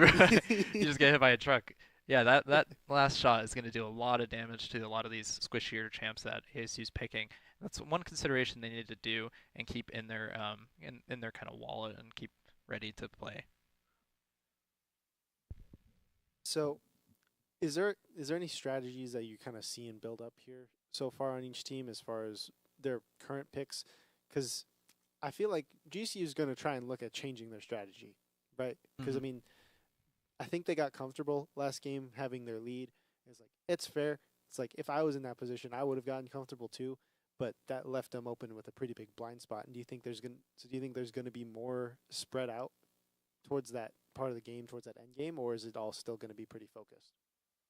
I think a lot of what GCU's identity was go in, secure the CC, secure the with the Verisol and the Skarner, and now it's going to be more of, okay, how do we better play these team fights? How do we drive or pilot our mechanics a little bit better? Pilot our champs. How do we adapt into these team fights? Looks like both sides are actually kind of going for the same team comp where they're able to kind of push and pull on the other team to see what they use and then go in after that. Jin's a really great execution or I guess execution ult where you can ulti from very far away, start a fight, or clean up a fight, and that kind of team fighting ability is what I think both sides looking for, where they're playing for more of these team fights and not more of these side lanes. Like the Ashe is enabling more team fights, more pick potential on these fights with the Ashe R that will go straight shot arrow to stun people. And I think that's going to be a big part of what the ASU team is looking for is that ability to single out a target. So they they like the arrows on that side because I mean that's the blinding from what was it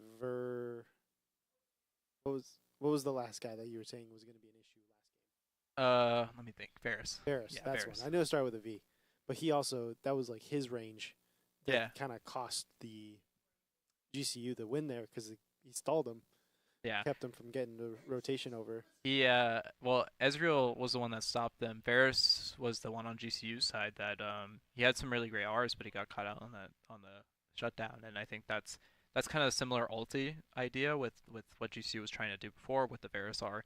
Can we single out a target to hit with our ultimate, and then how can we burst them down?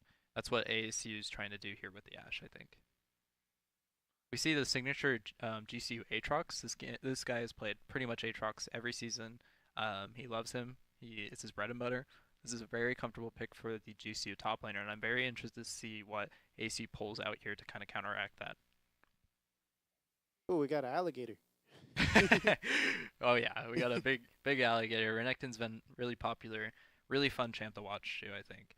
Lots of dashes, lots of engages, flashing, really cool plays that Renekton can be making. And I think this is still a very typical draft for people to see. We haven't gotten into the weird stuff yet.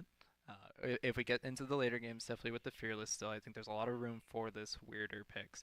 Karma is a really great pick here because it allows the GCU Esports team to space out a little bit more of ASU's team. However, I think it's going to be a little scary if they get that Ashe R and that kind of pick potential that I talked about earlier.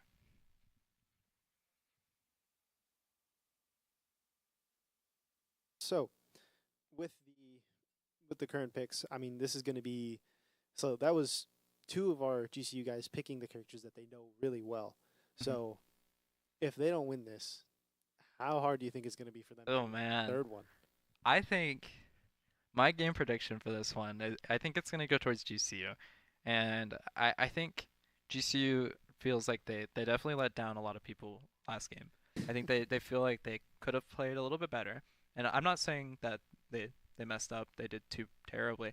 I think it's that first game jitters where you're like, okay, well, why do we establish ourselves? We need to get a little bit more comfortable. And I think if now they're locked in and they're ready to go, I think from the draft I can see that their team comp can execute a lot better than the other one. I think if ASU, though, however, is able to get to those objectives and really secure in the same way they were, where they're creating pressure and they're isolating either the ADC or they're getting the Ashe R out onto the enemy team and picking even the top laner, that'll be really detrimental to GCU's game plan. Just got to keep looking out for the sneaky objectives there. Yeah. I mean, that's what happened last time. But I imagine GCU is probably going to be pretty good at locking them down this time around because like they already have a strong start last game, and I'm imagining it's probably going to be a similar situation here, especially since like, those are the characters that they know. Yeah, absolutely. And I think a lot of people are excited to see some of what ASU picked there. I mean, the J4 is going to have some really flashy plays, I think. Some really great ultimates, really great setup with Renekton to being able to get over to where he is, hit the enemy, get some good damage off with his AoE skills, and live a lot longer than GCU, I think, would hope. I think both sides had a really great draft here. As I said, it's pretty typical from both sides. All it comes down to is execution. I think GCU slightly comes out on top with the Karma pick. I really like it. I think it's going to do a lot of great things for the spacing of GCU's team fight. But I mean, it's yet to be seen. We're very excited to see this second game kind of develop and kind of go along as both teams are starting to adapt to what the other team did last game.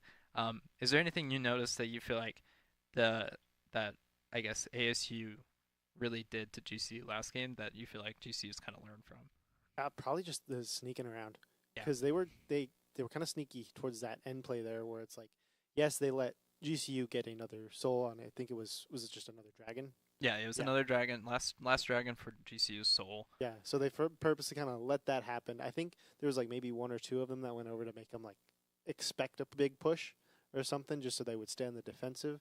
but that kept them in a position to where they could get the other objective to get that advantage with their minions to actually go up and take the rest of that entire lane. I don't think they were anticipating being able to take the full lane, but that last push was just something GCU wasn't prepared for. Yeah, and absolutely. The team just played perfectly to keep GCU from being able to come back and actually push back off of that, except for the one guy, Void Me, being able to rotate, and that just wasn't enough. Do you hear this guy? This guy's a league analyst. This guy's crazy. This guy hasn't watched League until today. Never played, haven't watched Arcane, so I got nothing. Arcane Season 2, pretty good. It wasn't better than Season 1, but it was pretty good. I highly recommend the show. It's good for everyone. I mean, I got my wife to watch it, and she loved it. She fell in love with the characters. She loves Mel. Yeah, it was a really great time to watch it with her. And it's funny seeing how she reacted to the characters. And I'm like, oh man, there's Heimerdinger. She's like, what are you saying? I'm like, what are you saying? What did you just call me? What did you call me? Is that a cuss word? We can't say those. Yeah, no, it's really funny to see how like newer people interact with League of Legends, and I think a lot of what scares people about League is the community being a little bit more comprehensive about things. Like they know a lot.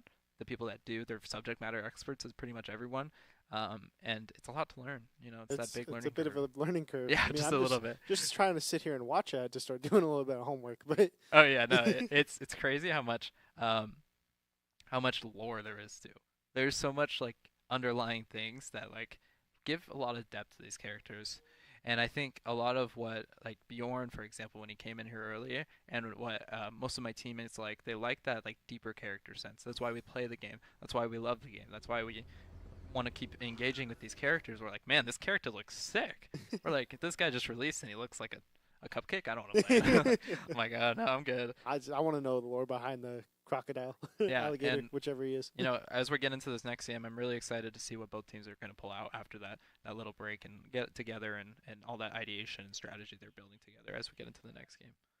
I remember you said the blue team has a better like advantage, which I mean we'll see in a second here because we're switching to the game right now. Yep. But like with GCU now on the blue side. As we see the two top laners having a great old time over there at the dancing. top side. They are dancing and loving each other. They both are running mecha skins too, which is pretty cool. I think that's going to be kind of fun to watch and just visually. I'm more of an organic crocodile kind of guy, but more organic, yeah. Sorry, you don't get the organic this time. That's fine. Do you prefer crocodiles or alligators?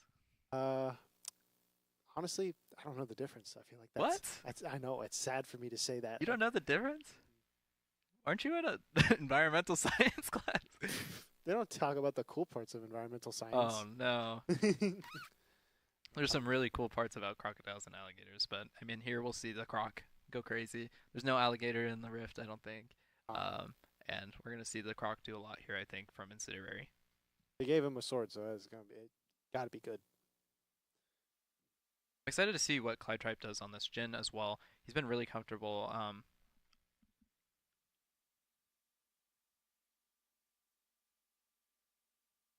think the game is without audio right now. Okay, there we go. There we go. Perfect.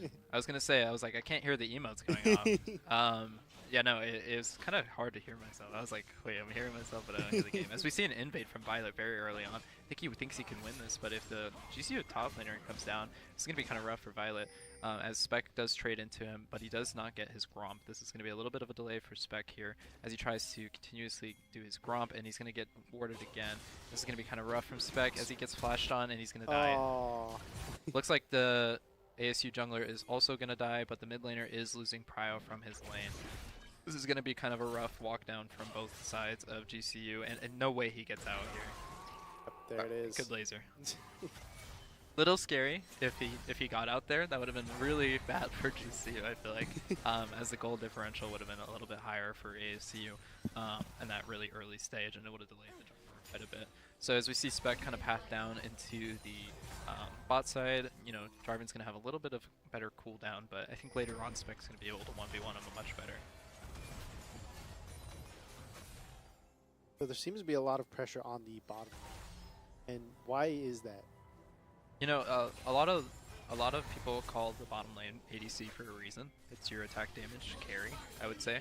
And so that reason is because with your auto attacks, you don't have to use any resources to use them. You know what I mean?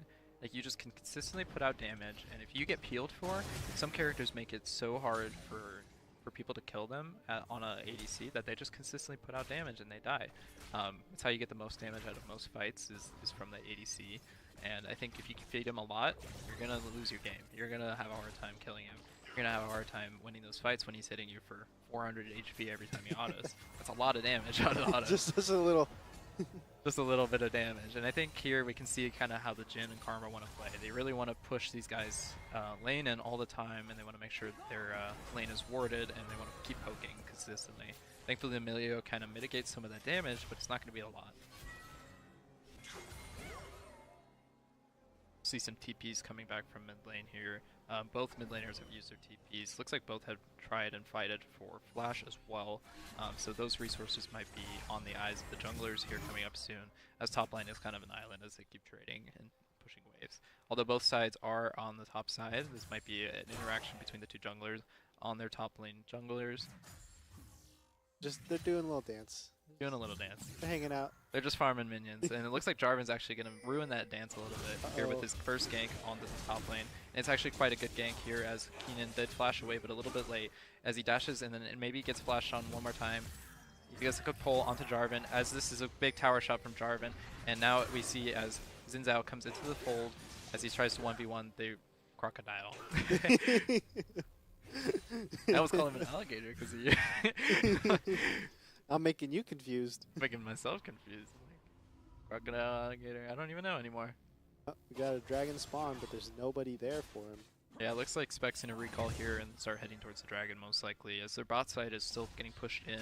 And that's kind of the objective, as I said, with that Karma, is to get those kind of pushes and get those kind of lanes prio for these bottom objectives. It's going to be big for GCU if they can keep consistently keeping this bot lane under the tower and not ready to go after dragon.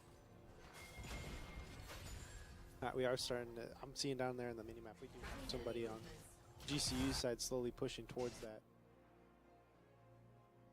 Avoid me up here still, just chilling out with the minions. Yeah, he's a champ. He's a champ at sitting in lane. He's definitely a champ. You know, Avoid Me loves to 1v1 people. That's kind of the core of his character, I would say, is that he loves to have those 1v1s and those isolation fights, and he hates when people come into his lane and kind of interrupt his flow. And I think here we're going to see a lot of that 1v1 potential between the Renekton and the Aatrox. Both use, or well, Aatrox still has, or sorry, not Aatrox. Renekton still has flash here, so he has a slight advantage and level 6. So Avoid Me has to be a little bit more careful here on the actual plays, and I think that's where it's going to be a lot of prio on the top lane, is those flash timers. How are they strong? Are they weaker, stronger? Where can we push the best advantage? It looks like the support roamed up here for the grubs. It's going to be easy grub take for GCU as Jarvan starts to head for us. Might be able to get the last grub here in a second, but they're not doing dragon yet, which is a little concerning for the side of ASU. So the dragon has just been untouched this whole time. Yeah, a little slower than last game in terms of like the objective take.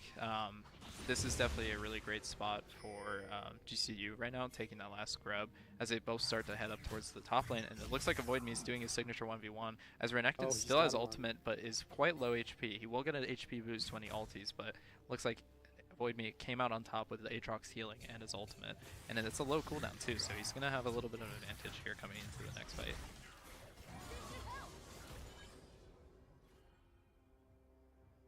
Are they starting to move towards the... That guy's name is Champ. I didn't even realize. That's hilarious. I wonder if it means like champion as in like League of Legends, or champ as in like champion. like or maybe winner. it's just what his dad called him. Champ. Like champ. What up, bud? Nah, yeah, my dad called me the Milky Goat. So. As we see the Ashe ulti come in to the bot lane, it's going to be used, and it's a pretty low cooldown, but you know, Clyde Tribe's brought Cleanse with him, which is really great for that Ashe R to kind of negate it right away, and if you're fast enough with it, you can really just not lose any benefit, really. So they're kind of holding back here. Are they just kind of waiting for ASU to push in more? Yeah, I think GC has a good good vision set. If we look at their vision side, they can kind of guess where people are, but we do see Jarvan kind of playing in that fog of war. As you can see, each side can't see on the map where people are constantly. You have to use wards and vision to kind of control that. If I think Jarvan can get over walls and get around GCU, it's going to create vision pockets for GCU, and it might lead to a detrimental play. That's something I didn't think about when during that first match, is what the players themselves can actually see. Because, I mean, spectating, you see everything. But, like, in the match, I didn't realize how much more your vision is blocked out as far as knowing where, like, the enemy is. I knew that they wouldn't have an exact idea, but it was a crazy thing to see just, like, a second ago when we switched over there. Yeah. I think if we take a look at the blue side vision, what they have to see here, they're not going to be able to see the dragon as much. They're not going to be able to see the lane bushes. They're not going to see a lot of like the places where the objective is right now.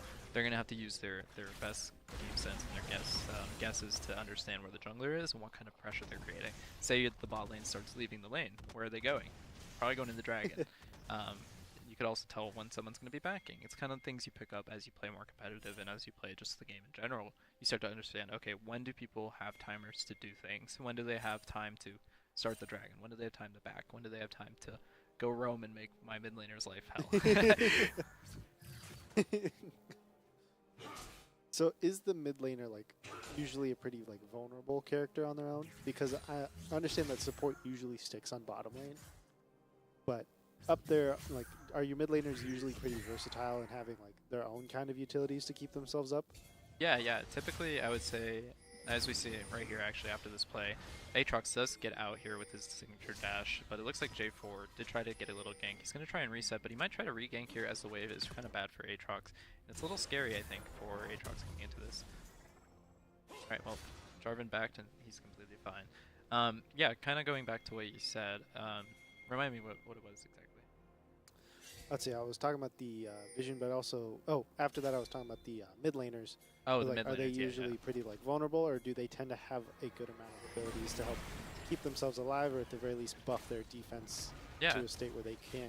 Yeah, mid laners, I would say dive typically the most out of champs, especially early on. You know, you have your control junglers, you have your junglers that really want to get on, and if they're punishing the people without flashes in the mid lane, that's going to be a big thing for early game promises and different things. And the supports can create an unequal balance, especially those engaged supports. If they start roaming up towards that mid lane, and you know someone has no flashes, and it looks like Ashe is actually going to be able to pick out the Karma from the side of GCU. Looks like Jin might get his back off. They were setting up for a dive here, but I think he gets it off and he's safe. But Karma did get caught out there, probably from an Ashe Shard, as we can see on the timer of the Ashe Shard, it's going down. And that was probably just an overstep from the side of GCU. I do believe I saw one of the GCU's players is with the grubs again. He's hitting the grubs here. They're going to get 6 grubs, which is really good for them. Because Bjorn told me this during one of the breaks, is that when you have all of the grubs, they actually help attack the turrets and stuff, right? Yep. It summons little voidlings, they're called. They're basically very easy to kill, but they do tank a turret shot if the turret has aggro. Typically the turret will target any minion, doesn't matter what type, before the champions, because just how it works. And if you attack someone under tower, you take aggro though. Gotcha. The champion takes aggro. But with those void bites, it starts doing this like tick damage to the actual tower itself, and then also summons those once you get 5 or 6 grubs. And that's going to be pretty big for these tower pushes from the side of GCU Esports. If they can really focus on these tower objectives before they get to the main objectives, they're going to have an easier time pushing. But we do see the gold differential from the side of ASU, probably from the 1 kill they just got from the Karma, and also a little bit of that gold dragon. Looks like Aatrox is going to perish here from the flash of Violet, and that's a good ulti from Violet as he secures the kill. ASU was the one to put down that dragon, though. They were able to put down the dragon, and now it's on a timer for about 5 minutes. Every dragon spawns at, I think, 5 minutes. Every 5 minutes from when it's killed or from the beginning of the game. And I think that's a lot of what ASU's really hoping to do this game. They lost out on a lot of the dragons last game, so they really want to secure those objectives and make sure they're securing what they weren't able to secure last game. I already have 1,000 gold lead as of right now. So they're definitely starting off stronger this match than they did last match, and so we'll have to see if the familiar picks on GCU's side actually changes the outcome of this, because it could very well be that GCU just does what ASU did last time. Yeah, absolutely. I think 1K goal differential isn't going to make or break a team. Maybe later on when it's like 45 minutes, but but to me it's not going to break this team. I think GCU is still very much in it, and we have yet to see which side is leaning more towards the feats of strength as well. We know both teams have one objective, but ASU already has 1 feat with the 3 kills. So if they get that turret or they get 2 more objectives, it's going to be pretty bad for GCU if they're still on that goal differential. Already a lot closer of a match though with the actual point difference. It's only 3-1, when initially at this point I think GCU was up quite a bit more. I think it was like 7 to like 2 or something. I don't know.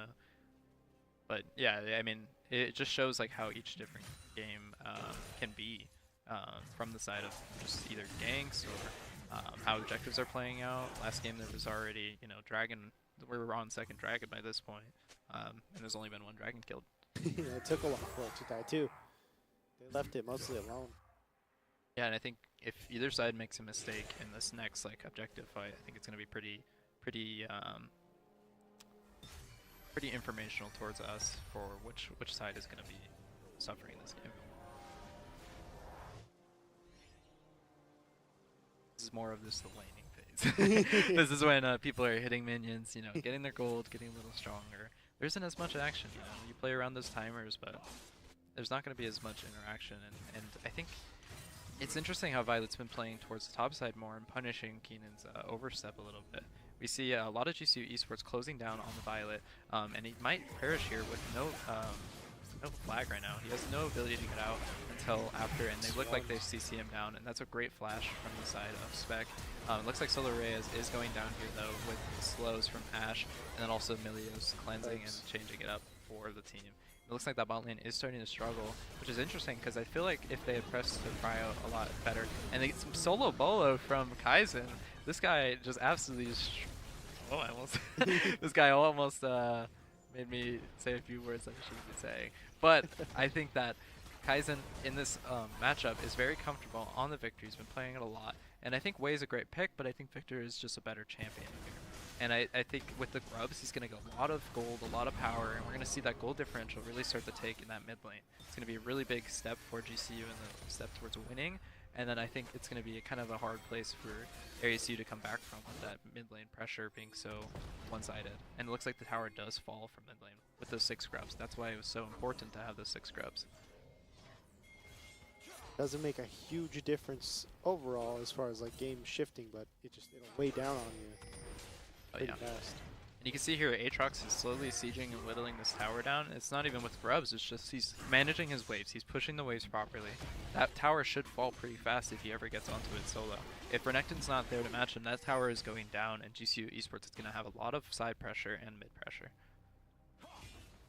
Definitely feels like they're playing a longer game here with more investments than it was in the last match, where it was very, very quick to get a lot of objectives handled. Was very, they're letting ASU try and play more of their hand. Absolutely, and you can see here what GCU did to rotate everyone up. Everyone was on that top side. Doug Clytripes was in the mid lane, ready to help fight if he needed to open up with the curtain call, and then Spec did a really great job of starting that objective early, making sure his team had the priority, and they knew where the jungler was from that early push in the top lane. And it looks like Avoid Me might even get the tower here, just with the grubs, and then that big of a wave. Looks like Spec's setting up Renekton for a gank here. Renekton does go in, and unfortunately will get caught out a little bit here as he is forced to ult, and they just should be able to slowly walk this down here. As Spec does take a lot of damage here, but the tower is very low. Tower will fall, and Renekton might lose his ult here in a second. And I'm interested to see if ASU will keep pushing down the mid lane while this fight goes on. We got to TP down into the mid lane as one falls, as it's Doug Clytripes. And we haven't even lost mid tower, but they're on our second tier. They're on our tier 2.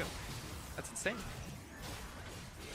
Oh, and it looks like the Crocodile absolutely just flashed and avoided the damage from Spec, and that's a very unfortunate for the side of GCU Esports, as that was a very good play from Incinerary. Violet looking for Avoid Me to clean up this last kill here. I think he might get it, but with the ulti commitment, I think Avoid Me is just going to fall. Great sequence of events from ASU, catching out Clyde Tripes there as they tried to make that play top, and even on the re-engage, they were so close to killing the Crocodile, but he was able to survive with his survivability in his champion kit. I think he did a really great job of utilizing that HP bonus that he gets from his ulti during that initial gank, and then also the HP he gets back from his spin. Yeah, I did not expect him to survive that, because there was 2 or 3 of them on him at once, and he just didn't go down. You can see they're really pressuring the side tower, like way more than GC did last game. And I think this is kind of what we need to talk about when we have that gold differential. How can we pressure people off this tower? Do we just put 3 men onto the tower and see, okay, what is the enemy response going to be? And if they know that there's enemies already committed somewhere else, are they going to be able to even match us? And it looks like Kaizen does get another kill. I'm telling you, this guy is going to be way stronger than the mid laner, and hopefully a lot of the ASU side for when they need to put up these fights. They're going to secure this dragon, but again, they're still losing out on these side lane towers. They're losing out on these like neutral objectives that are very simple things that they need to be focusing on. And I think if they can clean it up a little bit, they should be pretty okay with the feats of strength and the pressure they're creating. Again, we see the top laner already in the bottom lane, just kind of hanging out, holding them on. Looks like Kaizen is a little caught out here with the TP coming in. It might be kind of rough for him to get away. And it looks like Cool just missed everything. Kaizen is juking absolutely everything. Spec re-engages onto the way, picking him, and then we do trade the Karma away to the Jarvan. Violet is still chasing with Incinerary on the way here. He had already ulted, Curtain Call open. Looks like Violet's going to go after the Jhin here, get on top of him, and we'll see if Jhin can be able to secure him. Jhin does root him here, but I think that everyone is just going to walk away here, and it's going to be a little bit of a fight. I think it went more towards the GCU there. I think so too. It started off not looking good for GCU, but he managed to avoid a couple of big hits there and stay close in that bottom lane. The issue GCU has right now is most of their gold is going to be on their mid laner. If you look at the gold differential between each laner on the scoreboard, you'll see that I think the jungler is going to have way more gold, and then also their top laner should have more gold than Avoid Me. Avoid Me has had a great tower push and a great objective thing, but them getting to the tier 2 on the top lane, it's kind of bad for GCU. It allows a lot of pressure to be taken away from that top side, and they got a lot of gold for that tier 2. I mean, you can see it on the map. There's like the top lane is wide open. Yeah, it's going to be scary with this Adacon too. The waves are going to be pushed a little bit towards GCU, and they're going to make sure they're managing their people resources a little bit better.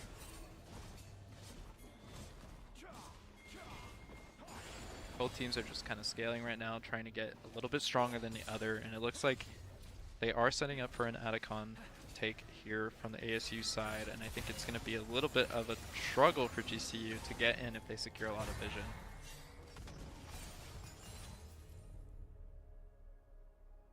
I'm interested to see the goal differential, if we could show that as well. That would be great for me to see, because I want to see the difference between that 4-0 Victor and that way that's 0-3. It seems to me that Victor is going to be a big element of what GCU is going to try to do and play around. And if they can manage that TP from the side of ASU and make sure that he's not in these fights, it's going to be really hard for GCU to win these fights. Two big players on there that are worth a good amount of money to get taken down. Yeah, absolutely, and look at their Ashe items. The Ashe items are terrifying. we see Clyde Tribes. He's only on Collector here, and he's building into a Rapid Fire Cannon. But by the time he gets there, Ashe is already going to be building into her third item, and she already has upgraded boots too. It's going to be kind of rough from the bot lane side of things. Jhin is going to be purely utility here for a long time, and until later in the game, he's not going to be able to match a lot of what Ashe damage output is going to be like. We might see an Ashar come out of here from the side of ASU to secure this mid lane tower. That would be very good for them, as their Jarvan is setting up on the side right here to kind of help them out and see that he is spotted on a ward by GCU Esports. And we try to clear out that lane pressure that J4 and Ashe and everything are creating. A lot of pressure in the mid lane right now. tower is about to fall. We'll see how GCU tries to defend this. Looks like they want to defend it, but it's just going to fall. And Spec is getting space here from the Ashe and the Milio. And it's looked like he got kind of isolated there because his team wasn't exactly with him on that play. And Avoid Me does ulti, he's trying to hit the J4 as we do open up and do a lot of damage to the Ashe, but with that Milio it's going to negate a lot of it and also heal back. And we'll see an Atacon push here from the side of ASU as they try to secure the vision around it and then get ready to take it. And Avoid Me actually does kill the J4 somehow. I don't even know how that happened. The J4 wasn't even that low. But it's a really great pick from the side of GCU because now they can't Atacon. They can't get that objective that is super powerful in this new season, and that bonus would have been really beneficial towards ASU. And we see the goal differential. It's not too big yet, you know. Still pretty close. I think without that kill, GCU is in a much rougher spot. Got another back there. Top lane is again kind of. We got the top lane is getting one of ASU's pushed through it, and then the bottom lane has one of GCU's. So there's been a lot of pressure towards the middle of the map as a whole. Is that just objectives? Because there's been a few that just keep spawning. Yeah, back to typically back. in this point of the game, you want to have a little bit more mid-prio. You want to be able to push those lanes a little bit faster because you can get to those objectives from mid lane. And that's probably the safest place to get from it, because if you don't take the mid lane prio and they take the vision control that is typically associated with these objectives, then you're gonna get pressured out. You're gonna walk into a bad fight. You're gonna choose a bad angle, and you're gonna get caught out. But it looks like GCU is able, from that mid push, as you saw, he pushed it before the other guy did, and they were able to get a lot of that vision control and a lot of that pressure from this side. Looks like they're going to sneakily engage onto Spec as they thought they were on Atacon, and he ultis onto the Jhin, and Spec is still alive on the side, but he will fall down here as Avoid Me enters the fight. And Violet, J4, knocks up 2, and Clytribes has no flash. 2 are going to die here, and then Lam Kaizen is going to fall as well, which is their biggest player from GCU Esports. And it looks like the side of ASU is going to win this game because they have made the goal differential way higher, and they're going to take a lot of towers and objectives here. This could be even a Baron here as they head towards it. They have the vision control. No champs are going to be up for another 13 seconds, and that's going to be pretty detrimental for GCU if they can secure this Baron. Soul Survivor. Soul Raise. It's just, yeah, it's free. There's nothing to keep them from doing this. I think Karma has been a really great pick, but I failed to see it executed, I think, properly on this part of the game. I think a lot of what GCU was hoping to do was able to lock down the J4, lock down the Renekton and come in here, but I think by the time that Karma's even hitting or rooting or putting the DPS down range, it's too late. Violet's had really great engages with his shields and with his knockups. It's been really great from the side of Violet to see him isolate and take away these GCU members' strengths. Now, the gold differential is way bigger, 7,000. Now, ASU has the Baron again, just like they did last match. That was kind of the turning point for the last match, too, of when they just fully started taking out that whole lane to get straight to the main base. I'm interested to see if that's going to be a similar play here, or if they're still just going to kind of stick to a slower burn, wait till they get another, or at least try to get another wipe on GCU. You see Victor fall there. Violet's really strong here with his items. He's got Eclipse, he's got Sundered Sky, he's got Frozen Heart, and then he's got a little bit of MR. Even Kaizen can't really get through Violet right now. He used all his abilities, he got all his CC, all his everything down, but Violet's just a little too far ahead for the mid laner from GCU to handle right now. ASU's right on the doorstep. We can see that Baron power coming through again on this game. It looks like effective utilization of Baron from ASU yet again. And it's not going to be that fast like end that you saw before. They're going to have to kind of kill and whittle down the members of GCU Esports. And with this Ashe Heart that comes back on a short timer, they're going to get a lot of pressure here. Oh, that's the last turret on that lane destroyed. Absolutely. I don't think they want to take an inhibitor here because it might be a bad fight, but they are walking up slowly, and they are still using that Baron to its full utilization as they take the mid lane inhibitor. And Clytribes is going down from the Ashe that is really strong and has more range than Milio. This does look like on the side of GCU, kind of a collapse of just the mid game pressure and a little bit of the ejective time. It's 2 inhibitors down. Just going to deal with the last couple of turrets here. They just keep Violet. wiping the floor with GCU. Yes, Violet is just absolutely just getting every ult, hitting everything that he can, putting pressure on these GCU members to perform, and you know, creating a space where they can't really utilize their champions to the full capability. I think that's where ASU's shine was through their player Violet. He did really excellent that whole game. Got an ace there. Ace, yeah, ace everything. I think GCU has some talking to do again and see what they're doing wrong. You know, I think they're creating a lot of pressure on themselves when it comes down to the champions that they're picking, and then also I think they're trying to execute plays that when they get resources out, they're a little bit forceful. I think they're a little bit forceful towards the side of top lane. I think I would love to see a little bit more of Clyde Tripes getting onto more aggro champs, getting a little bit more aggressive with what he's doing, and then playing a little bit more engaged supports. Because we played double Enchanter on our side. It would be great to see like some Nautiluses, Blitzcranks, Rels. I know Rel was already gone, but now that we are going to this next game, I think they need to execute a little bit better with their champions in order to win these games. Because it seems like these flights are really close in the early game, and I just think a lot of what GCU is hoping to do, they're falling a little bit short. Yeah, it's going to be tough to see how they bounce back because that was a couple of the bread and butter champions there. Yeah, and they couldn't get the secured win either with the champions that they did know. Yeah. So it'll be interesting to see what kind of picks get pulled out in the next match and to see just how different the team composition is, if it even changes. Yeah. And the pressure is on for GCU Esports is if they lose this next game, it's over for them. This is it. For context, you know, this week GCU and ASU played each other in the round robin for this tournament. This is the finals, but before there was a round robin between quite a few of the schools. We had NAU, you know, U of A, all those different schools coming to play in this kind of league tournament. And this week we had beat them very narrowly. It was a very close game. But we're not seeing that here yet. We're not seeing that GCU side, I think, that's ready to take on ASU, that's ready to pilot their champions in the way that they want to.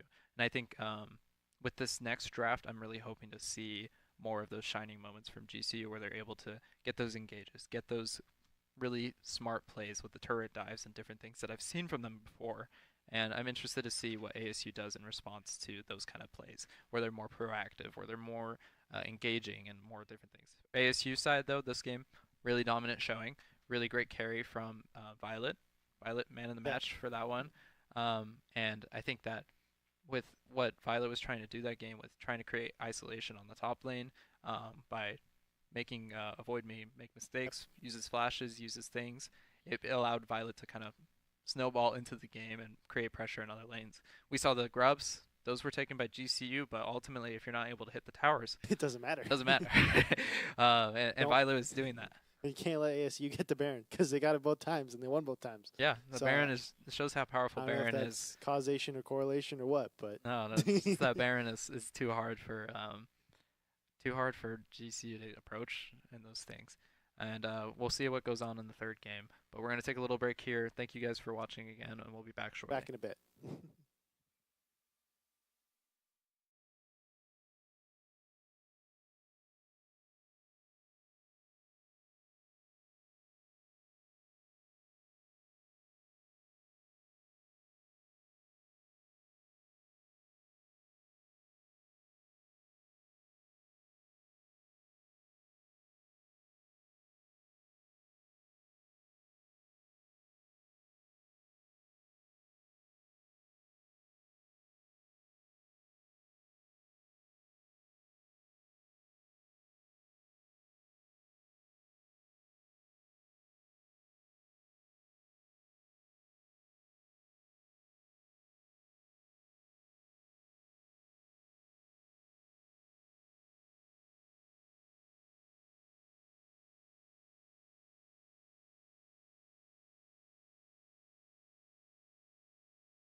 Welcome back again to Jacob still tries to figure out what is happening in League with special guest Bjorn again back from behind the scenes.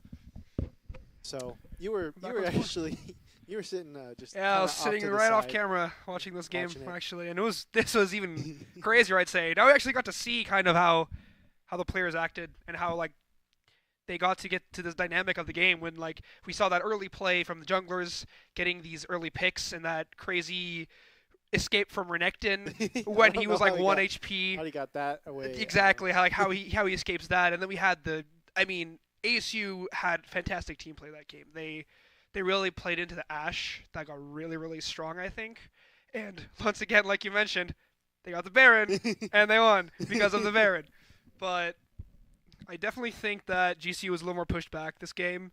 We saw Avoid Me Keaton with his Aatrox top lane, and and he was doing really well in lane, but then the jungler came back and pushed him. And yeah, we got Ben back here, so Ben, come here. Oh, get over here. Come here. We're doing some specialist talk now. We're gonna let the people who know what's going on. Yeah, let's go. You're switching with him. Full elaboration. Yeah, get over the cable.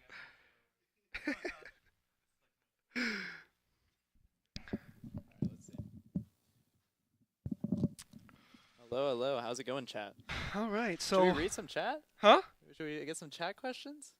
Yeah, we could. We could. That could be pretty fun. Let's do some chat questions. If you guys have any questions about GCU Esports, Western Cactus League, what you think about the games, or just what you think our analysis was on any of the games or any moments, feel free to ask. I'm going to pull it up on my phone real quick. Feel free to say hi as well. Really great to have you guys kind of be around here and interacting with us. And I see the chat lighting up. Weird to see myself on here.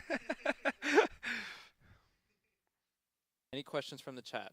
Anyone want to say anything or interact at all? I know we have a lot of time here just in between games as they kind of discuss what went wrong, what went good, all those different things. All right, so we're waiting for a question. What do you think of that last game? I think it was probably one of the best showings from ASU I've seen in a game. Absolutely agree. They were really strong on their vision control. Vision control was very big this game. I think that's where we're missing out a lot of. Yeah. We're missing out a lot on the vision control, especially around top side. Mm-hmm. We saw that the Jarvan was able to get into those pockets, get into the Aatrox, and utilize his resources to get those out of the Aatrox and consistently put him into the spot where he doesn't want to be. Yep. Aatrox did still get the tower, was still at a gold advantage, but I think Aatrox was a lot more disabled than he could have been if Jarvan was out of the equation. Absolutely. I definitely think we saw it with the ganks that Renekton escaped from. That we saw they got a good gank, but Renekton had the vision to be able to escape under tower and actually be able to fight them off. As when Aatrox was getting ganked, it kind of felt like he was getting ganked more in the middle of his lane, and he was getting more pressured back in kind of a bad spot before the scene developed. And I definitely feel like the fact that they had a better vision control was because that was one of the leading factors of why Renekton was able to stay in the game. Absolutely, and I think that a lot of what the Renekton was trying to do was survive. Yeah, he knew what he needed to do with the survival and with the techniques that he had. And he had some really great plays there where he killed Spec on that flash after dodging the extra little bit of damage that might have killed him. That was crazy. I think that's probably one of the best highlights I've seen from ASU, and I think they should really take that kind of mentality into this next game. Is that like they're very confident, they know what they're doing, they're piloting really well. If they consistently keep that and don't let any nerves or anything kind of press them, I think they're going to be really well set off for this game. Yeah, I think so too. And I'm going to hand off now. Yeah. Get ready for the next game. So, Jacob, you're back. Thank you guys for having me. Merry-go-round. We hope all of you at home again are having a good time. If there's any questions or anything, feel free to send them in the chat. We're happy to answer. We're happy to interact with you guys. We're really thankful again for our sponsors. You Esports? We have Esports U. Esports U. We also have CECC as well as GCU and GCU Esports as a whole. So without them, none of this would have been possible. Like we've said before, it's like they gave us the facilities and the ability to actually host tournaments like this, have all of these wonderful people and wonderful players come in, play these games, and acts as a way for me to learn new games too. Yeah, yeah. We got a new analyst right here. It's a This learning guy's experience. a great guy. He understood and adapted what happened from the first game into that second game with the Baron push, with taking that objective and understanding, okay, well, we have this strength, we have the ability to go far. How can we maintain that strength? And I think that's what GCU should have done the first game, but then it got flipped on them. It got flipped on them really hard on that first game, and then on the second game, we saw what ASU did with their gold advantage. We saw them pressure off that tier 2. We saw them utilize that Baron and that mid lane fight that they lost, or sorry, that GCU lost, into spiral into Baron, into multiple objectives, into a massive gold lead that GCU could not overcome. And I think that's the scary part about ASU is they know their advantage and they know how to push it with their members. If they can create that numbers advantage and utilize that gold advantage in the same way that they did second game, I think they're going to be able to close it out this game. Yeah, we're going to have to see if GCU will be able to snap back out of this because, like, well, we'll see in the drafts here how their team composition changes up, but also it's going to be a matter of that last game they just kind of turtle shelled a little bit. It's like there was a lot of aggression there and a couple of different things, but they're going to have to snap back and we'll see what they pick. So we already starting out, ASU's back on blue side, GCU's on red side, and then ASU has Jace and Malka. Malka, my favorite champ actually. Really? Yeah. I love the tree. I think he does a lot of. He's super fun to play. Enables your team severely. I've started playing him in support a while back, right before he was really popular, and I remember talking about how broken I thought he was. I thought he was so strong, and they nerfed him a little and made his support definitely a little weaker, but it's still very viable. And I think that's what ASU's trying to go for here. They're trying to get more of that range. The Maokai Jace combo is a combo that has been talked a lot about in the pro scene. You can enable Jace to do a lot of damage with his EQ through the use of his abilities and really poke out a lot of these champs that would otherwise be CC'd and unable to approach these fights. I think it's really great to see what ASU's drafting here because it allows them to have a lot of versatility in their champions. Ari and Zaya are really great at survivability, and also Braum. Braum is really great at defending those champions and keeping them alive. I think it also really helps against Jace, Maokai by disabling their R and tanking the CC aspects of those two champions. Second set of bans. And you can see at the bottom, guys, we are on Fearless Draft again. None of those champs at the bottom can be played anymore during this series, and so we're going to start seeing some little bit off-meta champs that you typically wouldn't see.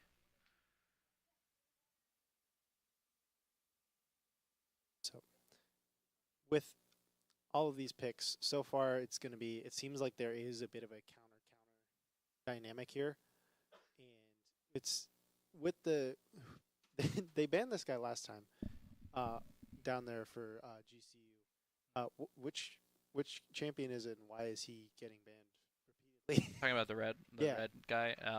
Yeah, that is Darius. Darius is a hyper carry top lane that can get a lot of traction if he's allowed kills and allowed a lot of pressure. And I think what GCU is trying to hope for is that Darius isn't able to hit whatever champion GCU is putting in. If that's a tankier top laner, then I don't think they want Darius to be able to smack him, build his stacks, and then get really strong, fed on that top lane and cause a lot of problems for their side lanes. I think that's what GCU is trying to go for. And on this safety play, I think GCU is really going to try and pick a mid laner that can control a lot of the game here with the priority against Jace and Maokai and can survive the Maokai ultimate. Yeah. Okay. Well, it looks like we have Lilia on the pick. That's a signature spec play. Signature spec character. He loves the Lilia. I've talked to him so much about it. It does a lot of pressure. It's a little deer, hops around. It gets a lot of pressure on the magic damage and a lot of speed. So it's a very fast character. So is Zeri as well from the side of ASU. They are looking towards, I think, maybe more survivability, longer drawn-out fights with the Maokai and Zeri and Rakan. I think GCU is probably going to hopefully shut down a lot of these characters before they go into this fight, and they allow GCU to do a lot more damage, but ASU to survive a lot longer. Yeah. Well, it seems like with GCU, their strategy almost needs to be a quicker victory, just based off of ASU does really well towards that end game there, especially after they get the Baron.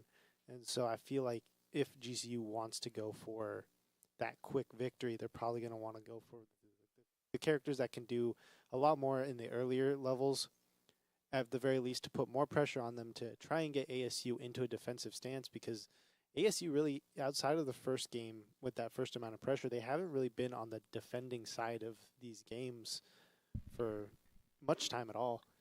Yeah, absolutely. I think GCU is going to have to pull out all the stops in this draft and in this game. It's going to be really interesting to see how the coach kind of drafts around their players and to give them a really strong picks. And it looks like they're going to pick the Malphite actually, which is an interesting one because it's not exactly a carry. It's going to be more setting up your team, getting them ready for a bunch of different objectives. And I think it's going to be really important for the Malphite this game to pick down the Zeri and enable the team to be able to hit the same person. I think we're going to have a swap here in terms of casters real quick. I think we're going to meet the coach of ASU. Sweet. So I'll step out and let the professionals take over. In here.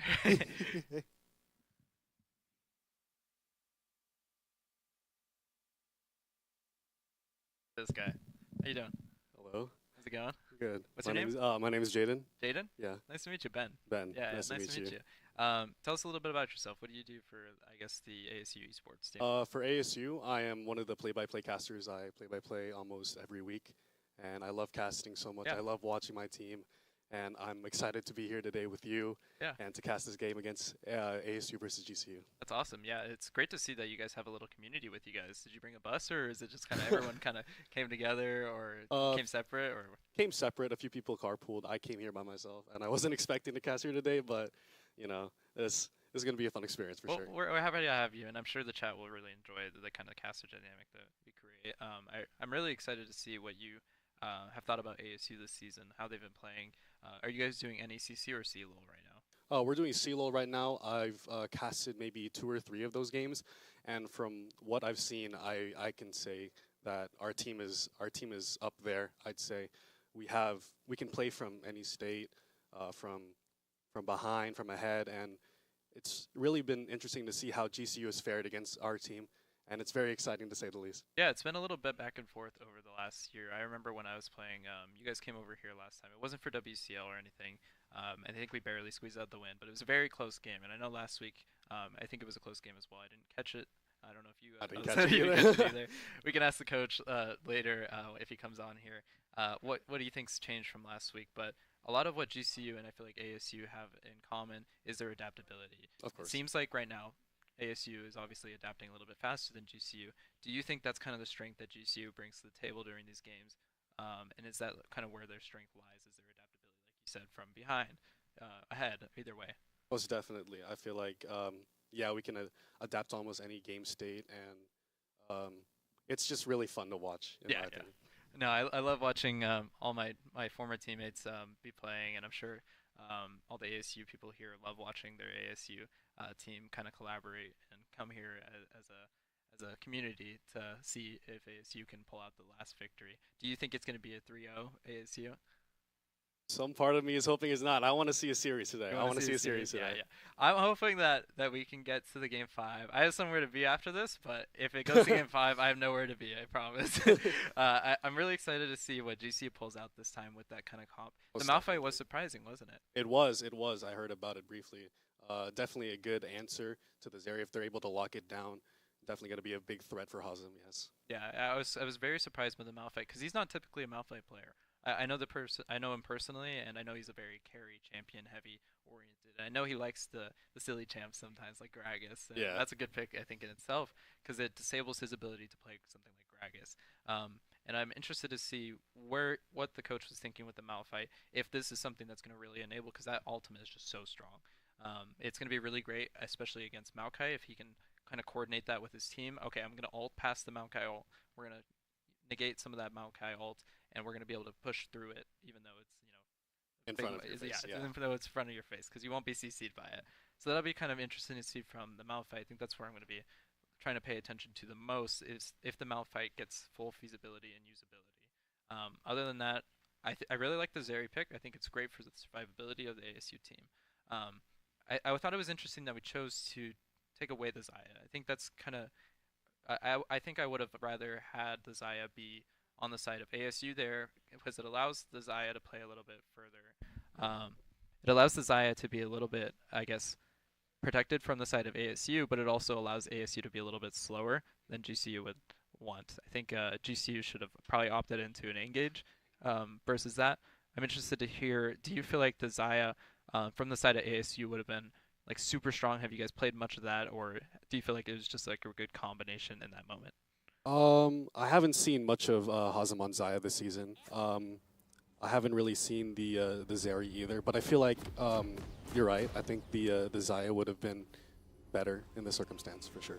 Yeah. And I think we're going to go into the game right here in just a moment as we transition into it. I'm very excited to see what GCU can pull out this game, if they're able to overcome the adaptation of being down by 2, and if they're able to pull out a game.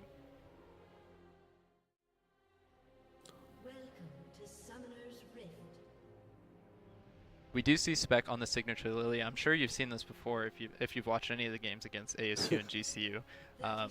He loves his Talia, he loves his Lilia. Both of those champs are his bread and butter, and he loves his farming. He loves to do all that from that kind of perspective. And I mean, he's super comfortable on this champion. Do you think that's going to play a big factor into this game? Do you feel like ASU's comfortable on their champs, or who has more comfort in your opinion?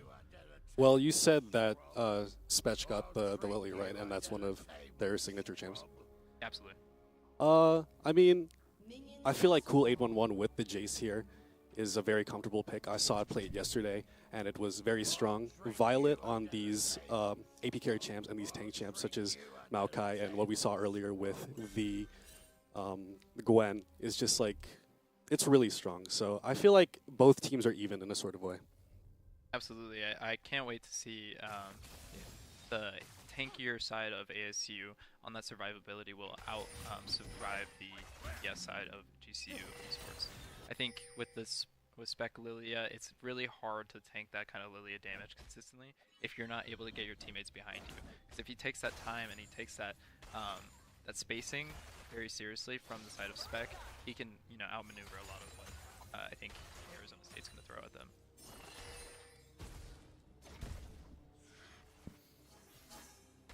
I thought it was interesting. His name's Champ. Do you know if it's like champion? I think it's short for champion. Yes. Is it like champion as in like League of Legends champion, or is it more like you think like he's the champion. He's the champion. Okay. He's what he wants to bring home today in this Western Cactus League tournament. Yeah. Who's the player to look out for on the ASU side? I know you guys got some really high ranking players. I know you guys got pretty consistently really mechanically strong people. Who do you feel like has been a standout player this season, or just someone to watch this match? Well, me personally, I really like enjoying Violet. Violet, when they're able to get their AP carry champions, it's one of the most beautiful things to watch. Like in the first game, when they were able to get Gwen, and even though they played from behind, the Gwen was still able to catch up with the team and get fed. And I feel like he's definitely the player to watch. He's a challenger, and it just gets me excited watching him.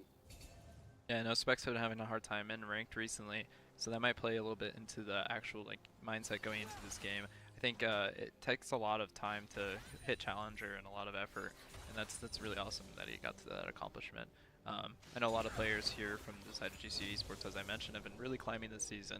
Do you think that plays a lot into the games? Like, do you consider that like Diamond, Master, Elo to be like not a big deal when you're looking at teams? Like, it's really not that different from the challenger mindset, or do you feel like if you had more of these higher ranking players like you do, like that's consistently making you a better team? I feel like in this case, when you go against higher ranked people in ranked, when you have the chance to go against professionals, people who have been in a professional setting, who have competed on stage, Violet's been able to do that, and I think a lot of our players recently, I think Incendiary hit Master, so it's definitely a bit of reflective of skills, I'd say. Absolutely. I mean, it allows people to know when to go in the jungle, especially because if you can get those invade and take away resources from the enemy jungler, it's very detrimental to their playstyle and very detrimental to how they play the game. As we can Violet, see with the Jace EQ, taking Spec down real low, has to back away from his top side. Yeah, both junglers taking quite the chunk there. I think that was really great CC chain from Violet. I played a lot of Maokai in my time on support. really strong when it was. I loved it, every second of it. And I think that champ just does so well at displacing things. And it looks like Spec does end up getting killed by Violet, and then we trade junglers there on the top side. He didn't see it, shameful. Yeah. I think it was just Violet waiting in the jungle, and Spec maybe walked up a little bit too far. But good trade for Violet, probably. I mean, Spec loses out on his timing on his camps, and I think that's going to make Spec a little bit slower on some of these main objectives, and Violet's ready to go and ready to take his camps and go onto objective. Crucially, it's an exchange of flashes between Violet and Avoid Me. It'll be interesting to see how Incendiary leverages this summoner differential in this early game. I wonder if Avoid Me will spot out this Maokai coming towards him fast enough, but it looks like he's Doesn't know. Body he's going to get CC'd here, and it might just be then for Avoid Me as he gets chained here from the Maokai and the Gragas. It's going to be kind of rough for him to get away from this without flash. This is what this is what I was talking about. They know he's a summoner down, and so Violet just goes back up top, helps his top laner, and eventually secures this kill. Absolutely, and with the side, with Avoid Me on the side without no flash, he's going to lose a lot of resources here. It's really detrimental for him to die there. I think Avoid Me struggling a little bit with the vision side of the top side, knowing when the jungler is going to be there exactly. As you saw, he started approaching that bush, but Violet was already there. He was going to ward that bush, and he didn't expect Violet to be there so soon. And I think that's great from Violet's point of view, is he knows the timers of which people are typically going to be warding, or people are going to be using their resources, and he can really use that advantage. It looks like here from the side of GCU Esports, we might get a kill onto the mid lane Jace, but it looks like he just narrowly escapes as they're not sure where Violet is, and they don't want to secure that kill if they risk both their lives. Crucially, though, Avoid Me's life is not in vain, as GCU were able to secure the first dragon of the game, Infernal Drag. So, and also setting up a gank there. It didn't really go as well as Spec wanted it to, but the opportunity was there for sure. Absolutely. I'm really interested to see which objective they're going to be trying to fight over. I think a lot of what Avoid Me is going to try to do is play around these objectives. That ultimate ability makes team fighting so much easier for any side that has Malphite. And it would have been interesting to see if they had picked the Malphite earlier, what ASU would have picked. I assume the Sylas would come out if they banned it or not. I'm not too sure, but it would have been kind of crazy to see both Malphite ultis on the other side.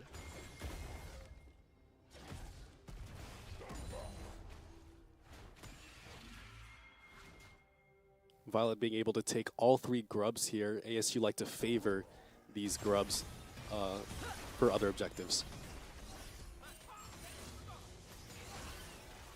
And We're starting to see the sixes come out from both sides. This will be pretty interesting to see what objective we're going to be using our R's towards. If supports are going to start roaming up towards that second grubs, or if we're going to still be priming these dragons from the side of GCU Esports.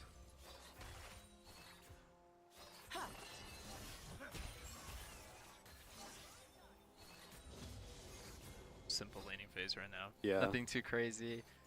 We're waiting for Spec to make some plays onto the sides. He hasn't been able to get a really good gank at all this game yet so far, and it looks like Gragas is going to get a lot of chip damage onto the Malphite. And it looks like he's setting himself up for a little bit of a turret dive if he gets too low, with that poke coming through from the Gragas barrels and potentially his ult. Looks like a big fight onto the bot lane with Rakan, not 6 yet. He does get marked, both are marked with the CC coming out from the Rakan. And it looks like they're going to secure the kill onto this area with Flash, and then also Rakan is going to fall here from the side of ASU. So double kill into the bot lane towards the side of GCU. What do you think went wrong there? Champ definitely not being 6 is definitely really, I don't know why they would fight there, to be honest. As they could see, both the Xayah and the Braum had 6 up, and was being able to stack up that Braum passive really fast. No way to escape. Champion holding onto the flash there too, as Incendiary getting a little bit frisky into the turret, has to flash away. That E hits the Q following afterwards probably would kill, but it looks like Void Me is going to try and go for the kill, but he's not going to be able to secure it with the sustain from Gragas. Spec is on the top side, maybe potentially looking for a gank on this Gragas. He is 1 HP. He will die quite fast if the jungler does show up from the side of GCU Esports. Will avoid the ball coming down from the river. Bomba from the side. No, it's very close from Spec. Throwing the bowling ball into the team. team, it does make him use his ability, and I think he's going to just both reset from the side of both GCU and Arizona State. I'm interested to see how this these bot lane kills will add up for GCU Esports, if they're going to be able to make a lot more plays on that gold for the bot lane. It does look like he finished items, so that is great for them when the dragon spawns, but with Zeri backing, we might see soon a Zeri item coming out from the side of ASU. Yeah, Yuntal's being completed here for the Xayah. Definitely those 2 kills you did not want to give in this early game. Absolutely. We see Braum with plated as well right now. He's going to be able to tank a lot more of the ASU team, although I don't know if plated is the right move here. With Zerial and Jace being the only AD, I think CC boots would have been probably better. Is probably what I would have opted for as a support main, but I think it'll be fine in the long run. But I'm not too sure if the gold is worth spending right away on that.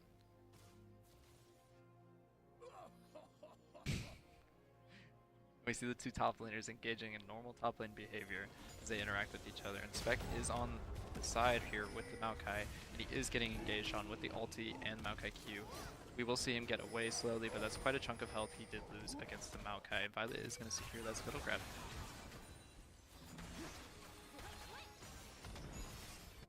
Yeah, this is very good for ASU, setting up the second drag of the game, denying Spec an entryway into this river. It looks like he's going to opt into the Grubs as well, so it looks like we're going to have 1-1 Dragon and then Grubs on either side, I believe. Kool-Aid with one getting hit with a charm there. Takes a little bit of damage from the Ahri burst. Have you guys messed with the Maokai and Jace combo a lot? I feel like I've seen that a lot in pro play, and it's one of those underlying like combos that I don't see a lot of people mention. Most definitely. Champ enjoys playing this Maokai a lot, and Kool-Aid 1-1, like I said. This Jace is one of his special picks. And I think I saw it yesterday, to be honest. But definitely a strong combo. I'm very excited to see how it'll go against GCU here today. As Kool-Aid 1-1 walking up to the Grubs will get drowsy really soon as Kaizen hits the charm onto them, and Spec taking out Kool-Aid 1-1. Violet has to run away after watching his mid laner die, but it will all be for naught, as it will be a double kill for Spec. It was a hard use of resources from Violet. He couldn't get out without dying because he just used everything to try and save his teammate there. He flashed forward to hit the charm if he could take it away from his teammate, but it looks like the Spec sleep was very efficient in that fight. I hope that from the ASU side they can kind of recover from that fight and pull together more of that Maokai Jace. They just weren't synced up, it looks like, on that approach. It looks like Jace just got caught out a little bit too early. Yeah, and an effective CC chain here from Spec and Kaizen to secure these Void Grubs and deter the ASU squad. I think Ahri has a lot of prio this game in her lane, and also just like during these team fights, she can get away from a lot of what ASU has in terms of CC abilities. There's not really big lockdown abilities besides Maokai W that can really affect the change in Ahri W and the positioning that she can take. If she can get around on those flanks, on those big drag fights or the big Baron fight, I think it's going to be really hard for ASU to not get picked off by one. Definitely. Looks like the bot lane is leaning towards the side of GCU, as that little 2 kills earlier does kind of snowball into a little bit more turret platings and a little bit more pressure on their lane. They are able to push down and get Clytribes a little bit more plating gold, and hopefully get him a little bit closer to his next item. And it was once a 1k gold lead for ASU in the early game has faded away, and it is now GCU with a 1k gold lead. How do you think the nerves are playing into this game? Do you think ASU is feeling pretty confident going into it? Do you feel like GCU, are they nervous? Do you feel like they look nervous? Do they, or do they feel like they look like pretty locked in? Because it looks like Spec is going to gank the mid lane here, and they are going to fall from the side of ASU. Very close though on the kill on the Kaizen. Yes, but as you were saying before, I feel like ASU don't have to be nervous. This is only game number 3. It is game point for them. GCU definitely with more pressure in this third game, but Absolutely, it seems like there's no pressure on them whatsoever, as they've been able to take this game into their hands so far. Yeah, absolutely. I think a lot of what GCU was frustrated with, they identified, they knew what they did wrong, and it wasn't a matter of we were just. Oh, okay. What? And we see Greg is wasting ult in a form of, I don't know what that was, aggression, sportsmanship. Considerary messing around a little bit on the Rift. Hopefully, you know, not taking it too lightly, but you know, we'll see if that multi does matter later on. It's been an island so far, though. Yeah. Pretty much for top lane, besides the Maokai ganking. And we're back to the quiet laning phase here. Quiet laning phase, and we can kind of see the vision oppression from the side of ASU. They've been really well at managing vision. I think knowing where people are going to be going, and GCU is just a little scared, I think, to kind of control that vision space. That's what I feel like the difference between now and like when I was playing is I would highly focus on that vision, whereas Solo Reyes is very good at sticking with his ADC, peeling for them, and taking it with them. I would oftentimes be roaming, going around the space, and I think that's what a lot of what they were struggling with the first game is that vision control. They needed a little bit more from the side of GCU Esports in terms of control wards and vision placement and making sure that the wards they're placing aren't just, you know, going to get destroyed. Yeah, and it's going to be a bit harder too with Violet on the Maokai. These saplings are also going to provide some information on where GCU may want to roam. Absolutely. It looks like Maokai is going to start the Herald, although Spec is pathing down to the Dragon, so we might see a Dragon and Herald swap, although the Herald is already spawned. So it might be a little bit of a loss for GCU if they allow this Herald to go away without any fighting at all. Looks like Clytripe will take the bot tower here, as he does take an aggressive angle onto the bot tower, and they are going to give up Herald and go straight into Dragon. They are opting in for the Dragon pressure, however, with the Maokai ultimate, they can close that distance pretty fast. Yeah, and with GCU taking the first tower of the game, this means that they have the feats of strength in their pocket. They have the empowered boots, and they will have first rotation on this drag. I don't think ASU would want to contest this. Yeah, I think they should play towards mid tower with that Herald they just got. Just take the easy objective and then utilize that kind of pressure and heavenly presence to their best advantage. Looks like top lane, they're just trading easily. It's not going to be very kill heavy. It's just two tanks and sustaining their life out. And they will do just as you said, as a position to take a charge here. Doesn't take down the tower, but brings the attention of all the GCU members. The tower, actually. Wow. Oh, yeah. That's crazy. The Grubs must have, or the Void Mites must have hit it. Yeah. And it looks like Clytraps is actually going to run straight at the Zeri with Bowling Ball. Zeri with a lot of damage. Clytraps has to flash away from this as the Ari charm will miss onto Hazem. And Maokai is on the side with ultimate ready to go. And it looks like Malphite is also here ready to R if he does get into that. But it looks like a lot of missed ultimates from the side of GCU. They had the good pressure there to kind of hit the Zeri, and it was a very good execute from Clytripes, although I think his ulti was just a little too fast and his flash a little too wide. Overall, a lot of our resources used from the side of GCU. We did get flash out of Zeri, but the cleanse is still available for when Rom or Lily Asleep does come out. That Malphite ultimate on this next objective will be very beneficial for GCU if they choose to use it. yeah, Hazem keeping his cleanse there is very crucial against this Lilia, against this Braum, against almost all the members of GCU. The only person that could actually lock him down is going to be the Malphite if he's able to hit that ult. Otherwise, he will be fine, as there's been a pause. We're going to have a pause for technicality, and I think they are back. See in just a second. Let me know. But yeah, I mean, like you said, it's great that he kept cleanse there. It's really good for the team. It allows them to be a little bit more aggressive, I think, with their posturing when it comes to this next objective. And I think that because of that cleanse and that flash, it might bait the GCU team into the fight next time with the impression that Zeri is going to have no resources.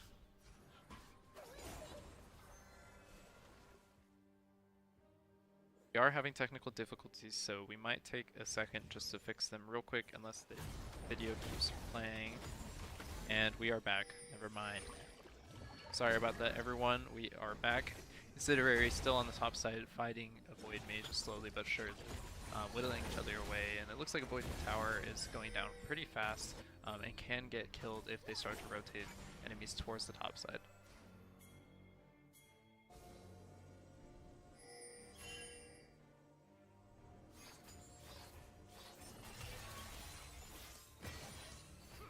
it's just a mid lane prio game when it comes down to this objectives, just farming and making sure that every team has mid lane prio, and then forcing these objectives and kind of rotating right, kind of based around that mid lane prio idea is going to be big for both teams.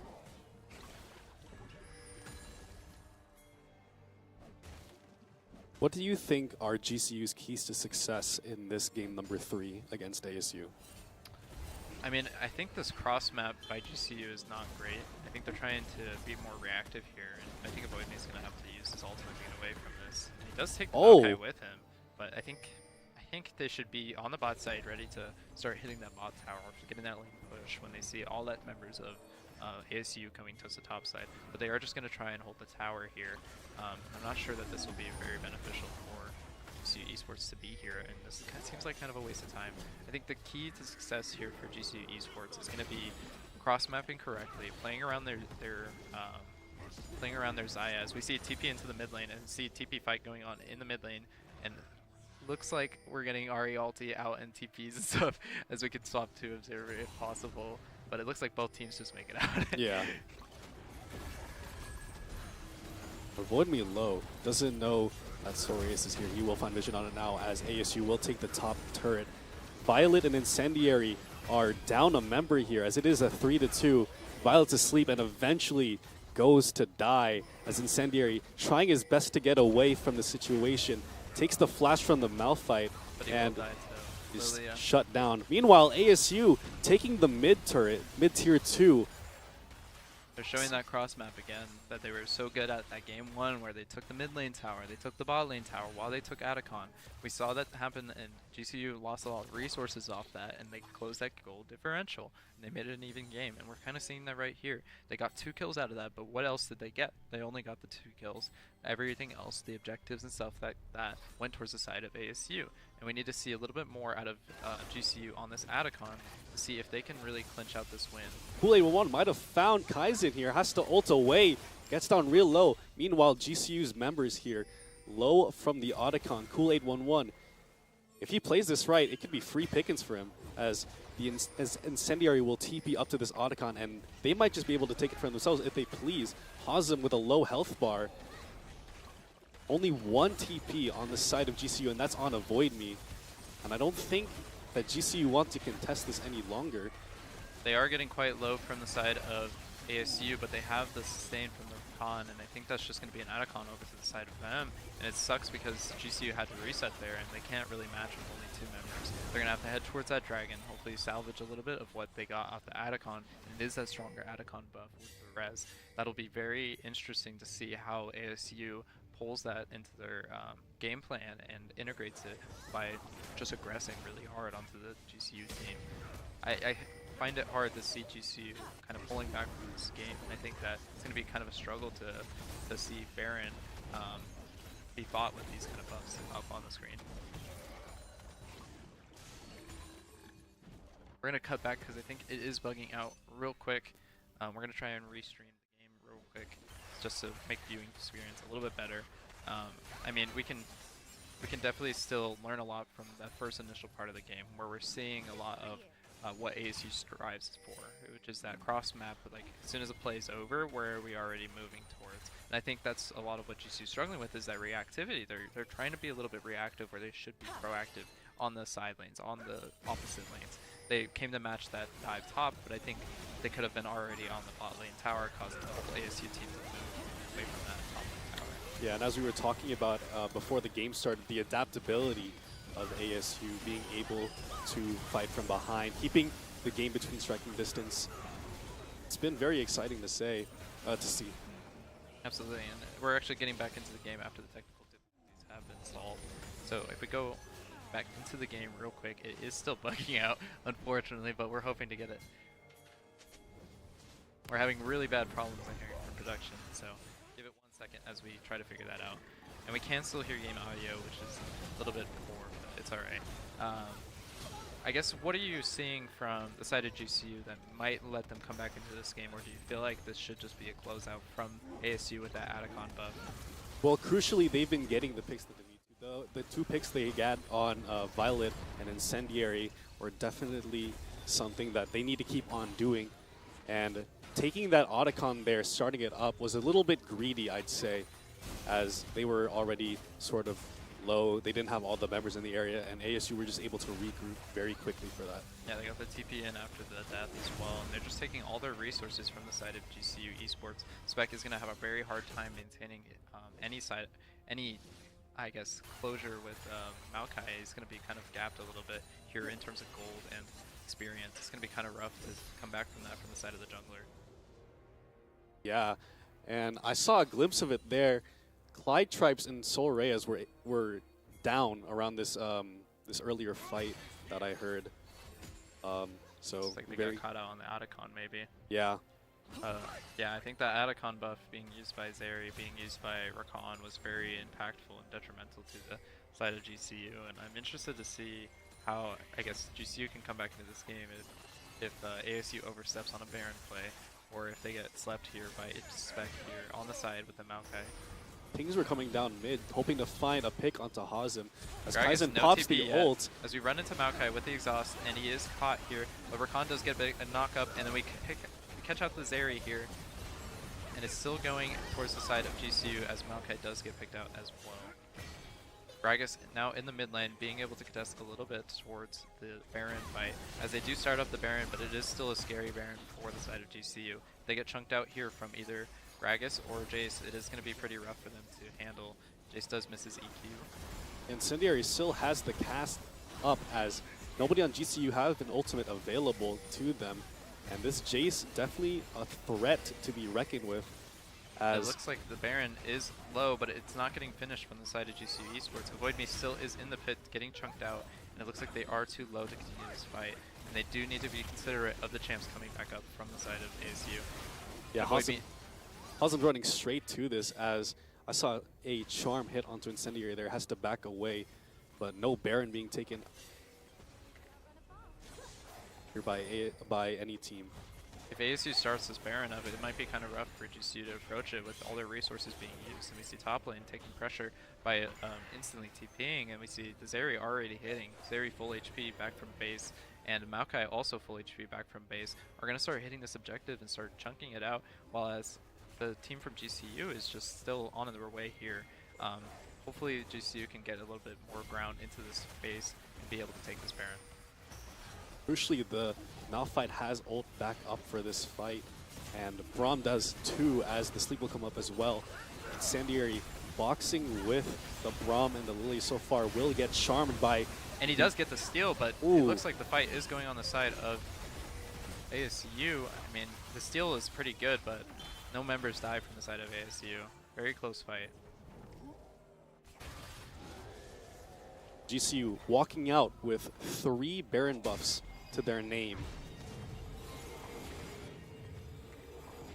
Good steal from Spec. Getting CC'd like that is very hard for him, and I think it was very important that he got that smite, because otherwise with the ASU having the Baron here, that could lead into an end very fast, like we saw that first game, where they leveraged that Baron in the best way possible and really sought to push their advantage. I think GCU Esports is still hanging on with 3 dragons. If they get that soul somehow, they can maybe come back into this game, and with the Baron buff, they get a little bit more time bought on their schedule.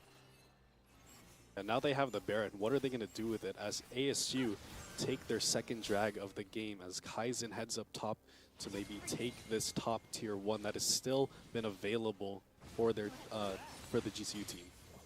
Yeah, I think Spec doesn't realize a lot of his jungle's being taken slowly but surely, and I think that's a lot of the problems with what the GCU Esports team are doing, is they're not letting the resources on their jungler be captured by him. They're allowing the team to they're allowing the enemy team to come into their jungle and take their resources and just leave Spec high and dry there. Refreshing. You know, not much of a gold differential. I'm curious who it is on in the menu. I feel like definitely from the mid lane it's probably about even, but from the bot lane I think it's leaning towards GCU, and then the top lane I think is going to be towards ASU. I think a lot of the gold is probably also on Violet here, because he's just been everywhere. He's been assisting everywhere. He's been putting pressure everywhere. He's been doing everything, and it's like you said, you know, it's really great to see him on that Magic champion where he creates such impressive vision with the Maokai, and then also just a lot of damage put out from his Magic tank. Yeah, and this is what GCU should be doing here. They're sieging the turrets. They're pushing together as 3, making sure they go where the Baron buff goes, making sure they can get these objectives down. On the bot lane, it looks like Avoid Me might be caught out here. He is very tanky, so I'm not sure he will fall right away, but with the Gragas and the Maokai combos, I think Avoid Me is going to be caught out at the very bottom. 811 on a rampage, doing a lot of damage here as we head towards this late game.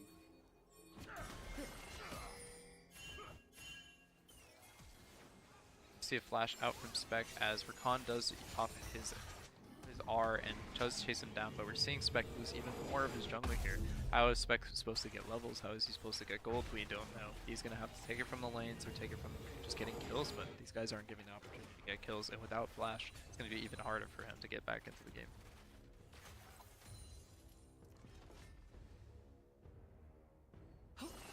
Not an objective insight. Oh, Hazem going in mid. Hazem going in hard here with Solar Ray is peeling for Clyde Tribes, and Zeri's still hitting. We do get the flashes away. Zeri is marked here with the Incendiary Bomba. Cascade will eventually take him down as ASU 5 members to 4 now. Soul Rays and Kaizen have to back away from this, and ASU can just siege down to this bot turret. Yeah, it feels a little unfortunate. I think Clyde Tripes walked up a little bit too close there, and his ulti wasn't just in a good spot for it to hit the Zeri. If the Zeri does get rooted there, I'm sure GCU can pick her out, but she played really well there to kind of isolate and pull away these champions from her and drop aggro. Yeah, and burning both your sums in this late of the game is definitely something you do not want to do. Hazem there, surprisingly having both of his sums still up, did not use them during that engage, as the Nature's Grasp will go through to try and secure this inhibitor tower as GCU postures towards ASU's push, and ASU have to back away. Would have been interesting to see an engage onto the Gragas there if he was on the tower that close. I wonder if we could have ripped Malphite R, although it would be a very big resource to be using on that time. I think it's just really hard right now for GCU Esports with the oppressiveness of their champions on the other side, and they're really going to punish this. They're going for it again. Hazem and Violet looking for Clyde Tripes in the mid lane as double TP from Incendiary and Cool 811 as they ping towards this top side. Maybe Kaizen caught out a bit, has to ult away as Violet flashes in, and Kaizen has to flash in response, but Cool 811 finds the shutdown. Insane play by Violet. He was on the right angle. He knew where to be. And it looks like this is going to devolve into a team fight, although I am interested to see if Spec can peel a lot. The Bomba is giant there, and Rakan engage is big, and the CC chain is too much for GCU to handle with the big sleep coming in onto 3 of their enemy champions, and Violet is still alive.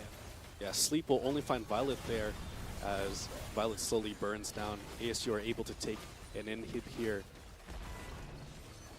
But as Clyde Tripes' death timer runs out, ASU looking to back away from potentially ending the game and looking to focus towards the objectives that are now coming back up. I think from the side of GCU, you got to be wondering what kind of mistakes can they really punish here?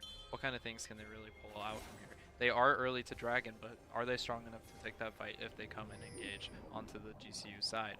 I'm interested to see how this Dragon will go. If this will go towards the side of GCU, can they bring it back with the soul? It's not a very impactful soul with the Ocean Dragon being there. It does help a lot with the sustained fighting, but they're getting bursted down and they're getting a lot of their resources burned. And it looks like we're going to get the Maokai ult onto the Dragon, and the Dragon is taken, so soul is secured with the Xayah ult coming out very soon, and Jace on the flank, chunking down Spec with a big pull onto Violet, and the Bomba going wide. Zeri still alive here with Rakan going down slowly but surely, but Clyde Tribes being taken down as well, and Jace putting in a lot of work during this fight. Cool 811 doing a lot of damage on a flank angle here as he hopes to finish off Spec. And 3 members on the Malphite here. Champ will ult for this as ASU maybe with an angle here to close out the game. Hazem flashes out to try and get Avoid Me down. We have super inhib minions pushing in the top lane, and it'll be an ace for ASU. And with these death timers, I think this is just game. I think this is just a clean 3-0. I don't think they're going to be able to respawn in time to hold strong enough against these two champions. Look at Incendiary's full HP, and both the towers are going down quite fast with the grubs. And it looks like we're just going to get clean sweep from the side of ASU on both Overwatch and League of Legends. It was a good showing from the side of GCU. I think they could have shown a little bit stronger, but they did execute on what they tried to do, and they just need a little bit more time to highlight their champion. Just understand a little bit why they lost.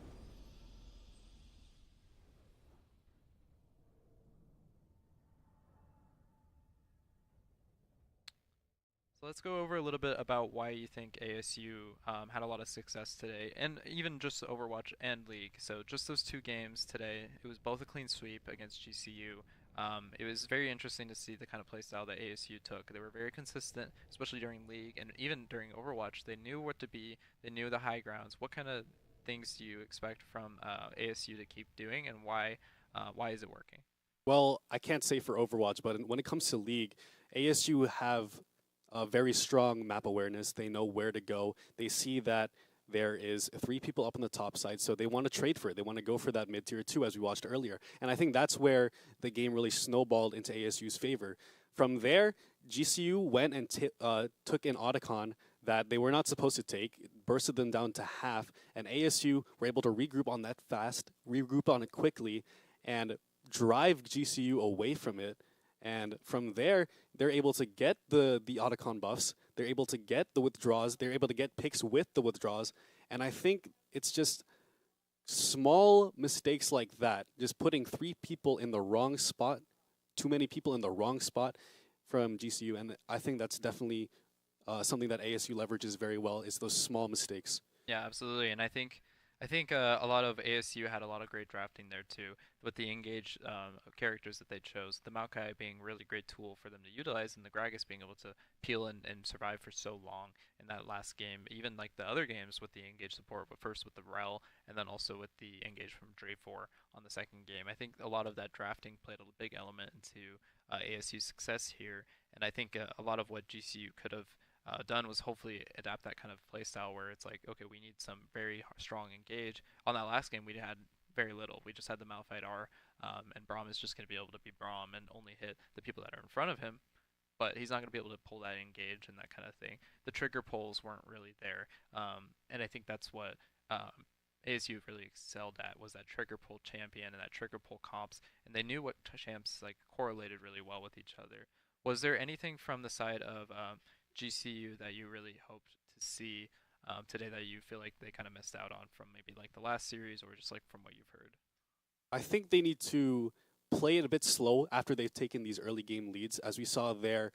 The Varus in the first game taking that double kill early on, definitely something to look out for.